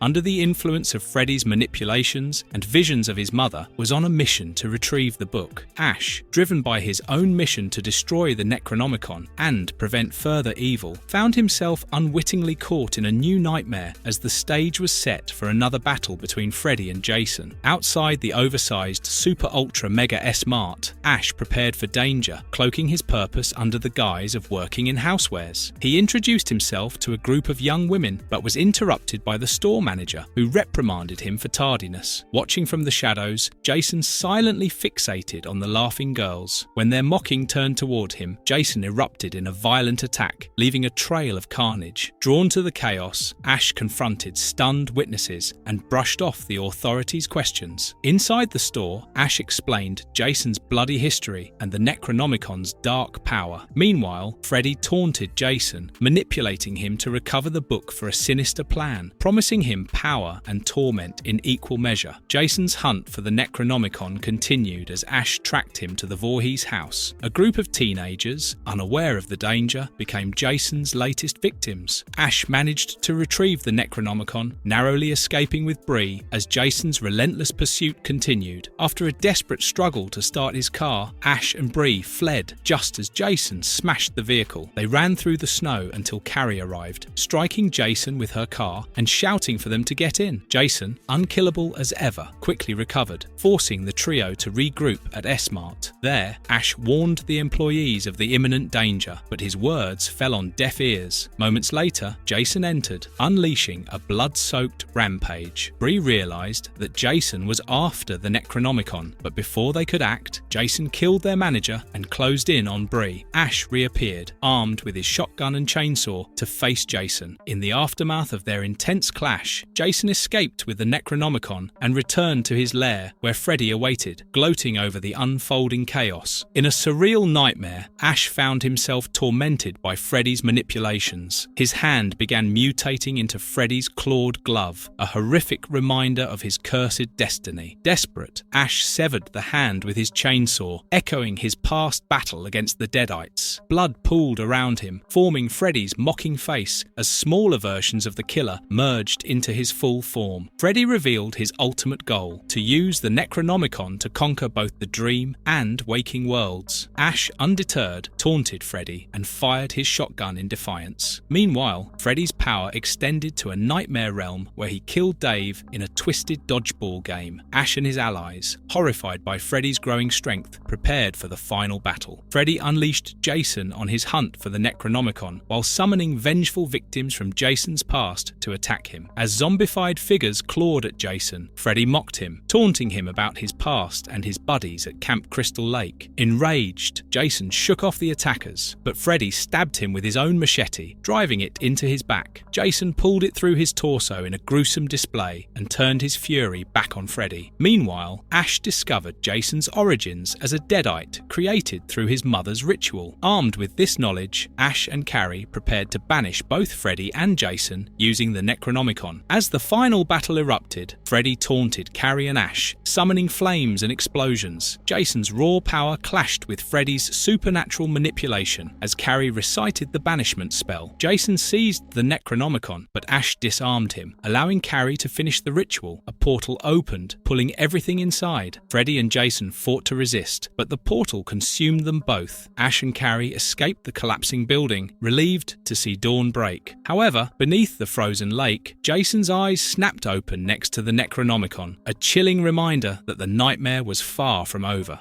Part 2. The Nightmare Warriors. The day after Freddy, Jason, and Ash's violent clash, Jason Voorhees lay still at the murky bottom of Crystal Lake, pinned beneath the wreckage of a car. Pamela Voorhees' voice echoed through the depths, calling her son to rise and reminding him of the immortality the Necronomicon had granted. The cursed book floated above the water, showing glimpses of Jason's previous victims, as his mother commanded him to track down and kill Ash Williams. Meanwhile, on the lake's surface, a tactical team led by Director Russell arrived to retrieve the Necronomicon. Russell stressed the book's unparalleled power, describing it as a gateway to other realms and essential to the success of Project Black Book. When divers approached Jason to recover the artifact, he stirred back to life, killing the divers and ambushing the team in a blood-soaked assault. With his mask recovered, Jason disappeared into the woods, now fueled by his mother's orders. 6 months later, Ash Williams enjoyed a quiet suburban life with his girlfriend Carrie in Franklin, Michigan, grilling by the pool. Their calm was interrupted by the arrival of Dr. Maggie Burrows, who implored Ash to return to his fight against supernatural supernatural threats. Ash dismissed her warnings, insisting that chapter of his life was over, though Carrie remained visibly uneasy. Later, when Ash went out for supplies, Jason attacked their home, leaving Carrie brutally murdered. Meanwhile, teenagers watching a horror movie were shocked to see Freddy Krueger reappear, taunting them from the screen and proving his return. When Ash returned, he found his home destroyed and Carrie's lifeless body, only to be accused of murder by her grief-stricken parents. At the Pentagon, director Russell revealed his plan to weaponize both Freddy and the Necronomicon, setting the stage for a new nightmare. After being accused of Carrie's death, Ash faced her enraged father, who struck him in fury. Ash fought back, professing his love for Carrie before fleeing as police sirens grew louder. Meanwhile, director Russell tracked a powerful energy signature connected to Subject Zero, Freddy Krueger. Using the Necronomicon, Russell successfully resurrected Freddy, reveling in his monstrous creation. Elsewhere, Maggie confided in Dr. Neil Gordon about her haunting dreams, while Neil worked on a program designed to help survivors of Freddy and Jason use their unique abilities. Among the participants was Stephanie Freeman,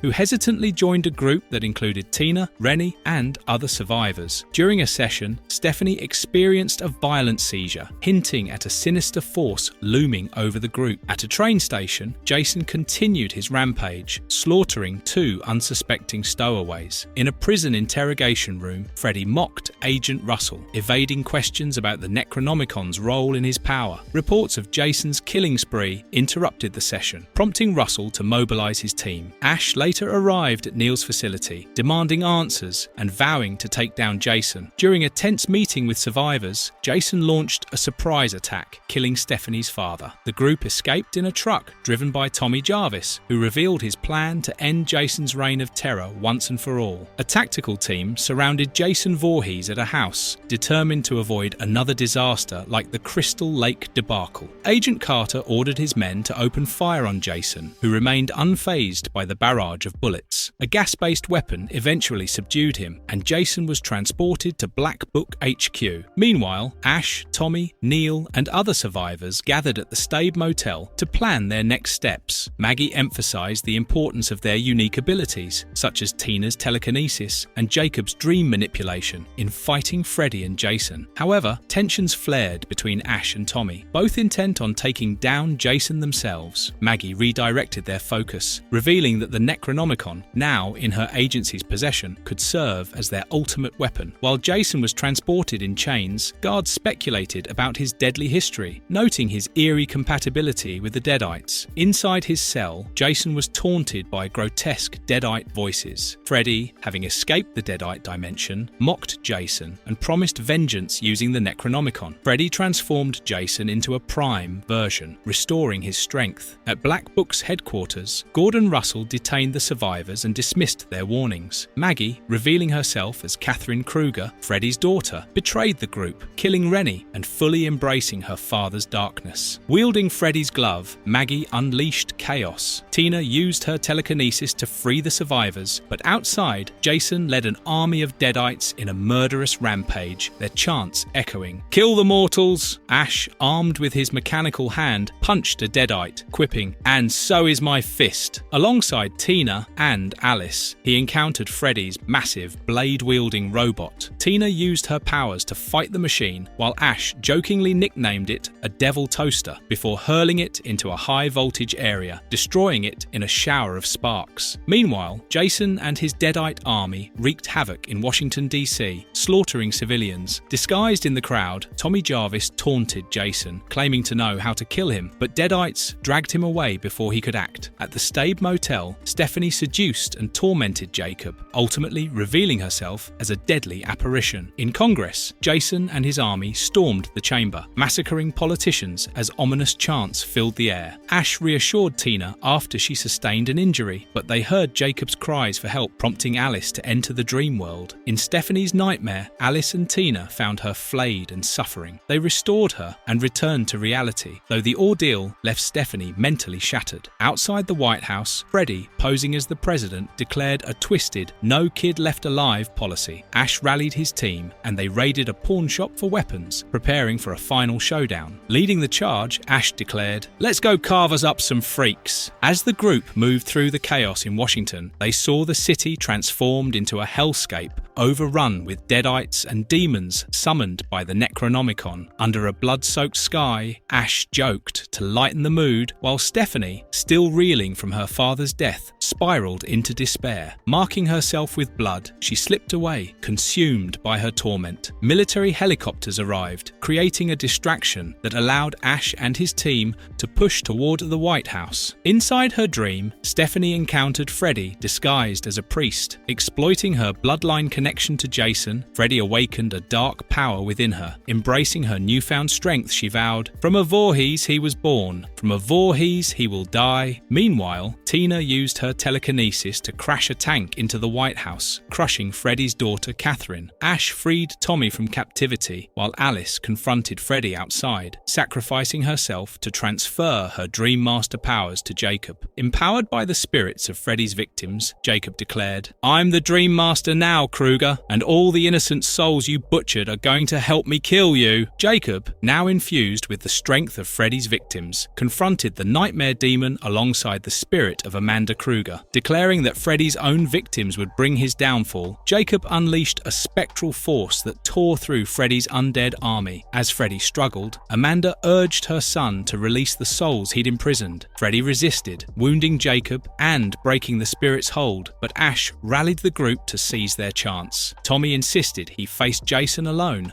leading to a brutal showdown. The two clashed violently, with Tommy landing powerful blows before Jason overpowered him. Meanwhile, Jacob, weakened but determined, stood against Freddy's taunts. As Freddy consumed the remaining souls, his power unraveled. Ash handed the Necronomicon to Neil, who, with Nancy Thompson's spirit guiding him, recited the banishment spell. The incantation weakened Freddy, allowing Tina and Jacob to hold off Jason. Stephanie arrived, stabbing Jason from behind, giving Tommy the opportunity to decapitate him with a shard of glass. Holding Jason's severed head aloft, Tommy declared, "Jason Voorhees is dead." The Necronomicon's vortex consumed Freddy, who pleaded for mercy as his power dissolved. Ash delivered the final blow, blasting Freddy with his shotgun and sending him into oblivion. With Freddy's defeat, Nancy's spirit reassured Neil that the souls of Freddy's victims could finally rest. As the survivors regrouped, Ash urged them to get Jacob and Stephanie medical attention. Tina kissed Ash goodbye, and he hinted at heading to Texas for a fresh start. Tommy, assuming leadership of the Nightmare Warriors, vowed to protect others from future threats. As Ash rode away on his motorcycle, reflecting on those lost, Jason's mask lay abandoned, his mother's voice ominously promising his return. "You can never die, Jason." In a chilling flashback, Agent Carter signed Freddy's arrest warrant in 1964, altering his history and hinting at his eventual resurrection. Freddy's sinister laugh echoed once more, foretelling the nightmare's continuation.